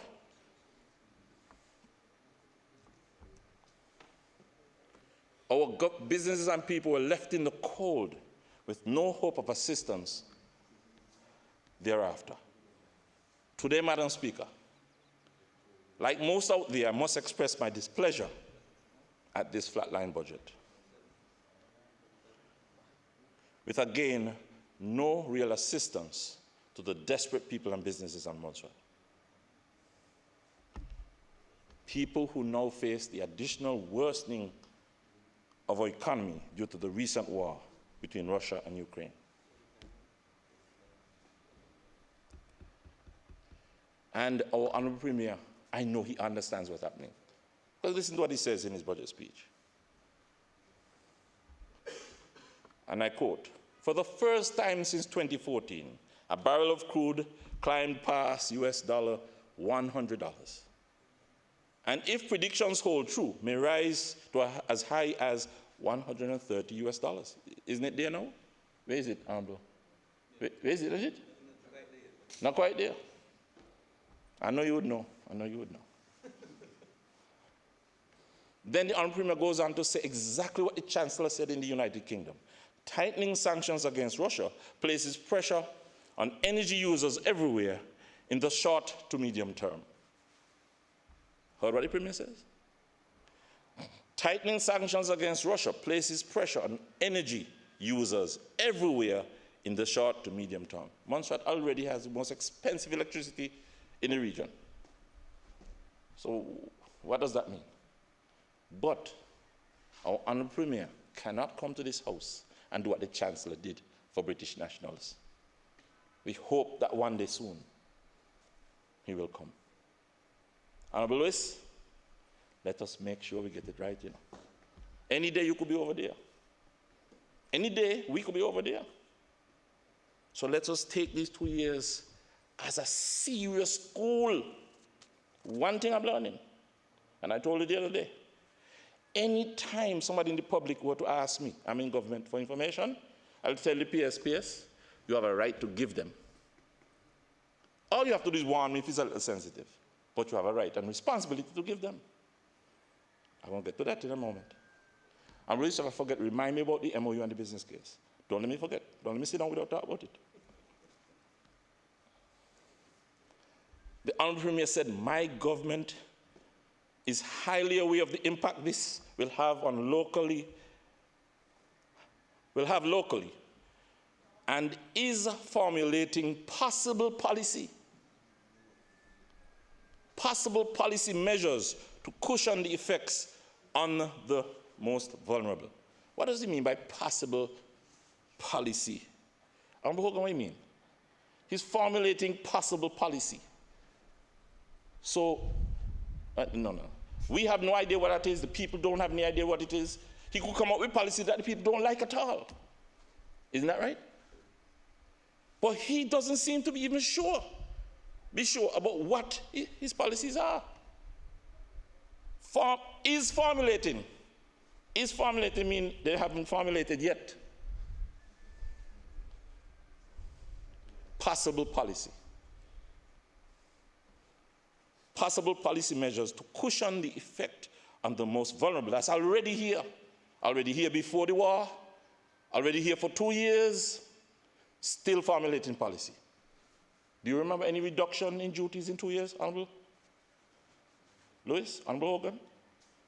In 2 years. Not even on electrical goods that are damaged by the power surges, that we're still trying to figure out what the cause for.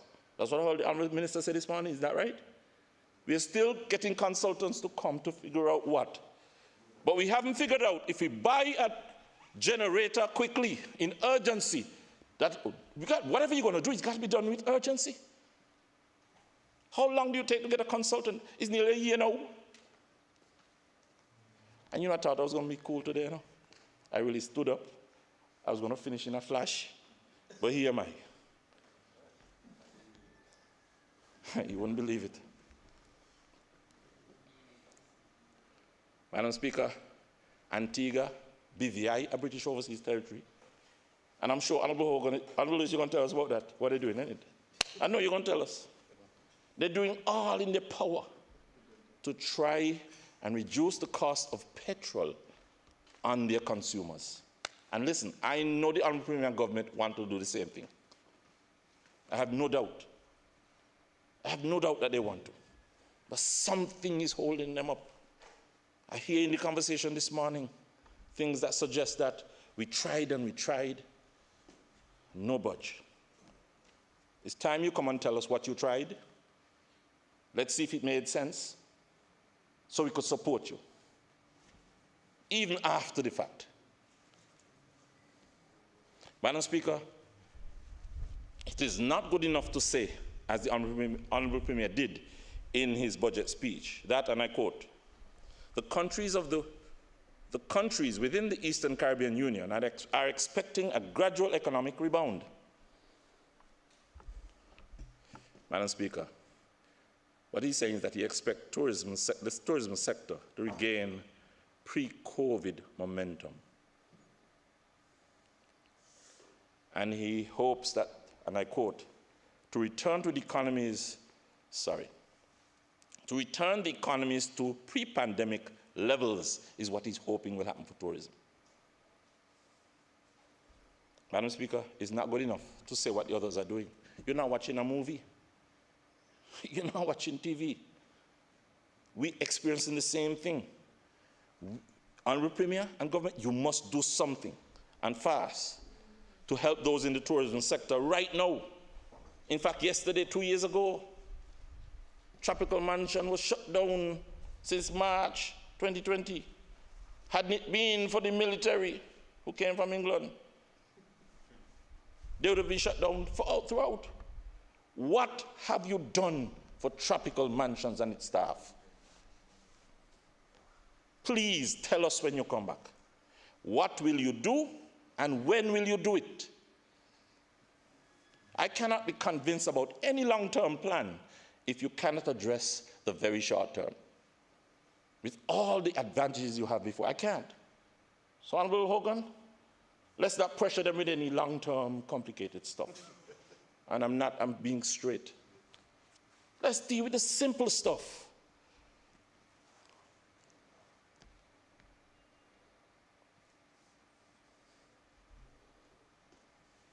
Honourable Premier is behaving like a journalist, reporting on what's happening around the world.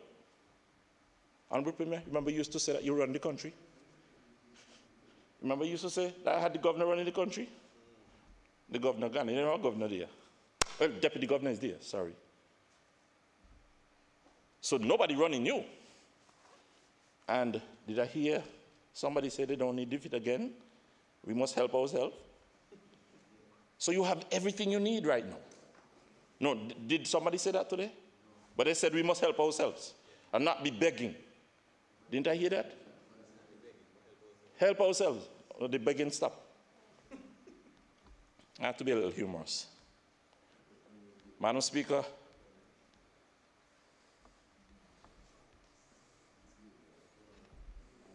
I know full well now, from our little experience, if we expected anything to happen in March, it had to be negotiated before January. You had to be working on the ministers before January when the team comes here, because you had to have been working. You don't wait for JMC to go. We should be initiating communication and negotiation long before mid-last year for this year. because we know it's, So no matter what we say here today, Honorable Hogan, they have to pass this. This has to be passed, And to take shame out of their mouths, they got to say what they're saying. And I have to say the truth. I don't dare say what you're saying. Meanwhile, we're watching television. Our neighbors are finding ways to address urgent needs of businesses and people, reducing charges, giving bonuses to public servants,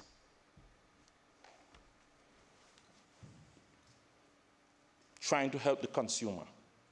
While we, as a British overseas territory with British nationals of a mother country that is the 5th or 6th, which is it?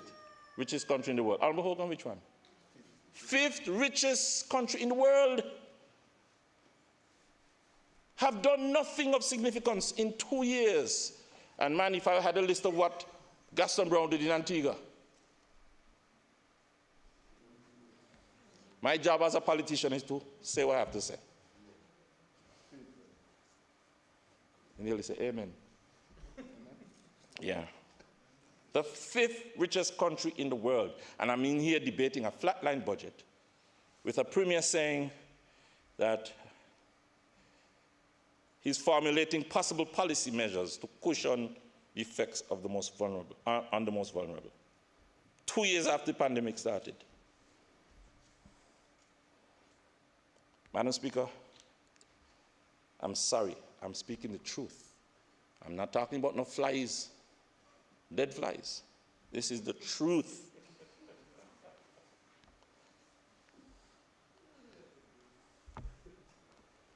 A minister on the other side had a conversation with me last week.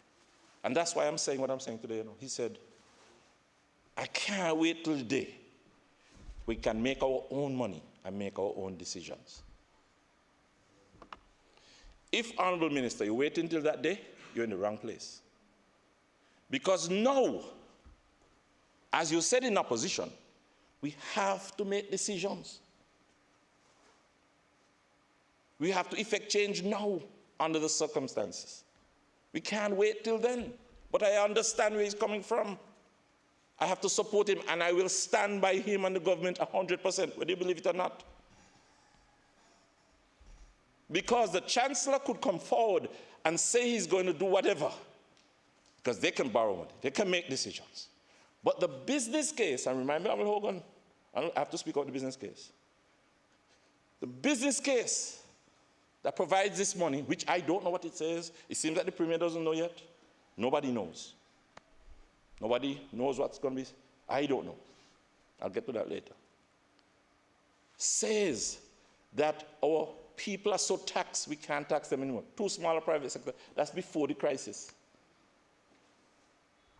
They are reducing taxes, and we are staying flat in tough times, which means like an increase, When you stay flat on salary, when things getting more expensive, that's like a lowering of their salary, decrease in salary.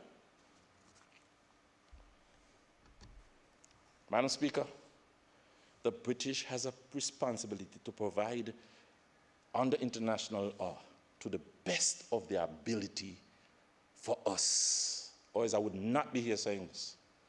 I'll be here telling us we need to cut salaries significantly, like a certain economist from the opposition, not Honorable Hogan, another one, came on the radio 2 years ago, agreed to cutting a lot of stuff.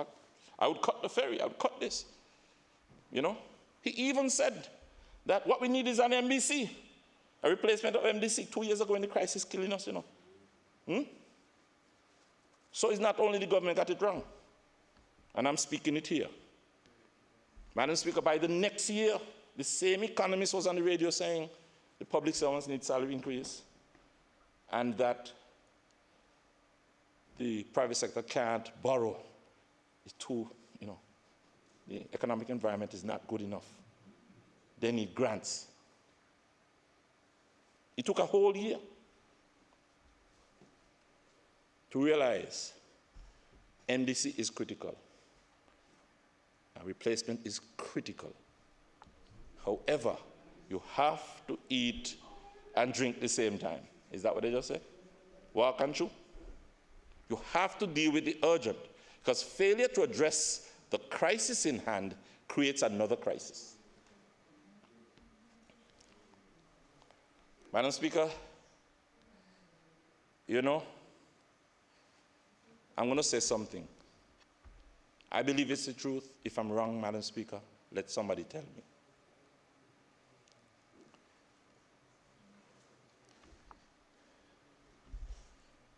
The government needs to admit that no government before you in 70 years has ever inherited what you inherited. The government before us inherited the most attractive package any government has ever received in 70 years of parliamentary democracy. 200 million signed, sealed, and delivered projects. One of the projects was underestimated, and I guarantee you, if it were underestimated in time, for us to do something about it, we would have gotten an increase. And I congratulate them that recently they received 13.48 million pounds extra for the port project. But Madam Speaker, this way children in school need to be taught something. Admit the truth, or is the truth going to lash you? The very 200 million that was denied is the basis for 2 budgets and going forward. And the reason why I'm saying that, Madam Speaker, not only did they inherit secure deals for the key transformational projects that all governments have been fighting for 20-odd years, Madam Speaker. The fiber optic, years and years. Even an agreement to go forward on a port, years and years. Hospital, years and years. Madam Speaker, they also inherited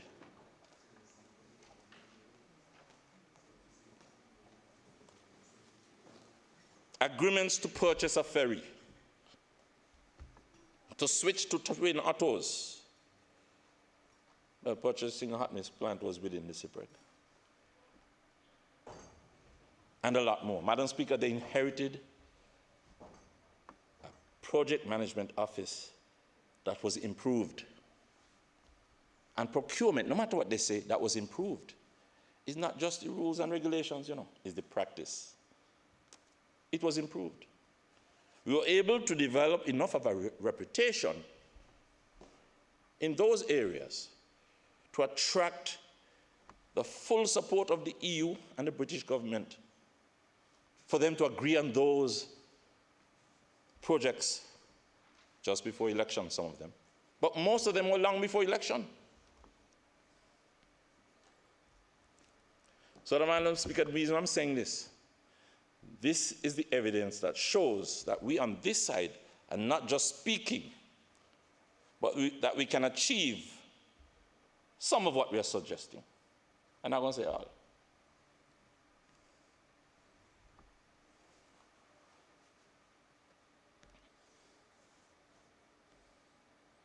And I'm going to say something that will surprise you, Honourable Premier.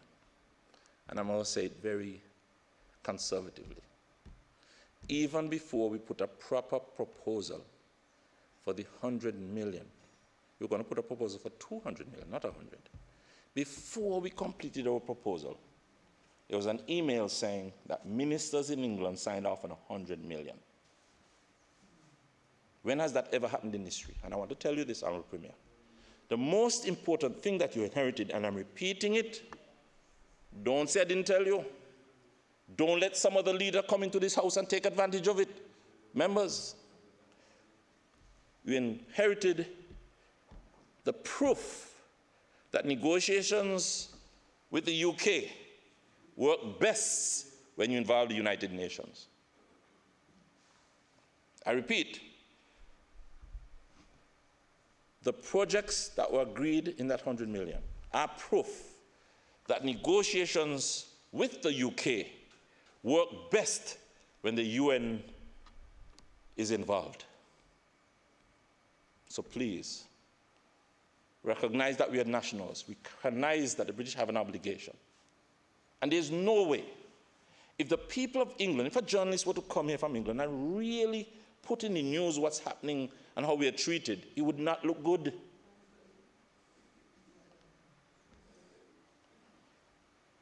So, Madam Speaker, the government inherited a working strategy. Except for the 500,000 gotten for the Social Security Fund, the budget, the amount contributed by the British government is 23.6 million, the same as the year before.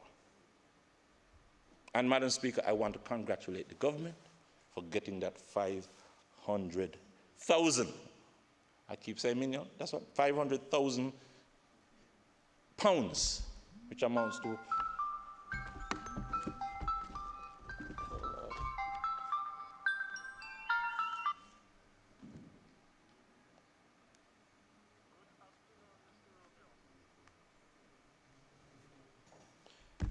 I thought I put it on silent. Do not disturb. Pardon me. What was I saying? Yes, I want to congratulate the government for the £500,000 contributed to the Montserrat Social Security. Madam Speaker. Madam Speaker, a business person said to me just over a week ago, and I thought the business person was doing well. Don, I can't keep up with my utility bills since the 2020 lockdown. A welfare recipient told me to call his name in here, but I'm not going to do it. He said he had to borrow $500 from someone in Antigua to help make a deposit on his utility bill, which he can only address piece by piece and never fully pay for, to make sure he's not cut off. Madam Speaker, I'm understanding a lot of people are in this situation. Madam Speaker, the individual has a bit of a disability and receives $900 a month, thanks to the social services. But as we all know, it's not enough. And he told me, make sure I say it done. You know why? He made sure I went to Mull to pay what he deposited, to see for myself that what he's saying is true. Madam Speaker, I could go on and on about the hardship in our community, and believe it or not, some of them want us to do it, to mention it, so that they realize that we understand what's happening to them. But I don't need to.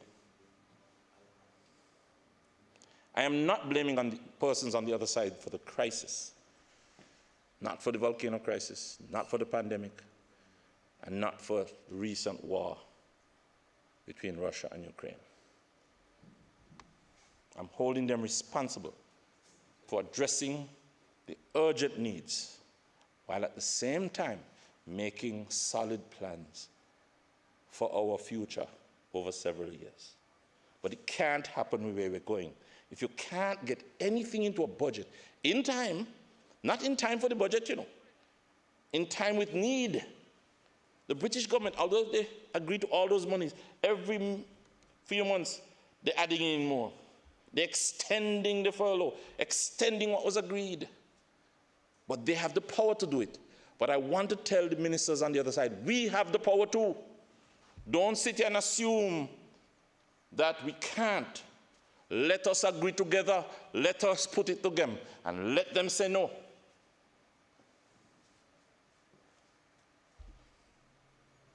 I am arguing for the government of Montserrat.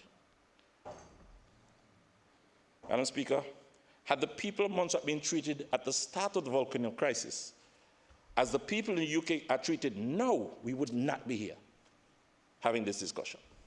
We would be far less dependent and much further on our way today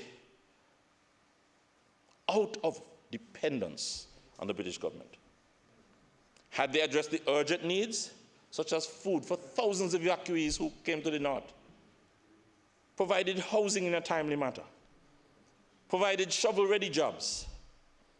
But, Madam Speaker, the government of the day made the same mistake we're repeating now.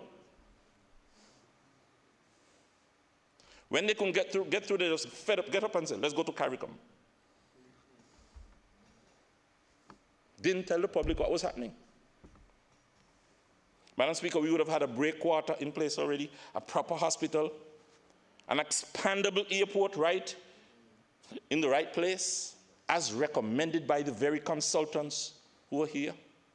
They recommended that the present airport would be too short, economically choking. But what is worse, it has safety issues. So does the airport in St. Bart's. I don't know which is worse. But we have issues. The government is not responsible for that. I can't blame them. But, Madam Speaker, believe it or not, eventually, this assembly, the leader of the country, will have to make an argument for a change of location. And that is why I'm going to make the recommendations in addition to what Honorable Hogan made. It is not good enough to say we're going to help ourselves. We must negotiate better. Face it, Honorable Joseph. The availability of money has never been the issue. In the past 12 years alone, and these are the figures I got from DFID itself, guess how much money was available in overseas aid?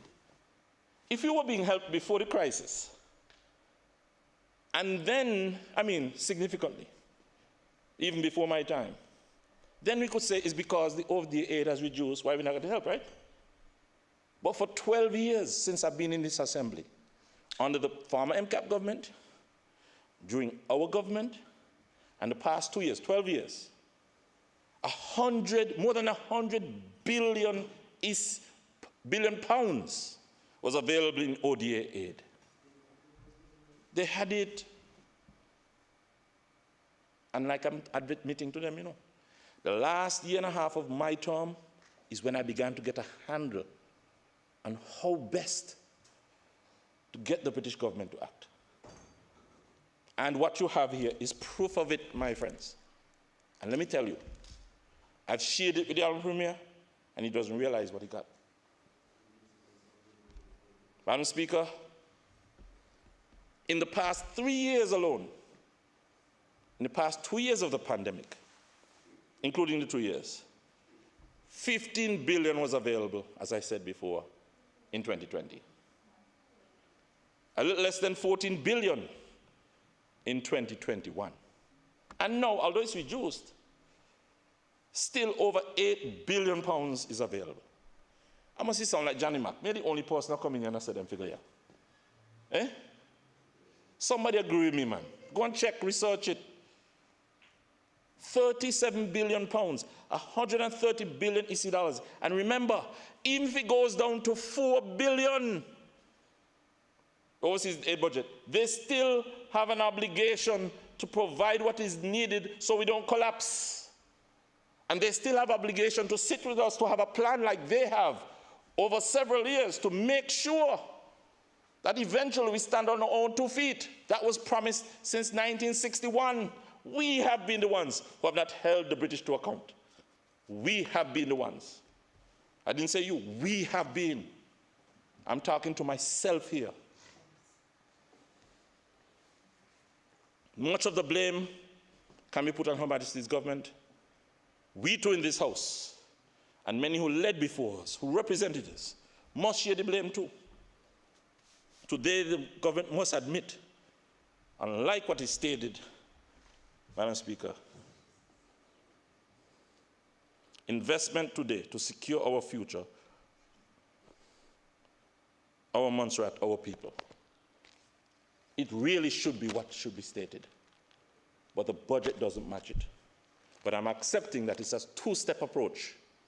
And between now and then, we will see some changes.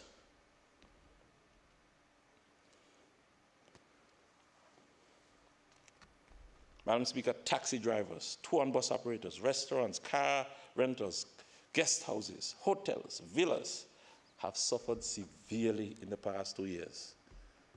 And the people they employ, they have been worse hit. If the Honorable Premier can stand and say convincingly what he did, forget about what he didn't do, what you're going to do. When you stand to rebut, tell us what you're going to do. And you see, to help those people. It's a tough thing. It is not good enough that in the 70th year of our legislature, we are being expected to vote on a budget that is 63% funded by the British under terms and conditions in a MOU, Memorandum of Understanding, and business case that it seems that none of us in here have seen. The government may have been involved in drafting the MOU, but I'm told it's not signed off on. I've been asking for the past 2.5 weeks for the MOU and the business case. And I was trying to prove a point, you know. And I'm the sort of person, I'm an activist. I'm going to use whatever I have to use to push for what I think needs to be done. I cannot, let me hold that back. Let me get to there. I am being reliably told, as of Friday, that the MOU has not been signed. As for the business case, I firmly believe, maybe I'm wrong, correct me, Honorable Premier. When I was there, maybe it took longer, I gotta go check. But the business case must be completed for a minister to sign off. So if I'm incorrect, DFID, whoever's listening, FCDO, please let me know. But this activist here is going to argue that from here on, the MOU and the business case must be available to all of us in here, because the MOU tells us what you're agreeing to and why. If I didn't do it, I'm sorry. But opposition is continuous, government is continuous. If you didn't do it, I'm going to do it. Because I know the importance of these documents, I'm insisting that from here on, because, Madam Speaker, I am unable to hold Her Majesty's government and the government of Montserrat to proper account without, especially the business case. And, Madam Speaker, because it's a new business case. If they didn't know when I was there, I'm sorry.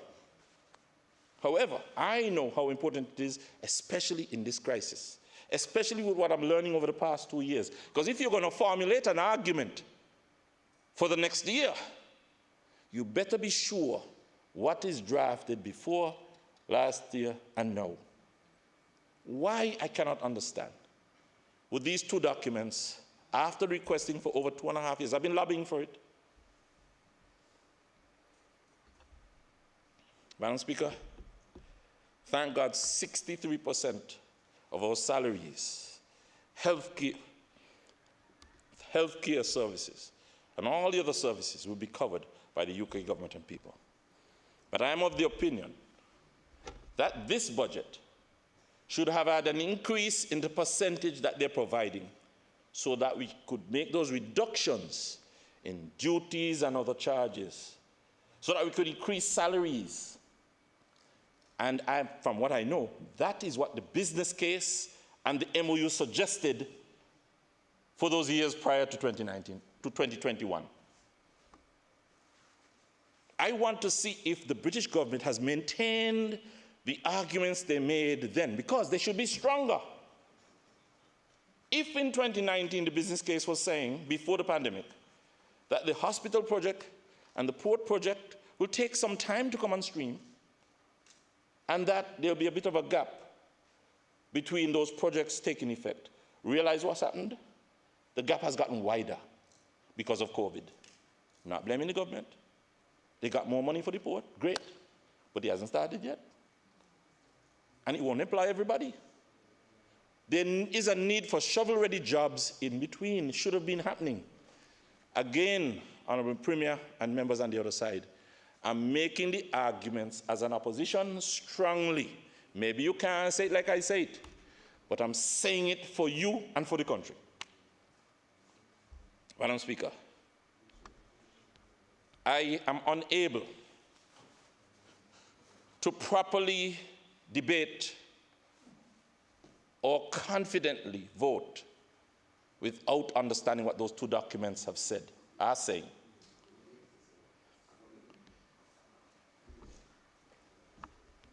For me, Madam Speaker, this is a blind debate, a blind vote for all who vote without it.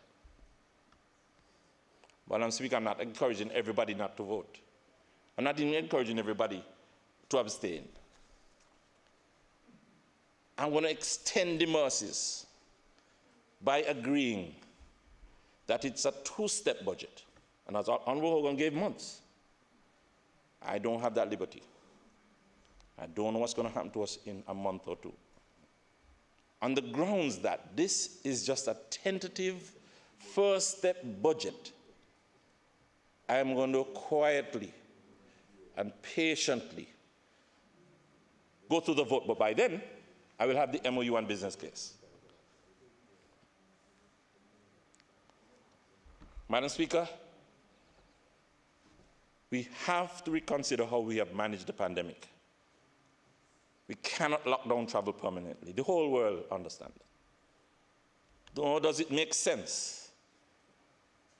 And Honorable Hogan said it before, that when vaccines do not stop people from catching or spreading, being hospitalized, or even dying from the virus, especially as new strains pop up, that we allow vaccinated in freely, but lock down others for 10 days, in isolation because they're unvaccinated. Madam Speaker, I'm still waiting on an explanation from the Honorable Minister and his technical people for why unvaccinated persons have to spend 10 days in lockdown. And Honorable Attorney General, I'm no lawyer. Honorable Hogan, I'm no lawyer. But I am convinced that legal action can be taken against the government if they cannot provide scientific reasons for doing that. It can't be fair. When in 5 days you test people, and so what happens now? Okay, I'll leave it. I'm no lawyer.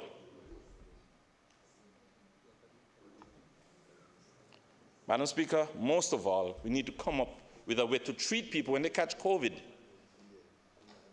That is more important than even the vaccine, because those who are vaccinated are affected as well. So if you come up with a way to treat COVID when people catch it like you treat a cold, then we're in business. So we need to make sure we research and find out what's available. I'm not going to even suggest anything right now. Madam Speaker, I'm coming to a close. Madam Speaker, do you know what the present airfare is, one-way return, for those traveling to Antigua from Montserrat, with various taxes, various scenarios of taxes, such as transiting Antigua and traveling onwards within 24 hours? Madam Speaker, well, let me tell you what I got from the horse's mouth, from the airline itself.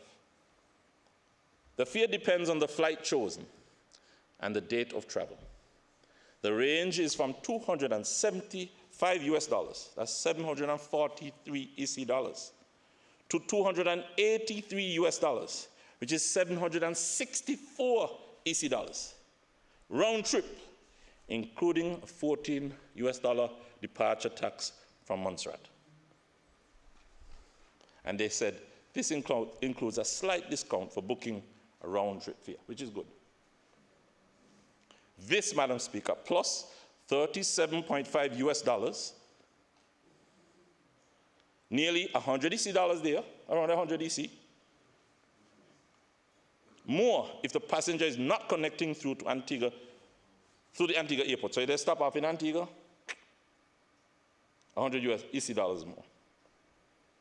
And Madam Speaker, the good news is that 80% of the passengers don't do that, so they don't get charged, but 20% do. And everybody counts. What did the thing say? to secure our future, our Montserrat, our people, whether it's 20% or 80%, something needs to be done. And I understand the fear is under review, discussion with the government of Montserrat. So there's room for a surprise in a short time. Madam Speaker, add to that cost the COVID test of $300. Has it changed? If I'm going out, do I still pay $300? Honorable Colonel, do we still pay $300 if we travel off? Do we still, Honorable Dorset? Neither of you know. Well, I'm going to assume, is it true? Do we pay $300? Or it's not question time? It's answer time. 300 plus 100, 400 plus 750, call it 50. That's, how much is that? Are you 400, 1150? Lord have mercy. And Madam Speaker, I'm told if you carry an extra bag, that means you buy a few things in Montserrat to take away with you. It's not 40 US anymore, it's 10 US more. It's 50 US. That's $135. Come on, Albert Premier. You got to do something about that. You've got to do something about that. What is the present airfare if traveling from? That's not my figure, you know. This is from the airline. What is the airfare if you're traveling from Antigua to Montserrat and returning to Antigua with various taxes? The fare depends on the flight chosen and the date of travel. The range is from $802 to $842. EC, round trip, including 14 US departure. 15 is $40, just under $40. I didn't even add that in before. So over $1,200. Whether you're vaccinated or not, because you're paying the $300 once you go out, isn't it? Unless they change it. Did they change that in the? Not even that. Not even that. So flat line, not even that. Lord have mercy. But I'm hoping they'll do something.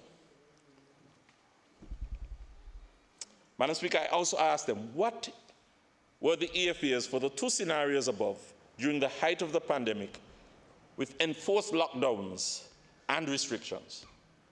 The price should be better than it. Nobody moved. There was only one fare in June 2021. Montserrat, Antigua, Montserrat. US dollars $139, which is $375. That was good. 375 EC. Return, ain't it? And Madam Speaker, why are we paying what we're paying now? Why has it stopped? Because we come out of lockdown? We're still in lockdown. Just as the government juggled figures in the last supplemental, they now have a new budget. They can't juggle figures and address this. And if the British government does not agree to a subsidy that changes the airfare, the British government does not want Montserrat to go anywhere. So there's no excuse.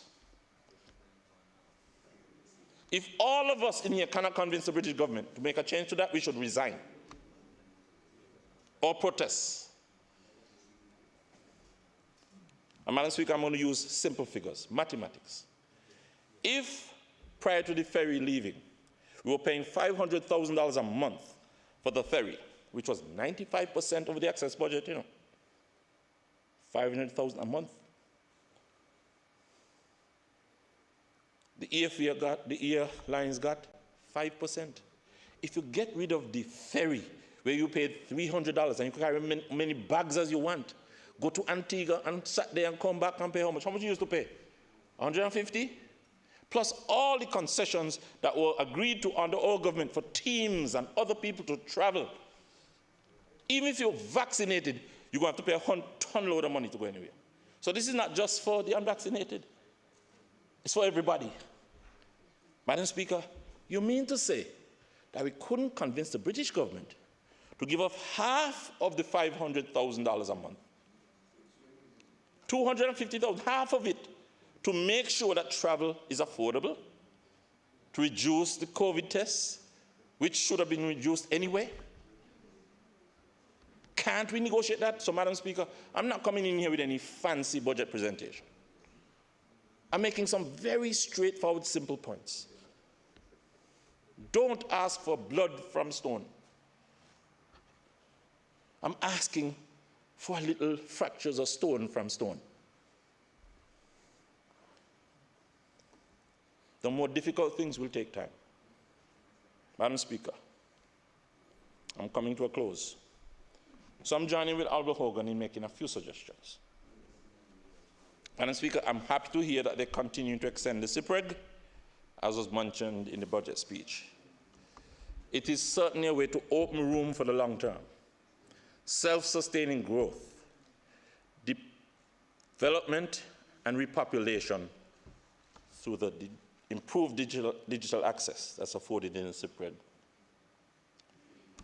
Madam Speaker, added to the seaport, airport, Twin Otter. Honorable Hogan, I'm hoping that they're going to come up with Twin Otters. We need Twin Otters. You hear? And Madam Speaker, with improved hospital services. The most requested, the most concerning issue for members in the diaspora to return home and Montserratians evacuated is a good hospital. So I'm encouraging us, I'm behind you as we progress these projects. Madam Speaker, number 2, we must come up with relief packages and shovel-ready job initiatives to inject some short-term funds into the economy, such as doing roads, maintenance of government buildings, 20 million. You know how many roads in Montserrat need we doing? Cameraman, you got to go film this, man. Get a journalist, man. Like, get the information out, man. Journalists, media out there, you got to do something, man. The whole world needs to know what's happening in Montserrat. Madam Speaker, improvement to the school, a new school eventually. I'm agreeing to the improvements. We agreed to them before. Housing, Madam Speaker, housing is a serious issue. The bank lends you 40%. You have to be able to pay your mortgage with 40% of your salary and live on the rest. Or else they shouldn't lend you any money. But civil servants, they're guaranteed the 45%. Yes, I spoke to the bank itself. You don't believe me? That's standard anywhere. 45%. So if I earn, like the gentleman I mentioned, $2,900 after tax and Social Security, all I have is $1,200 if my mortgage is $17,000. Housing is a serious problem. Whether you believe it or not, there are people suffering out there because of the cost of living after paying a mortgage. So, Madam Speaker, we need to do something about the arrangements that people have already. And I meant to get into this here, but I'll save it. So people understand how serious the cost of housing is killing our people. You talk about working poor. If you see any working poor person with a house, they're double poor. And at the beginning of the crisis, up to 2004, when corruption, as they said, came into the housing issue, that's what they say. Nobody got locked up, but that's what they say, right? After 2004, there was no money for housing. Somewhere after the middle of that time, not Dr. Lewis, not R.T. Meade, until PDM came into office, did we convince the British government to start giving funds. And I know what you're going to say, but let me tell you, Madam Speaker, if the Honourable Minister were to answer one question, today is not question time, where you getting the money to do all them plans for housing now? Where they coming from, Honourable? Then answer, where they coming from, Honourable Lewis? I say, Preg. Where you coming from? To pay for the plans and all what's going on? No, I'm wrong? You're not getting any from CIPREG, so they use up all the money at the airport? Okay, all right. Not going to argue with you. So, Madam Speaker, we need to do something about the arrangements and make them comparable to what people had before. People used to rent to own, $400, $300. Some people paid for land and owned a house. And some persons, 25 years later, were 30, now 55, are forced to go to the bank, even if you give them land, even if you give them a grant of $40,000, they can't qualify for a loan. So something got to be done. I'm not going to go to that too much more. We have to continue strengthening the PMO, procurement and financial management.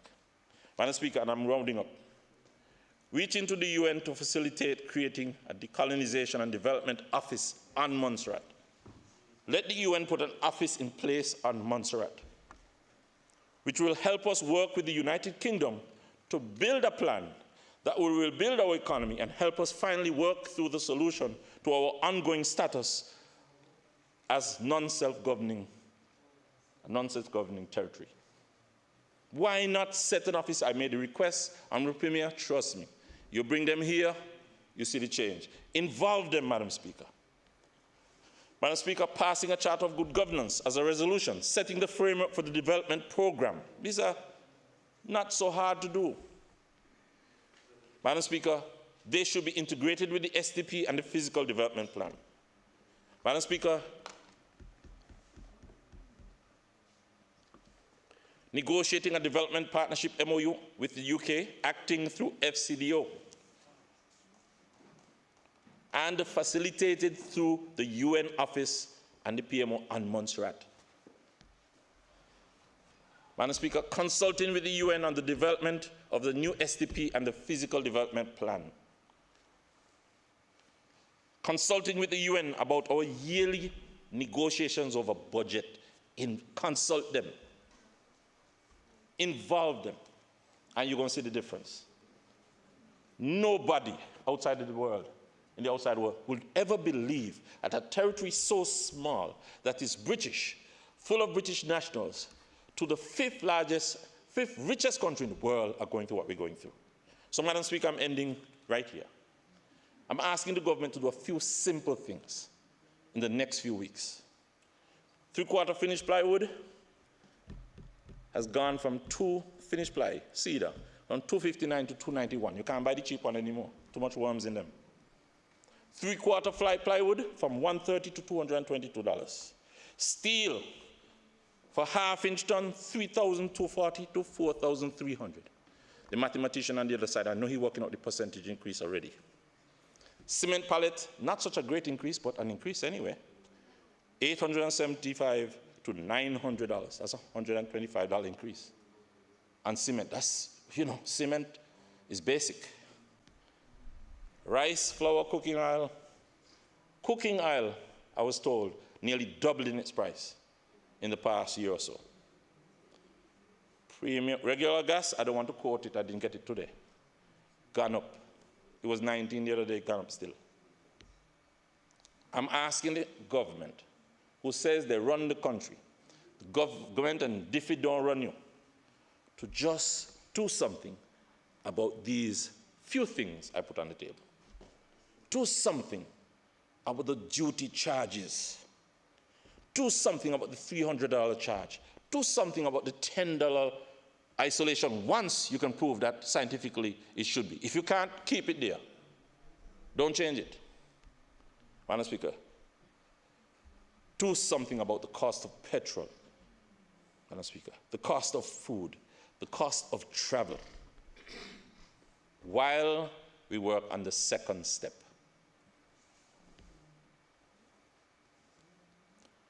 Honorable Hogan says 3 months. No. These smaller things, I think with the help of the Honorable Financial Secretary and the technical people, something can be done. Got to start somewhere, man. Honorable Premier said in conclusion, together we can, together we will. That means that no one party can do it alone, especially in this crisis. I must be frank and tell the Premier that Honorable Hogan was suggesting a while ago, that MCAP cannot do it alone. And if you don't change, you will be changed.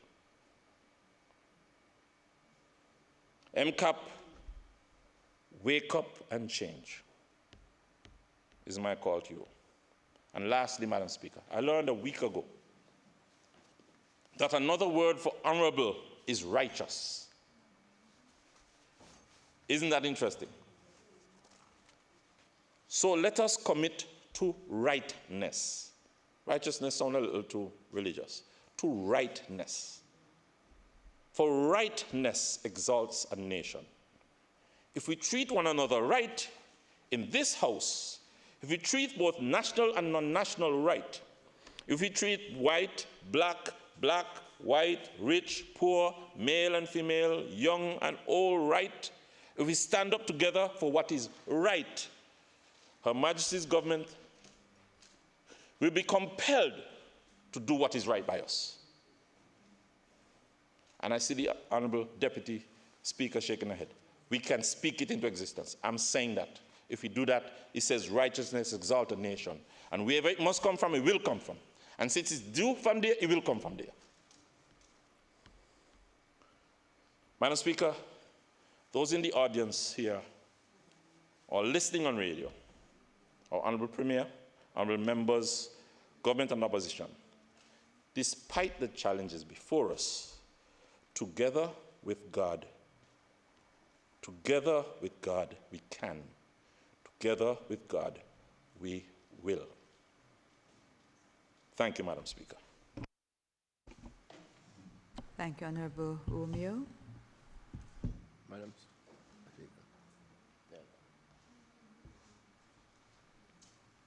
I recognize the Honorable Premier. Madam Speaker, thank you very much. Southeast Body Minister, can we have a 5 minutes recess, please, for bathrooms? Certainly. This House. Sorry. There's no motion for the adjournment. This House for 5 minutes. Adjournment.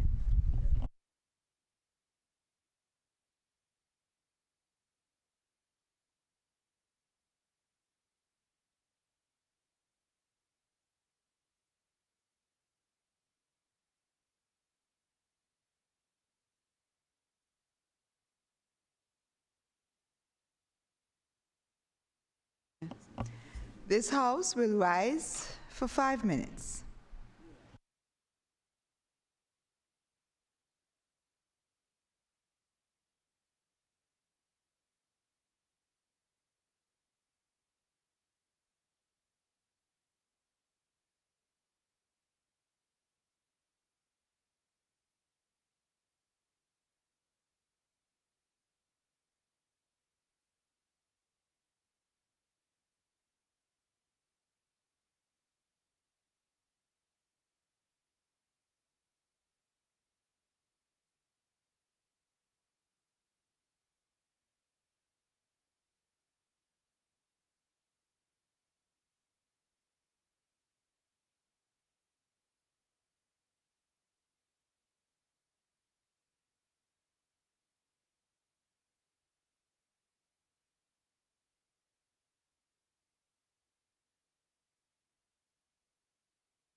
The session has now resumed.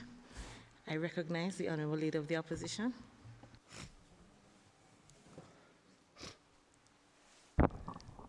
Thank you, Madam Speaker.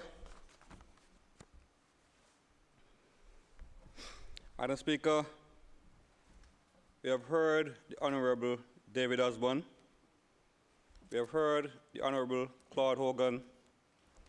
We have heard the Honorable Donaldson Romeo in their response to the budget speech, Madam Speaker, and the budget. Madam Speaker, I believe that all three opposition members that spoke before me did an excellent job in responding to the budget and the budget speech. Madam Speaker, let me use this opportunity to thank them for their response. Madam Speaker, it is with a sad heart that I rise to address this budget, a budget that you have heard from all the other speakers has been considered as a flat-line budget. Madam Speaker, there was one member on the government side who expressed that flatline means dead. So, Madam Speaker, a flatline budget, Madam Speaker, can then be interpreted as a dead budget. Madam Speaker, on this, Madam Speaker, I rise with a sad heart, having to extend my condolences to the government of Montserrat for coming out of FAM with a dead budget. Madam Speaker, my heart is hurting.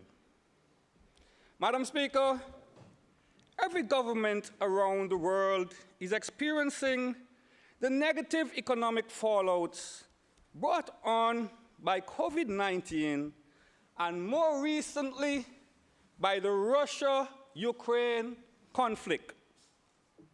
Yes, Madam Speaker, every government, not just the government of Montserrat.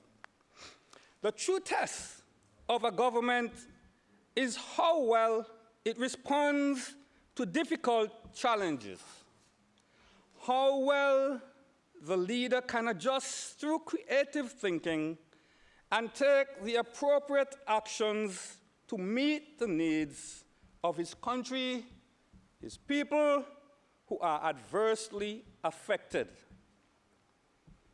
Many would look to the presentation of national budgets to see what they can take away from the presentation.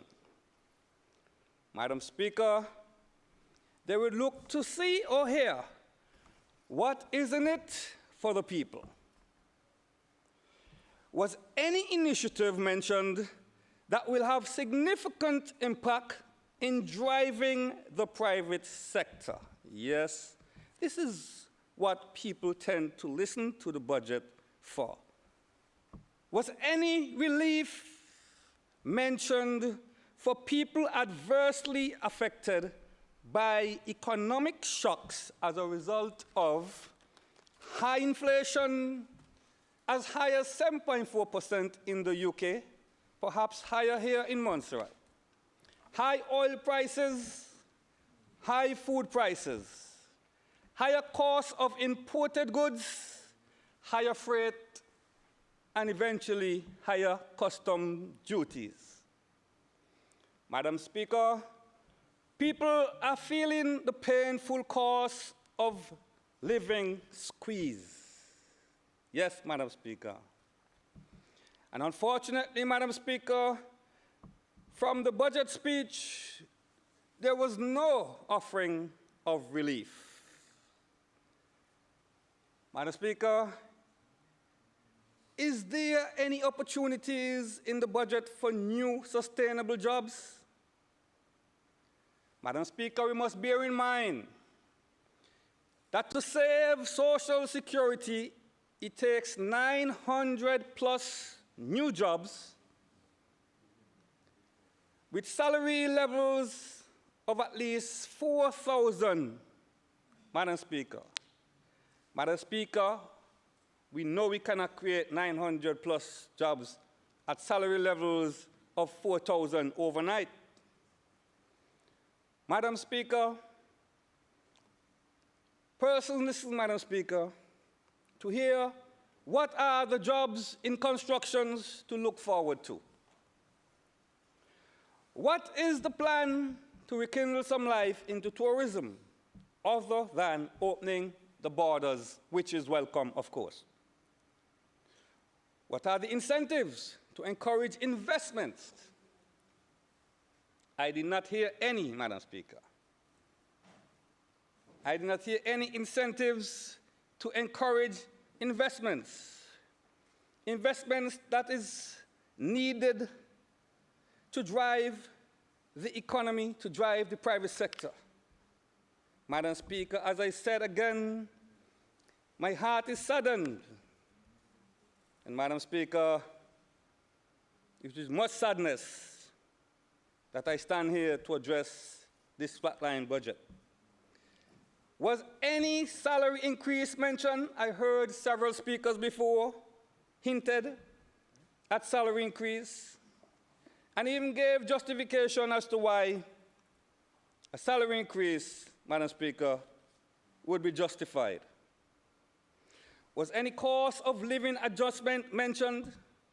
At least the increase can be based or justified on the high cost of living, inflation, Madam Speaker. Madam Speaker, although I heard mention of the minimum wage and the commitment by the government to implement one, I did not hear a deadline or timeline, Madam Speaker. But yes, indeed, a minimum wage would definitely help those persons on the low end of the salary spectrum. Madam Speaker, when we hear the theme investment in today to secure our future, our Montserrat and our people, how much can we say was invested in stimulating the private sector and our young people, our future? Because, Madam Speaker, it is in the private sector that we must invest if we are looking for a better tomorrow.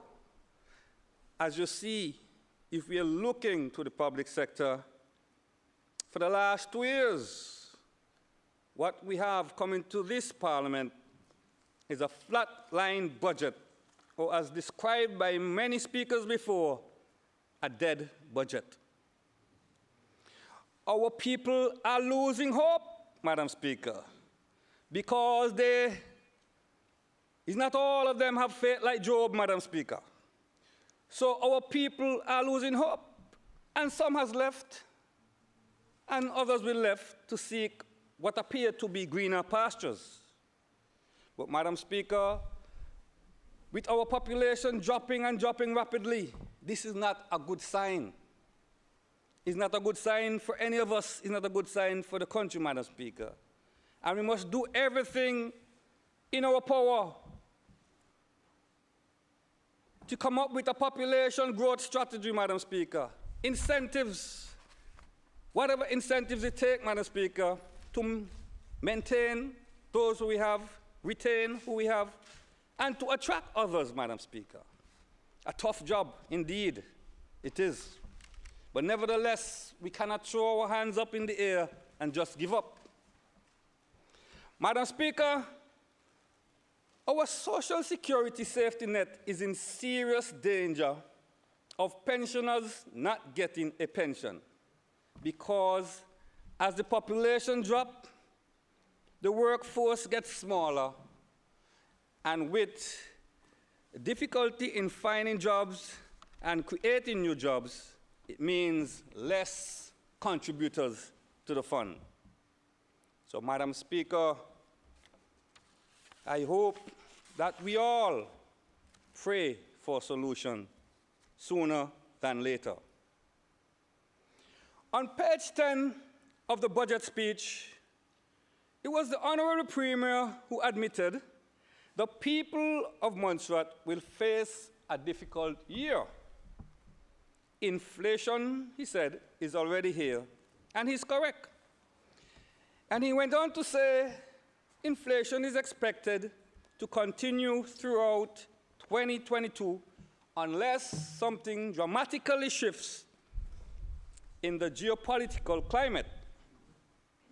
But, Madam Speaker, despite admitting people of Montserrat will face hardship through 2022, no relief was announced in this budget. But, Madam Speaker, you know, sometimes the public is listening and they find it difficult that the government have not given a relief or find it difficult to give a relief. And, Madam Speaker, it comes to mind that it was a radio announcer, Madam Speaker, I think his name is Basil Chambers, and friends, who gave some relief to nurses and small businesses, Madam Speaker. Maybe the government could take a leaf from his book, Madam Speaker. Maybe the government should take a leaf from his book. Madam Speaker, you see why so much people are disappointed by the statement made by our Honorable Premier when he said he will not reveal any details of any plans to provide relief to persons adversely affected by high fuel prices, high food prices, high cost of living, and the list goes on. Madam Speaker, people were listening to the budget to hear good news and relief, but the Premier did not give any idea of what areas he will provide relief for. No mention was made of who or if anyone will get any relief. Madam Speaker, I know the government would say the opposition gets up and makes suggestions and critique, but Madam Speaker, let me remind the government, much will always be expected from the government and government officials, especially in hard times. Unfortunately, Madam Speaker, not much will be given by this MCAP government. Many other governments within the OSS and CARICOM have already announced and are rolling out their relief packages and initiatives, but our government in this budget speech did not announce or reveal any details of any relief. Is this, Madam Speaker, because the government cannot decide on what to do? Is it because the government do not intend to do anything to provide relief for the people of Montserrat, who, by the way, is feeling the squeeze of high inflation? What is taking our government so long to decide on what relief to give the people? Madam Speaker, I want to use this opportunity to call on the government, Madam Speaker. On behalf of the opposition, we call on the government to provide relief initiatives in this financial year and to do so soon, even if it means bringing a supplementary to Parliament, which we would support on the opposition side. Madam Speaker, it is the government to say when the opposition speak, we must give recommendations and suggestions. So let me take this opportunity to recommend a tax-free salary for at least 1 month. And as the year goes on and the government could afford another one, we'll welcome it, Madam Speaker. We'll welcome it. At least, Madam Speaker, it would mean more money in public sector workers and private sector workers' pocket to spend in the economy. So all workers would benefit, Madam Speaker. Can you imagine, Madam Speaker, while the government refused to mention the areas of relief, at the same time, without any care or concern for these same people, the government announced raising an extra $4 million in revenue from additional or extra taxes, Madam Speaker, that they will place on the people. They said taxes and fees and so forth will make up the $4 million revenue. Really, Madam Speaker? Really? So instead of relief, the government is piling on more hardship on the people through extra taxes and fees, while every other government is announcing and providing relief for their people. The MCAP government is piling on taxes, Madam Speaker, on its own people. With all this hardship, all the increases in fuel, increased costs on food and other goods, the increased social security contributions, and with the high inflation in general, how can the government in this budget announce additional taxes and fees on the people without announcing any relief or salary increases? Import duties, according to the budget, Madam Speaker, will move from 6.5 million to 7.6 million. Consumption taxes will increase from 10.5 million to 12.2 million. Customs processing fee will move from 650,000 to 775,000.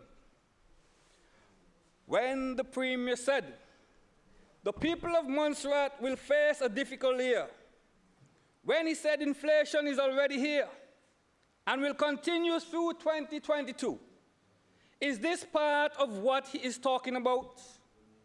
Was he hinting to those who are listening carefully that his government will raise additional $4 million in revenue at the expense of the people who are already adversely affected? The people just cannot afford to pay any more taxes at this time. Their disposable income is eroded. Nothing is left to pay additional taxes. But, Madam Speaker, maybe, just maybe, if the government was to give a salary increase or a tax-free salary for a few months or reduce income tax, whichever one they choose, then the people will have some funds to pay these additional costs. Madam Speaker, I was alarmed to hear the Premier state under the caption Fiscal Policy and Outlook that having had an early indication that the best solution in the circumstances would be a flatline budget, they sought to make best use of their resources. Madam Speaker, does the Premier and his government understand that a flatline budget during inflationary times result in an economic decline? Does the Premier realize that when the government paid, for example, on electricity last year, that same amount of money cannot pay bills for this year? I think a presenter on the government side even gave that example. Madam Speaker, that is the same situation the people are facing today and will experience for the rest of 2022-23. What people used to pay bills or shop last year can't cut it this year. There is need for cost of living adjustment to salary, wages, and pensions. Implementing a minimum wage will help. It will help those, of course, on the lower end of the salary scale to cope a little better. Madam Speaker, can we truly say that a flatline budget is the best solution in these trying circumstances? When the Montserrat economy is in desperate need of substantial stimulus. The people are desperately in need of relief. Madam Speaker, is somebody sleeping on the job? Or is the government just determined to increase hardship and cause injury to the people? Where is the empathy with the people in times of struggle and hardship? Why apply more hardship, Madam Speaker? Why apply more hardship? Madam Speaker, I sympathize with the government having to come out of farm. With a flatline budget. Because I recall, Madam Speaker, that when at least 2 members of the government side was over here on the opposition side, that they had a lot of ideas, Madam Speaker, of how they would be able to get the economy going. So, Madam Speaker, I was expecting at least that in the budget presentation. Madam Speaker, it was the head of the FCDO financial aid mission, not me, Madam Speaker, the head of the FCDO financial aid mission team who said one of the takeaways from the time spent on Montserrat was prices in the stores compared to what is paid in the UK, and also highlighted that it feels as if on Montserrat they have exacerbated a lot of the issues that everyday people have been experiencing. It is clear, even members of the aid mission have acknowledged the high inflation being experienced by people living in Montserrat, even before the Russia-Ukraine war started. This, Madam Speaker, was an opening for the government to have negotiated for cost of living adjustment, money to provide relief and stimulus to get the economy going. Because at least the side they were negotiating with were already convinced, just by visiting the shops, that they don't know how people live in Montserrat.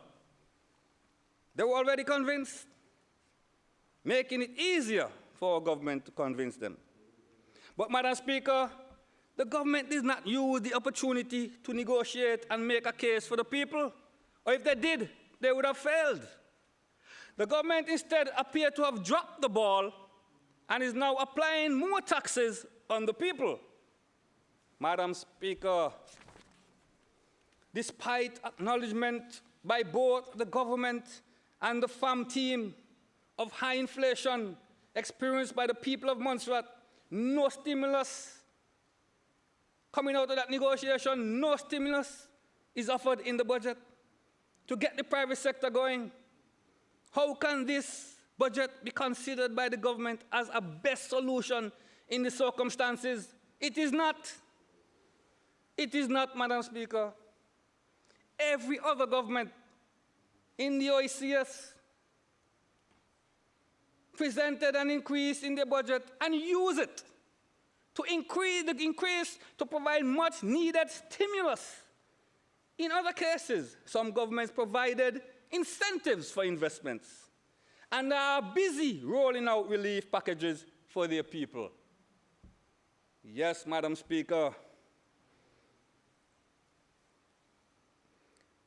this MCAP budget has no economic stimulus, no incentives for investments, and no relief for the people who are experiencing hardship from high inflation.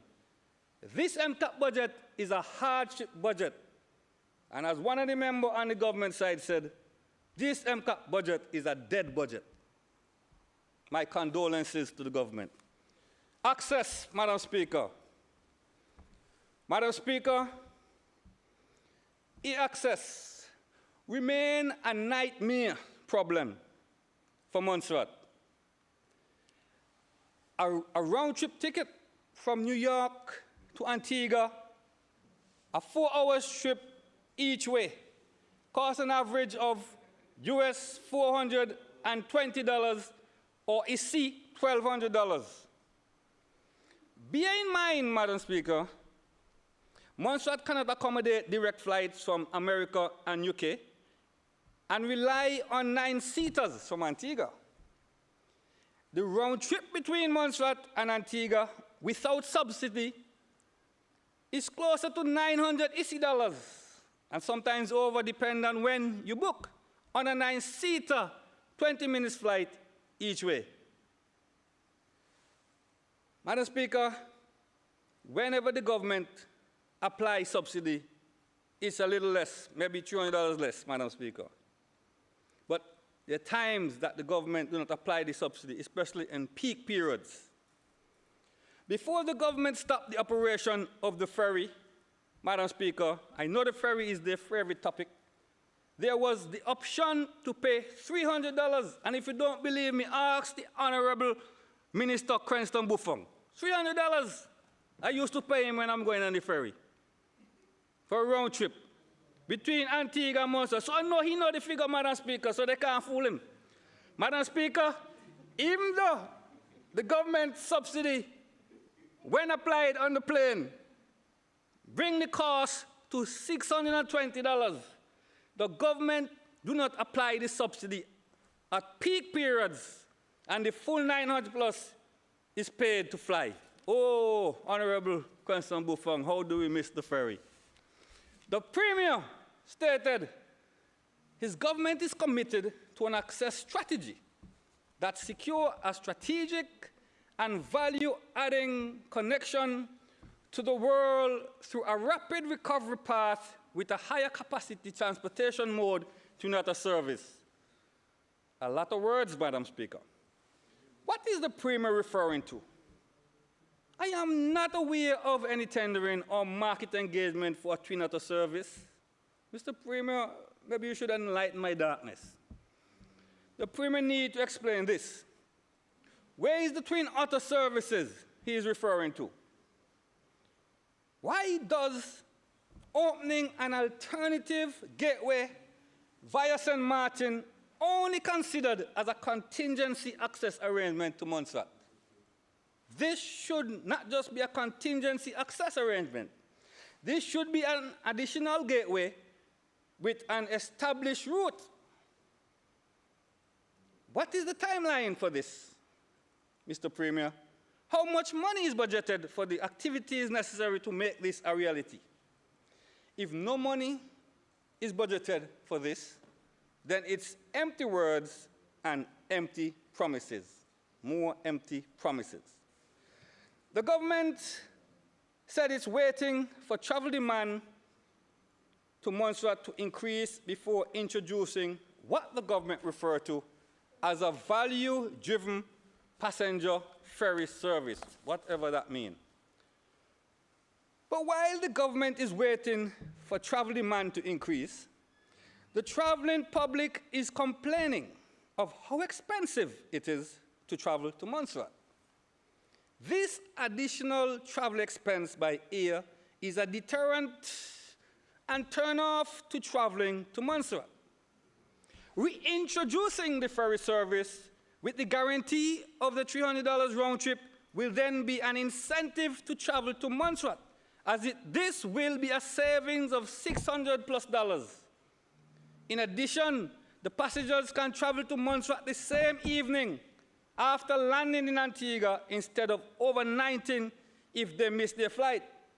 When the Honorable Osborne asks about unvaccinated passengers coming to Antigua in transit and they miss their flight and can't come to Montserrat, if they had the ferry, the Premier could have easily said, look, they will catch the ferry and come down.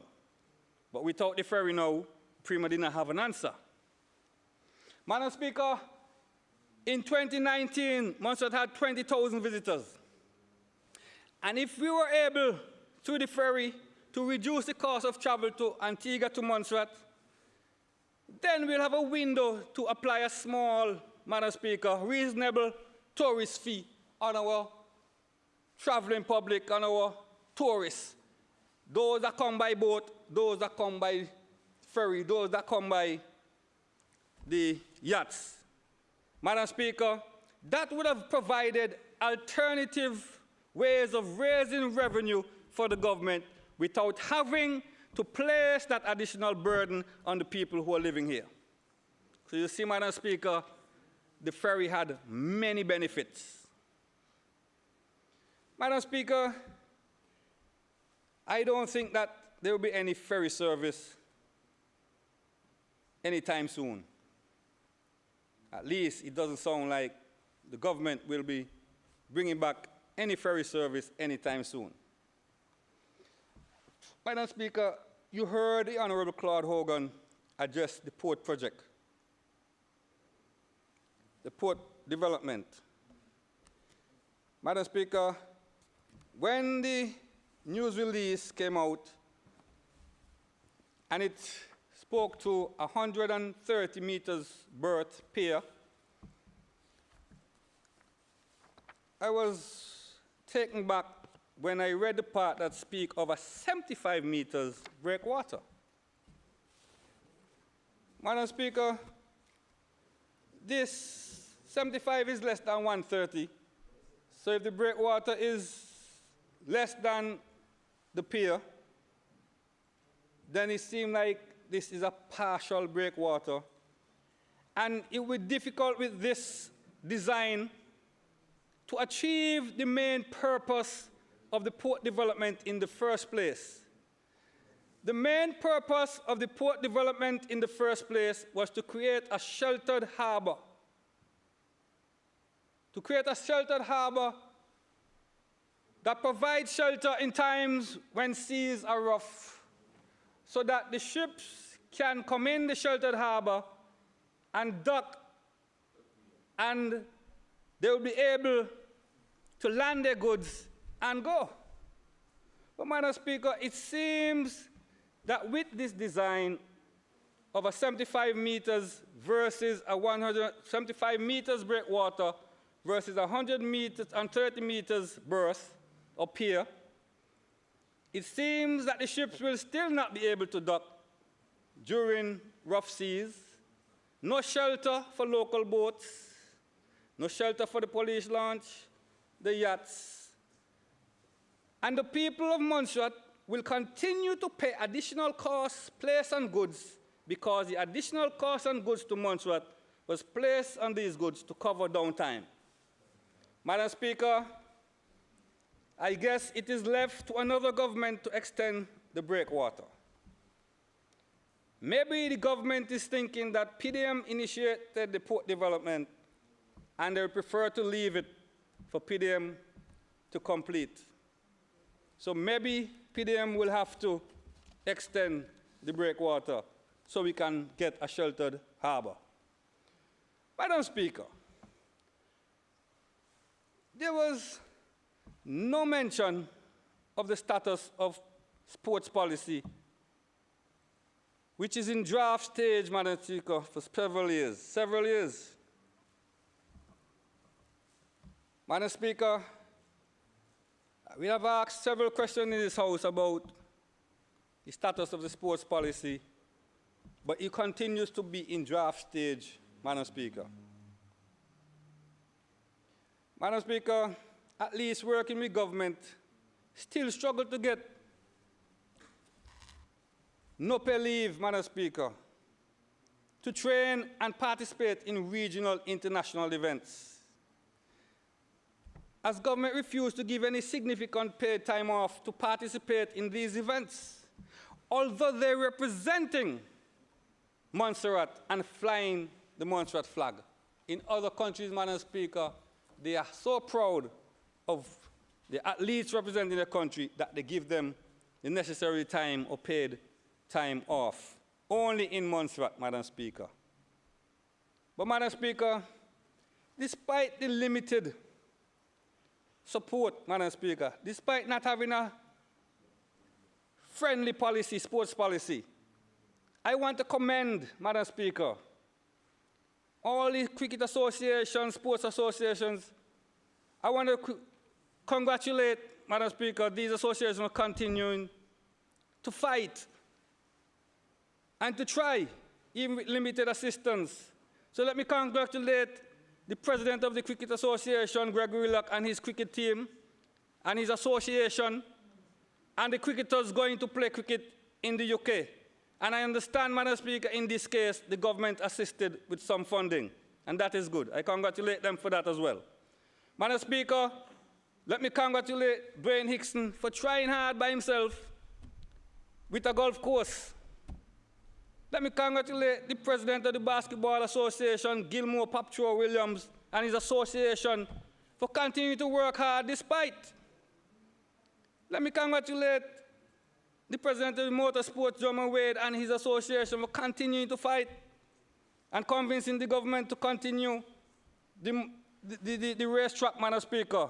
Madam Speaker, let me congratulate the president and members of the Athletics Association and the Football Association, because despite, Madam Speaker, they decide that they have to do what they have to do, whether they get assistance or not, or whether assistance from government is limited or not. And at least they're playing their part to keep sports alive in Montserrat. Madam Speaker, in terms of capital projects, the capital projects that were listed in the budget, of those capital projects, Madam Speaker, listed is the hospital detail designs and the port detail designs. Monies, Madam Speaker, are not likely to be spent on Montserrat, and the impact will not be felt on the ground with these designs. And I said that because these designs are being undertaken by external companies, Madam Speaker. So the design aspect of it, don't expect a financial impact or economic impact on the ground. Madam Speaker, again, completion of social housing design, as indicated, Madam Speaker, was done mainly to support business case going forward. So again, the action of the design, and that, Madam Speaker, I think there is a local company who have been doing some work on that design. Completion of design for Volcano Interpretation Center, again, that is ongoing. So, Madam Speaker, of the 4 design projects mentioned, Madam Speaker, no project work will be created on the ground, as none of these projects are scheduled to start in this financial year. Madam Speaker, only perhaps the design and build, perhaps later in the year, Madam Speaker, we might see something from the port, but we know that the first step is to take their investigation data before they can actually start any construction. They must go through that period of investigating, taking tests, and so forth. Madam Speaker, the new health information system that was mentioned as a project is basically a software to be purchased externally and installed by more likely overseas company contracted to do so. So again, Madam Speaker, I'm not aware of any local jobs to be created by this. Project Lightspeed, a good initiative, but it's a subsidy towards installation fees of fiber to the home. The subsidy is not a project creating jobs for, the subsidy itself is not creating jobs, Madam Speaker. It's a subsidy to allow the people of Montserrat to pay a smaller price in terms of the installation. Completion and commissioning of the new air traffic control tower project is basically completed. Therefore, will not provide employment beyond another month or so. Block L&M is mentioned in the budget for the last 2 years, but there is no progress report on this project. And Madam Speaker, I was pleased, however, to hear the minister shed some light on it in his presentation, and he expressed his frustration where one consultant would say, foundation not right, another consultant would say, foundation is right. And Madam Speaker, that is the problem we have had over the last 20+ years. Consultants and more consultants. We have paid consultants, some wrong, some right. And Madam Speaker, as a result, some projects just kept being held up and the money can't get spent. Let's hope, Madam Speaker, I pray that they will finally get this one right. Madam Speaker, the continuation of the A1 road was a project established within the CPREG during the PDM reign. But as I speak under this MCAP government, the A1 road apparently, I would say, I don't know if I should say removed from the CPREG project program, but what I'm seeing, Madam Speaker, is the monies that was there for the A1 road is significantly cut. All I'm seeing, Madam Speaker, for 2022-23 is $1 million, and I'm not seeing any projections for the following 2 years. If you compare with the port, you see the projections for the 3 years. For this one, only one. So I'm assuming that they only have $1 million left. If not so, let the minister tell the Premier what's really going on there so that the Premier could explain in the wrap-up. But, Madam Speaker, I don't want to believe, Madam Speaker, because, Madam Speaker, coming out, we had more like $4 to $5 million assigned there, of which the hot mix plant would have been purchased and the remainder going towards not the patching of the road, let me get that right, not the patching of the road, but the reconstruction of the road, because there's some of these roads, patching not going to cut it. Some of these roads require reconstruction before you can lay any new surface. Madam Speaker, I really hope that the MCAP government does not disband the A1 road at this time when the roads urgently need reconstruction. As I said before, patching alone can't cut it. Because, Madam Speaker, under PDM, money was negotiated and secured within CPREG for reconstruction of the A1 road, and I could tell you it was not easy. We thought it would have been easy given that they already had the first phase of the A1 road, and we were just trying to continue where they left off, but it was not easy convincing. So we eventually got those monies, and I'm really hoping that wherever they took some of those monies and put them, that they will be replacing them so that we can have these roads reconstructed and done properly, Madam Speaker. Madam Speaker, we have heard the minister stated several times that only part of the hot mix plant is on island. But, Madam Speaker, as I said, even when the hot mix plant is eventually commissioned, the funding for reconstruction of the roads, Madam Speaker, would still be needed as $1 million, Madam Speaker, in the 2022-23 financial year. $1 million, obviously, Madam Speaker, would not be enough to reconstruct the second phase of the A1 road. And I know the minister would agree. So I, Madam Speaker, is calling for further funds to make sure that these roads can be restructured and constructed properly, Madam Speaker.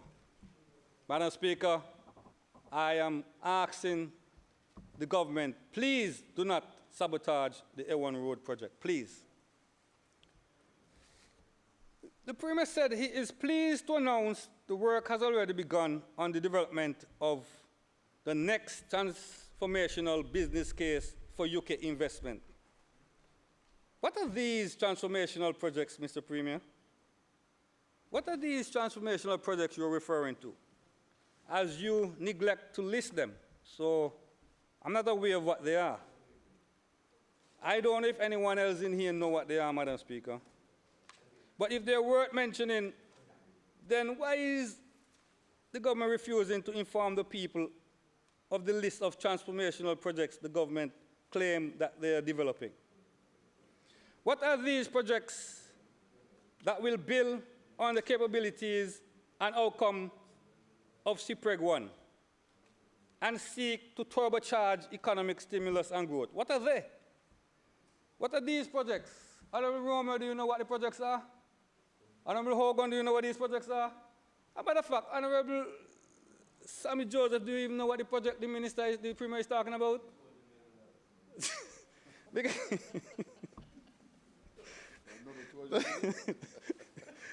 The government did not list these projects they claim they're working on. So, Madam Speaker, I really have to listen keenly when the Premier stand up to speak. I will be listening keenly. I wouldn't miss a word.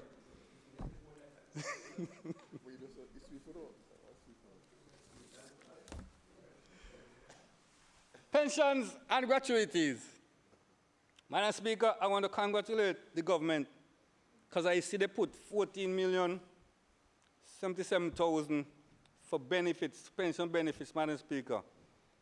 Yeah, so that retired workers can repay their pension. This is very important because when people work and they put their time in, they should not be denied their pension. And so let me congratulate the government for committing this money to the pension fund so that retired persons can receive their pension.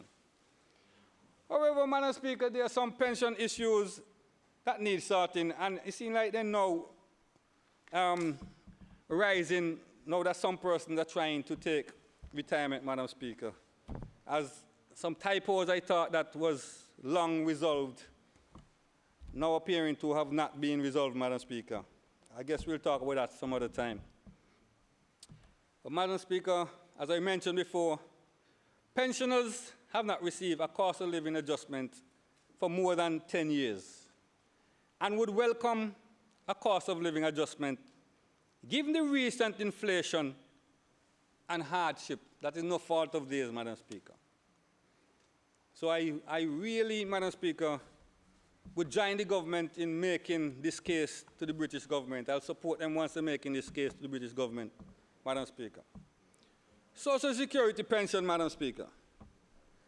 Madam Speaker, the government announced a one-off payment of 0.52 or, what did they say, £520,000 or EC equivalent of 1,820,000 towards the monthly shortfall of Social Security payments. And while I'll congratulate them for trying to get what they can get, I am not, Madam Speaker, happy that it was mentioned that it will be a one-off. I'm not happy with that part at all, Madam Speaker. Cannot be a one-off. One-off not going to solve the problem. Because, Madam Speaker, if I remember correctly, with 300 and something thousand per month as a shortfall, it means that it's more like 3.6 million or so forth annually shortfall. It means that the 1.8 million that is a one-off payment would only cover the half of the year for the shortfall. And, Madam Speaker, if it's one-off, Madam Speaker, it's surely not going to really contribute to a solution. No, Madam Speaker, it will not. Madam Speaker, we have to remember that the shortfall with 6 to 1, Madam Speaker, 6 persons paying, working persons paying for every one person that receives a pension, and with less than 2 paying, Madam Speaker, it means that you have a large shortfall of 300-something-thousand every month. And, Madam Speaker, every month this has to be paid. Every month it has to be paid. So, Madam Speaker, if it's not paid, and it's not being paid with the reserves of Social Security, and if they continue to pay the reserves, I mean, less the 1.8 million that they got, it's a matter of 3 or 4 years before the fund would collapse, because if they don't have no money to pay, no more reserves to pay, could cover the shortfall, and government is only giving this one-off, as stated in the budget speech, a one-off payment, then we still have a problem. We still have a problem. Because, Madam Speaker, as I said before, it takes 900 plus jobs, new jobs, earning $400 each. And that is not going to happen overnight, Madam Speaker. So it means that if you continue to use the reserves, it becomes depleted in 3-4 years. Maybe a little bit more now that they have increased the contributions on us and pay 1.8, but it's going to soon from now, Madam Speaker, not very long, before it collapses right back at where it started, Madam Speaker. Madam Speaker,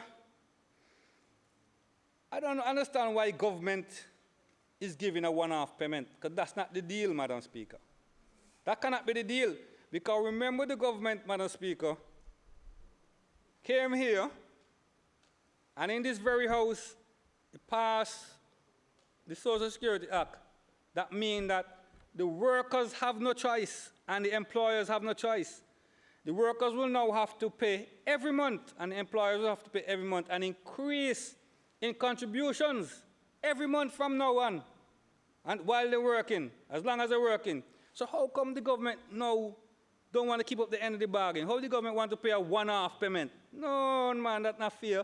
The government would have to make sure that they, instead of letting Social Security pay, use their reserves and finish the reserves and have nothing to invest, let the government pick up the slack, Madam Speaker.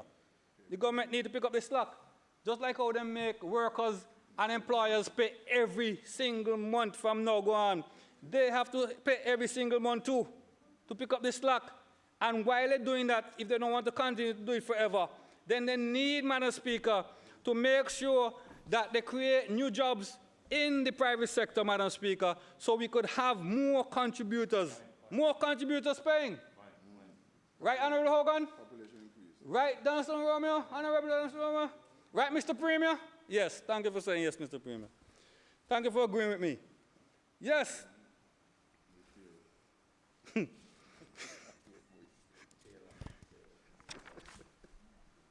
Housing, Madam Speaker. I think the Honorable Claude Hogan deal with this and deal with this well. When he said, he talked about the lots. But Madam Speaker, 4 persons built 4 service lots, and 1 other is likely to build this year. The service lots is an initiative to allow persons who are willing to build but cannot find or afford land an opportunity to build. Right, Honorable Romeo? Yes, sir. Okay. My question to the government, what is preventing the other 10 persons from building? Honorable Minister, I know the burden is on your shoulder, but you have broad shoulders. What is preventing the other 10 persons from building? Have they indicated what is hindering them from building on these lots? Is it because even with the service lots given to some of these people, they have 10 persons who perhaps still cannot afford to build and need additional help? Is it that they need additional help along with the lots, Honorable Minister? If that is not the case, what is really stopping them? Because we want them to build. All of us in here, all 9 of us in here want them to build.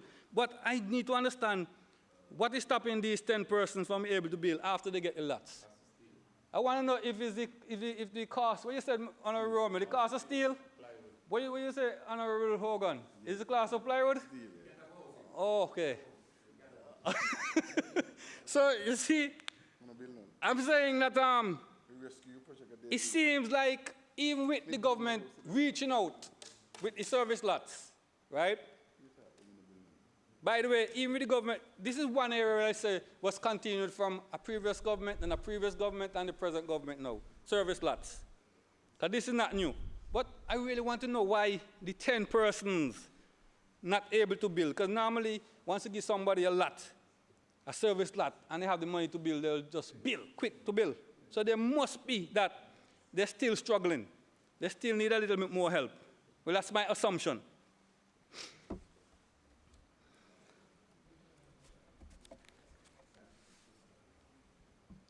$400,000 assigned for housing assistance program. How much of this will be given as housing grants? And I refer to housing grants, I'm talking about what we know to be like 40,000, or in this case, maybe greater, because with the high inflation, as mentioned by Honorable Romeo and Honorable Claude Hogan, the high inflation on housing materials, this grant probably need to be more like 60,000 instead of 40,000. I think I heard somebody said 20,000. So, I mean, I don't know. Maybe that's a different program. But with inflation, I would hope that if you can't go to 60,000, you stay at 40,000, because 20,000 is not going to cut it. So, Mr. Minister, I know you have a good heart, but you have to be realistic. So, 20,000 can't cut it, so you at least stick with the 40 if you can't go to the 60. The government need to explain how the 994,900 assigned to social housing will be used. How that will be used? I would like, Premier, if you could take note, I would like you to explain these two, the 400,000 in terms of the housing assistance program and the 994,900 social housing. Madam Speaker, if the two housing study reports are completed, the government should inform the public of the recommendations that the consultant came up with and which of the recommendations the government is likely to endorse and work with. I know I was consulted, I know the Honorable Romeo was consulted. Have you seen the reports, Mr. Romeo? No? Have you seen the reports, Mr. Hogan? No? Have you seen the reports, Mr. Premier? The minister show you? Tourism. Madam Speaker, the government made a promise to the people that it would establish a tourism investment agency with responsibility for tourism and investment. The government is now announcing it will reinstate the Tourist Board. Have the Premier and his government shelved the Tourism and Investment Agency? If that's the case, which it seems to be the case, which department or agency will now be responsible for investment going forward? Which department will be responsible, Mr. Premier, for investments going forward? Just bear in mind that Tourism and Investment Agency that you now shelve, that's another promise broken. That is shelved. Shelved in the sense that the Tourism Investment Agency, yeah, so. Replace MDC. Okay, we're not doing the crosstalk, Honorable Premier. Well, apparently and the other members, Premier don't remember that. Allow Mr. Lewis to continue. Thank you, Madam Speaker, for the protection from the Honorable People out there. Thank you for the protection.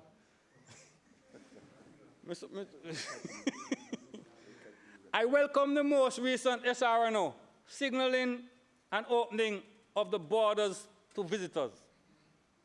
I welcome it, I welcome it, I congratulate you. You stayed too long, but I still welcome it. It was, however, not clear, Mr. Premier, as to the requirements of the cruise liners and the yachts. I think you probably did some explanation on the yachts, but none on the cruise liners.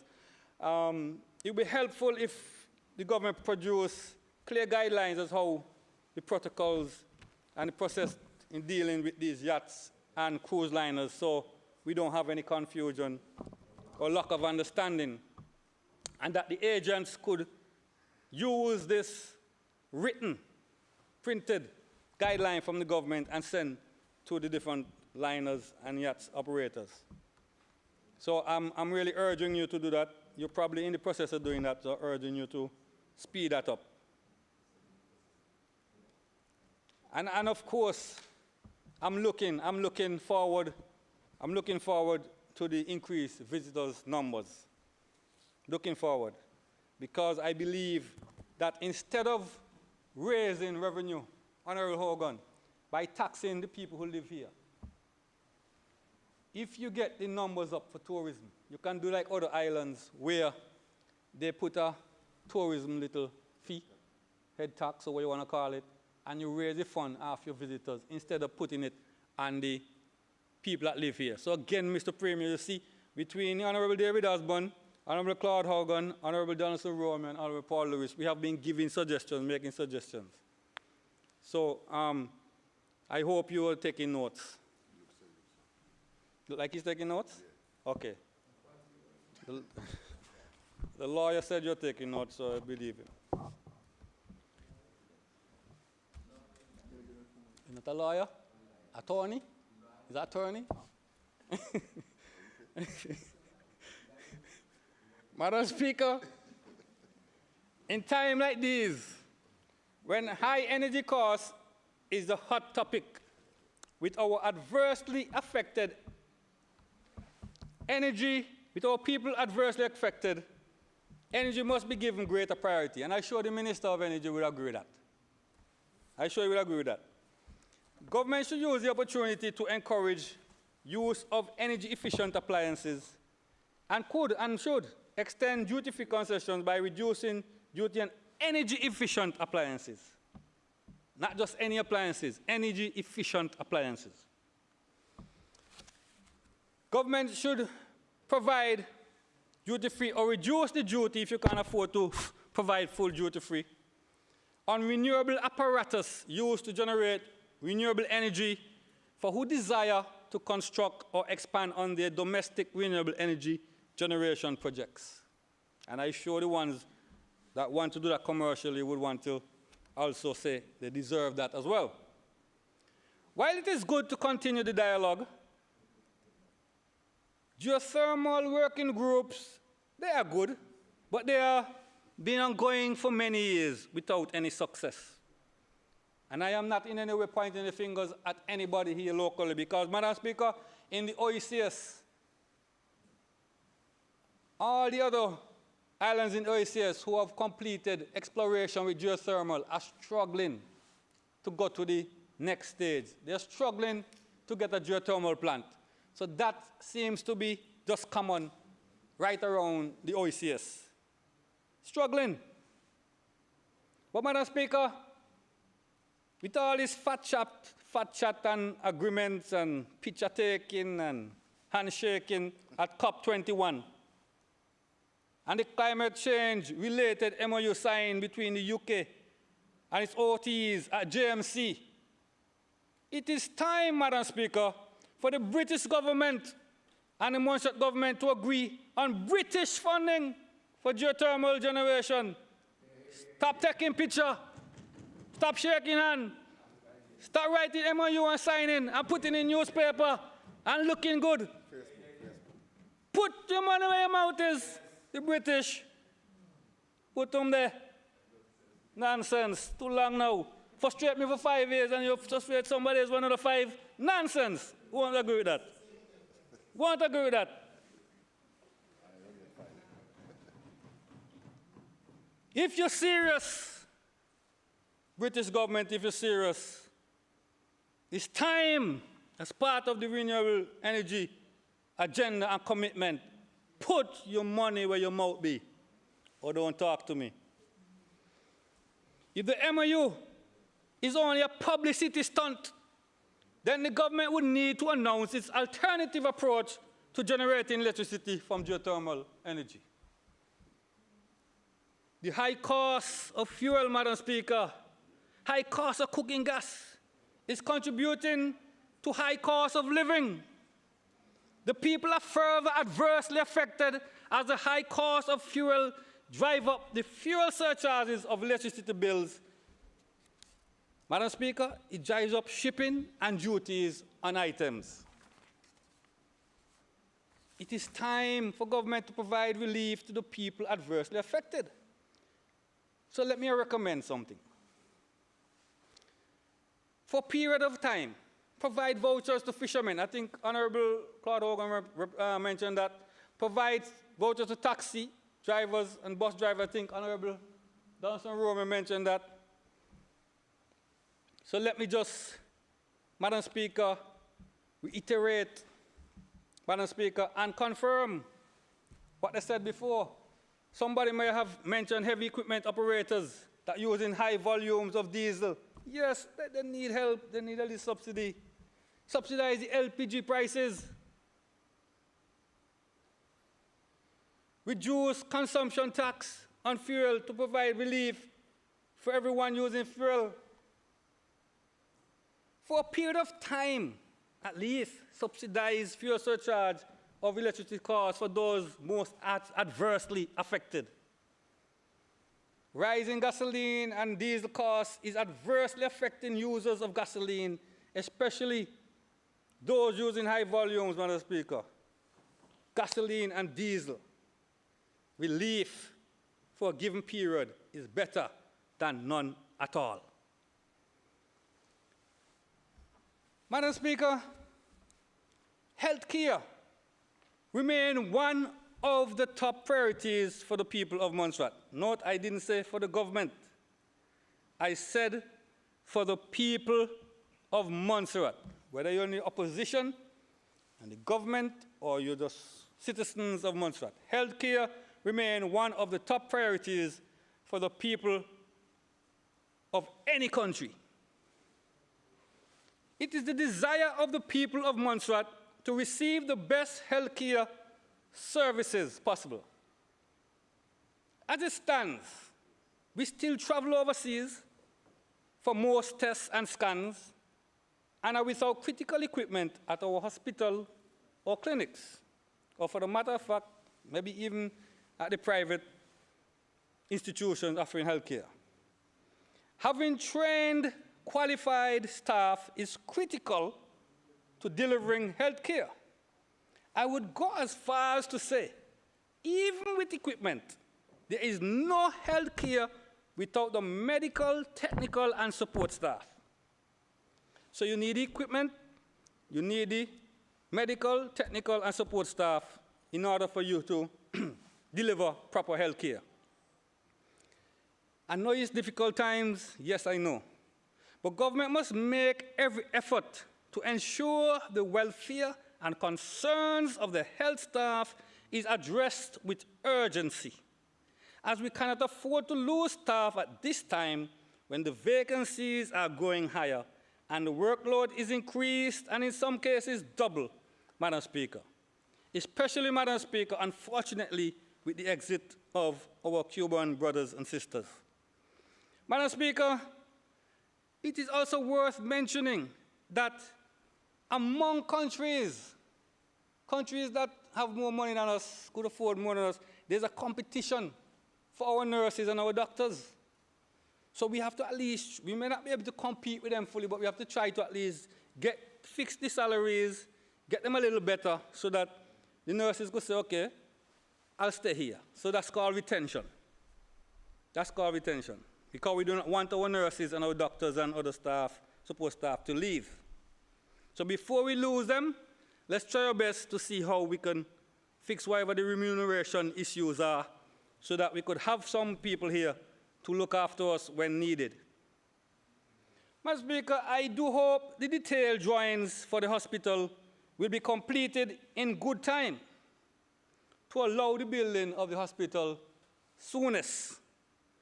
It is important, in the meantime, however, that high priority is given to sourcing and funding the critical equipment for the hospital, while at the same time fixing the remuneration packages to attract and retain health care staff.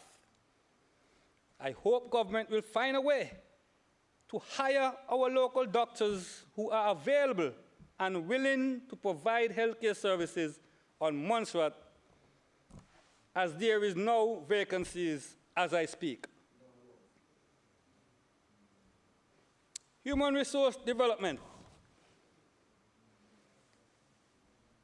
I welcome increased financial support and to increase study leave for civil servants.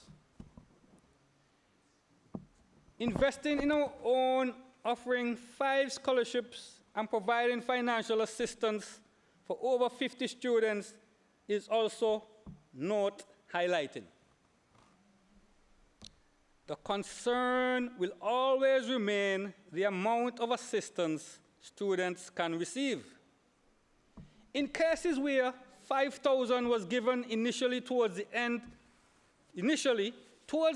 of the financial year, when they realize that they have a number of funds, whether 200 or something thousand, whatever it is, Madam Speaker, a top-up should have been offered to those students who were given $5,000 in the first place, initially.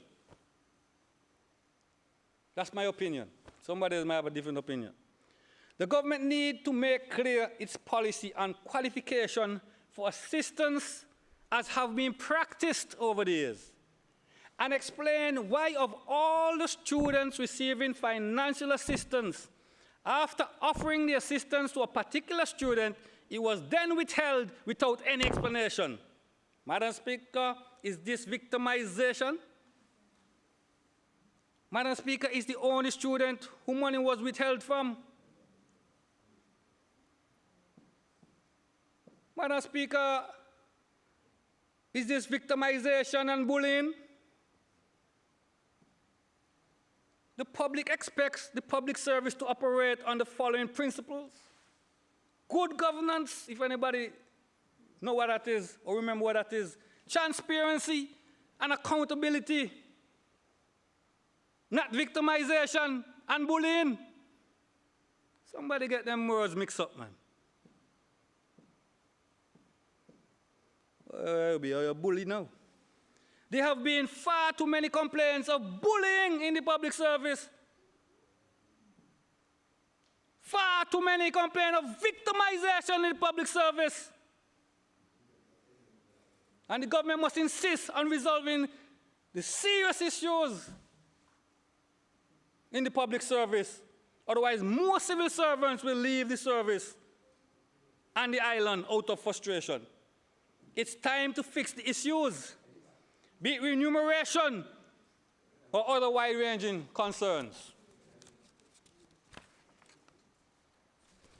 Concession and incentives.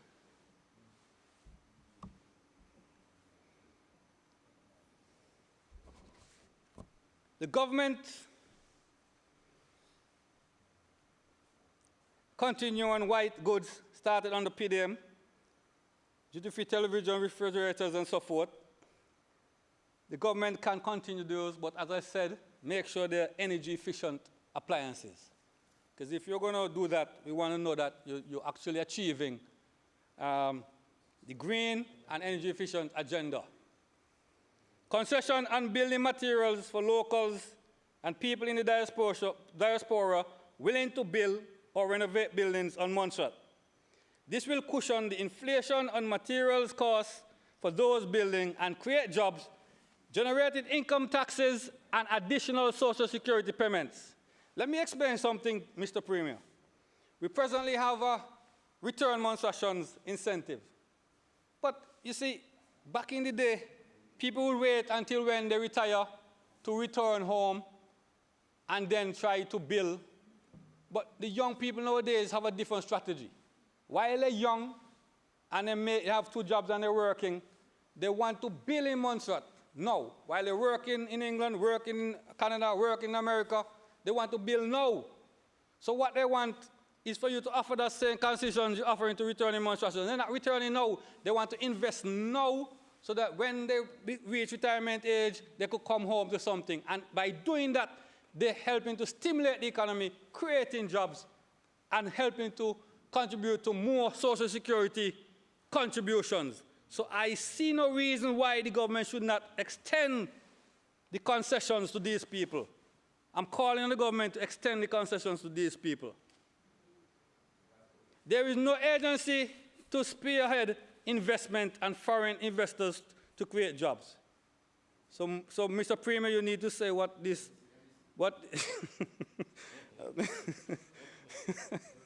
I couldn't resist laughing at that one. MDC said, the government abandoned the idea of the Tourism Investment Agency and reverting back to a tourist board.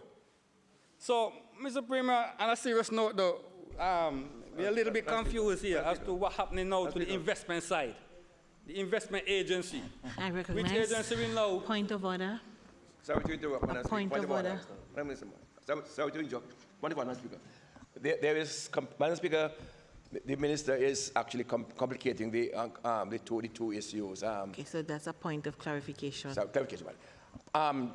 The tourism board has nothing to do with investment, Madam Speaker. Two separate agencies altogether, just for clarity. Recognize the honourable leader of the opposition. Yes, Mr. Premier, I understand. What I'm saying, since you're setting up the tourist board, I'm asking what about the agency that will deal with investments? That's what I'm asking about, the investment agency. So I hope I provided some clarity there. No incentive for tertiary international original schools to operate in Montserrat. You remember what the medical schools did? If we can't get medical schools, maybe we could get some other technical schools. I mean, we do a lot of things here with the volcano, and I hear a lot of things that have been done in the blue economy and so forth. Honorable Hogan, maybe you could give the Honorable Minister of Environment a few tips, what you used to do before. And I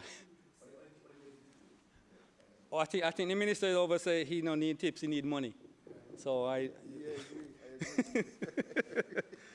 no incentive for investors to invest in hotel rooms.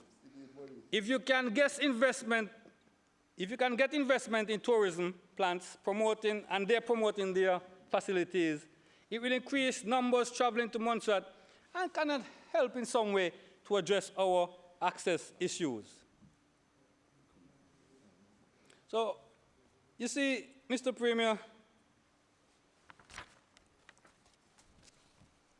every member of the opposition side, we did critique the budget and the budget speech, but every one of us gave recommendations and ideas of how you can, well, solutions to some of the issues. So I want to commend every member once again on the opposition side for not only critiquing, but for giving suggestions, giving solutions. That is important. Madam Speaker, in closing, I want to thank all the players, be it public servants, private sector workers, advisors, whatever they are, Madam Speaker, for contributing or continuing to contribute to the development of Montserrat. It is indeed tough times, and it takes creative thinking and prudent management in order to get this country going.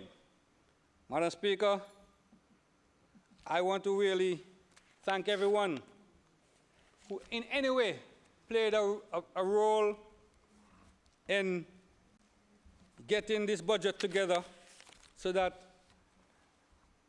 the normal things would continue. But Madam Speaker, I must end by expressing my disappointment that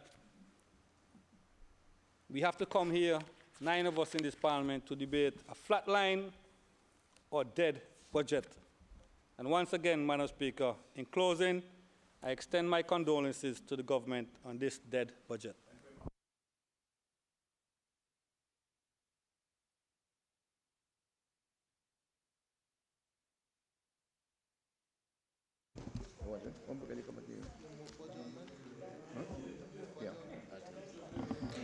I recognize the Honorable Premier. No.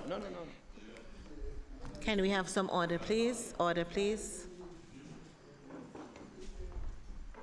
Recognize the Honorable Premier. Thank you, Madam Speaker. Madam Speaker, I'm tempted to adjourn until next Monday for rebuttal. Not tomorrow.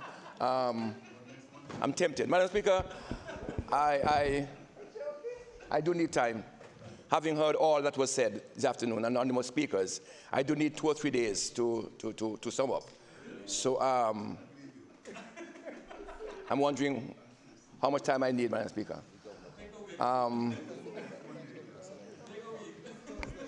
Madam Speaker, I rise to move a motion for the adjournment of the Honorable House until tomorrow morning at 9 o'clock. 10 o'clock, Madam Speaker, 10 tomorrow. 10 tomorrow morning. We'll have to come back. 10 o'clock, please. We'll go and come back. We'll adjourn and come back if we can't finish. Madam Speaker, 10 o'clock tomorrow morning, start my rebuttal. And if this be, we'll adjourn, though you have to get back here for 2 before and finish our 2 o'clock. Adjournment, please. I recognize the Honorable Parliamentary Secretary. Madam Speaker, I rise to support the motion of the Honorable Premier that this Honorable House be adjourned to tomorrow morning at 10 a.m. in the forenoon. It has been moved and seconded that this Honorable House stands. Can we have some order, please? Thank you. It has been moved and seconded that this Honorable House stands adjourned until 10 a.m. tomorrow. All those in favor say aye. All those opposed, nay. And the ayes have it. This Honorable House now stands adjourned until 10 a.m. tomorrow.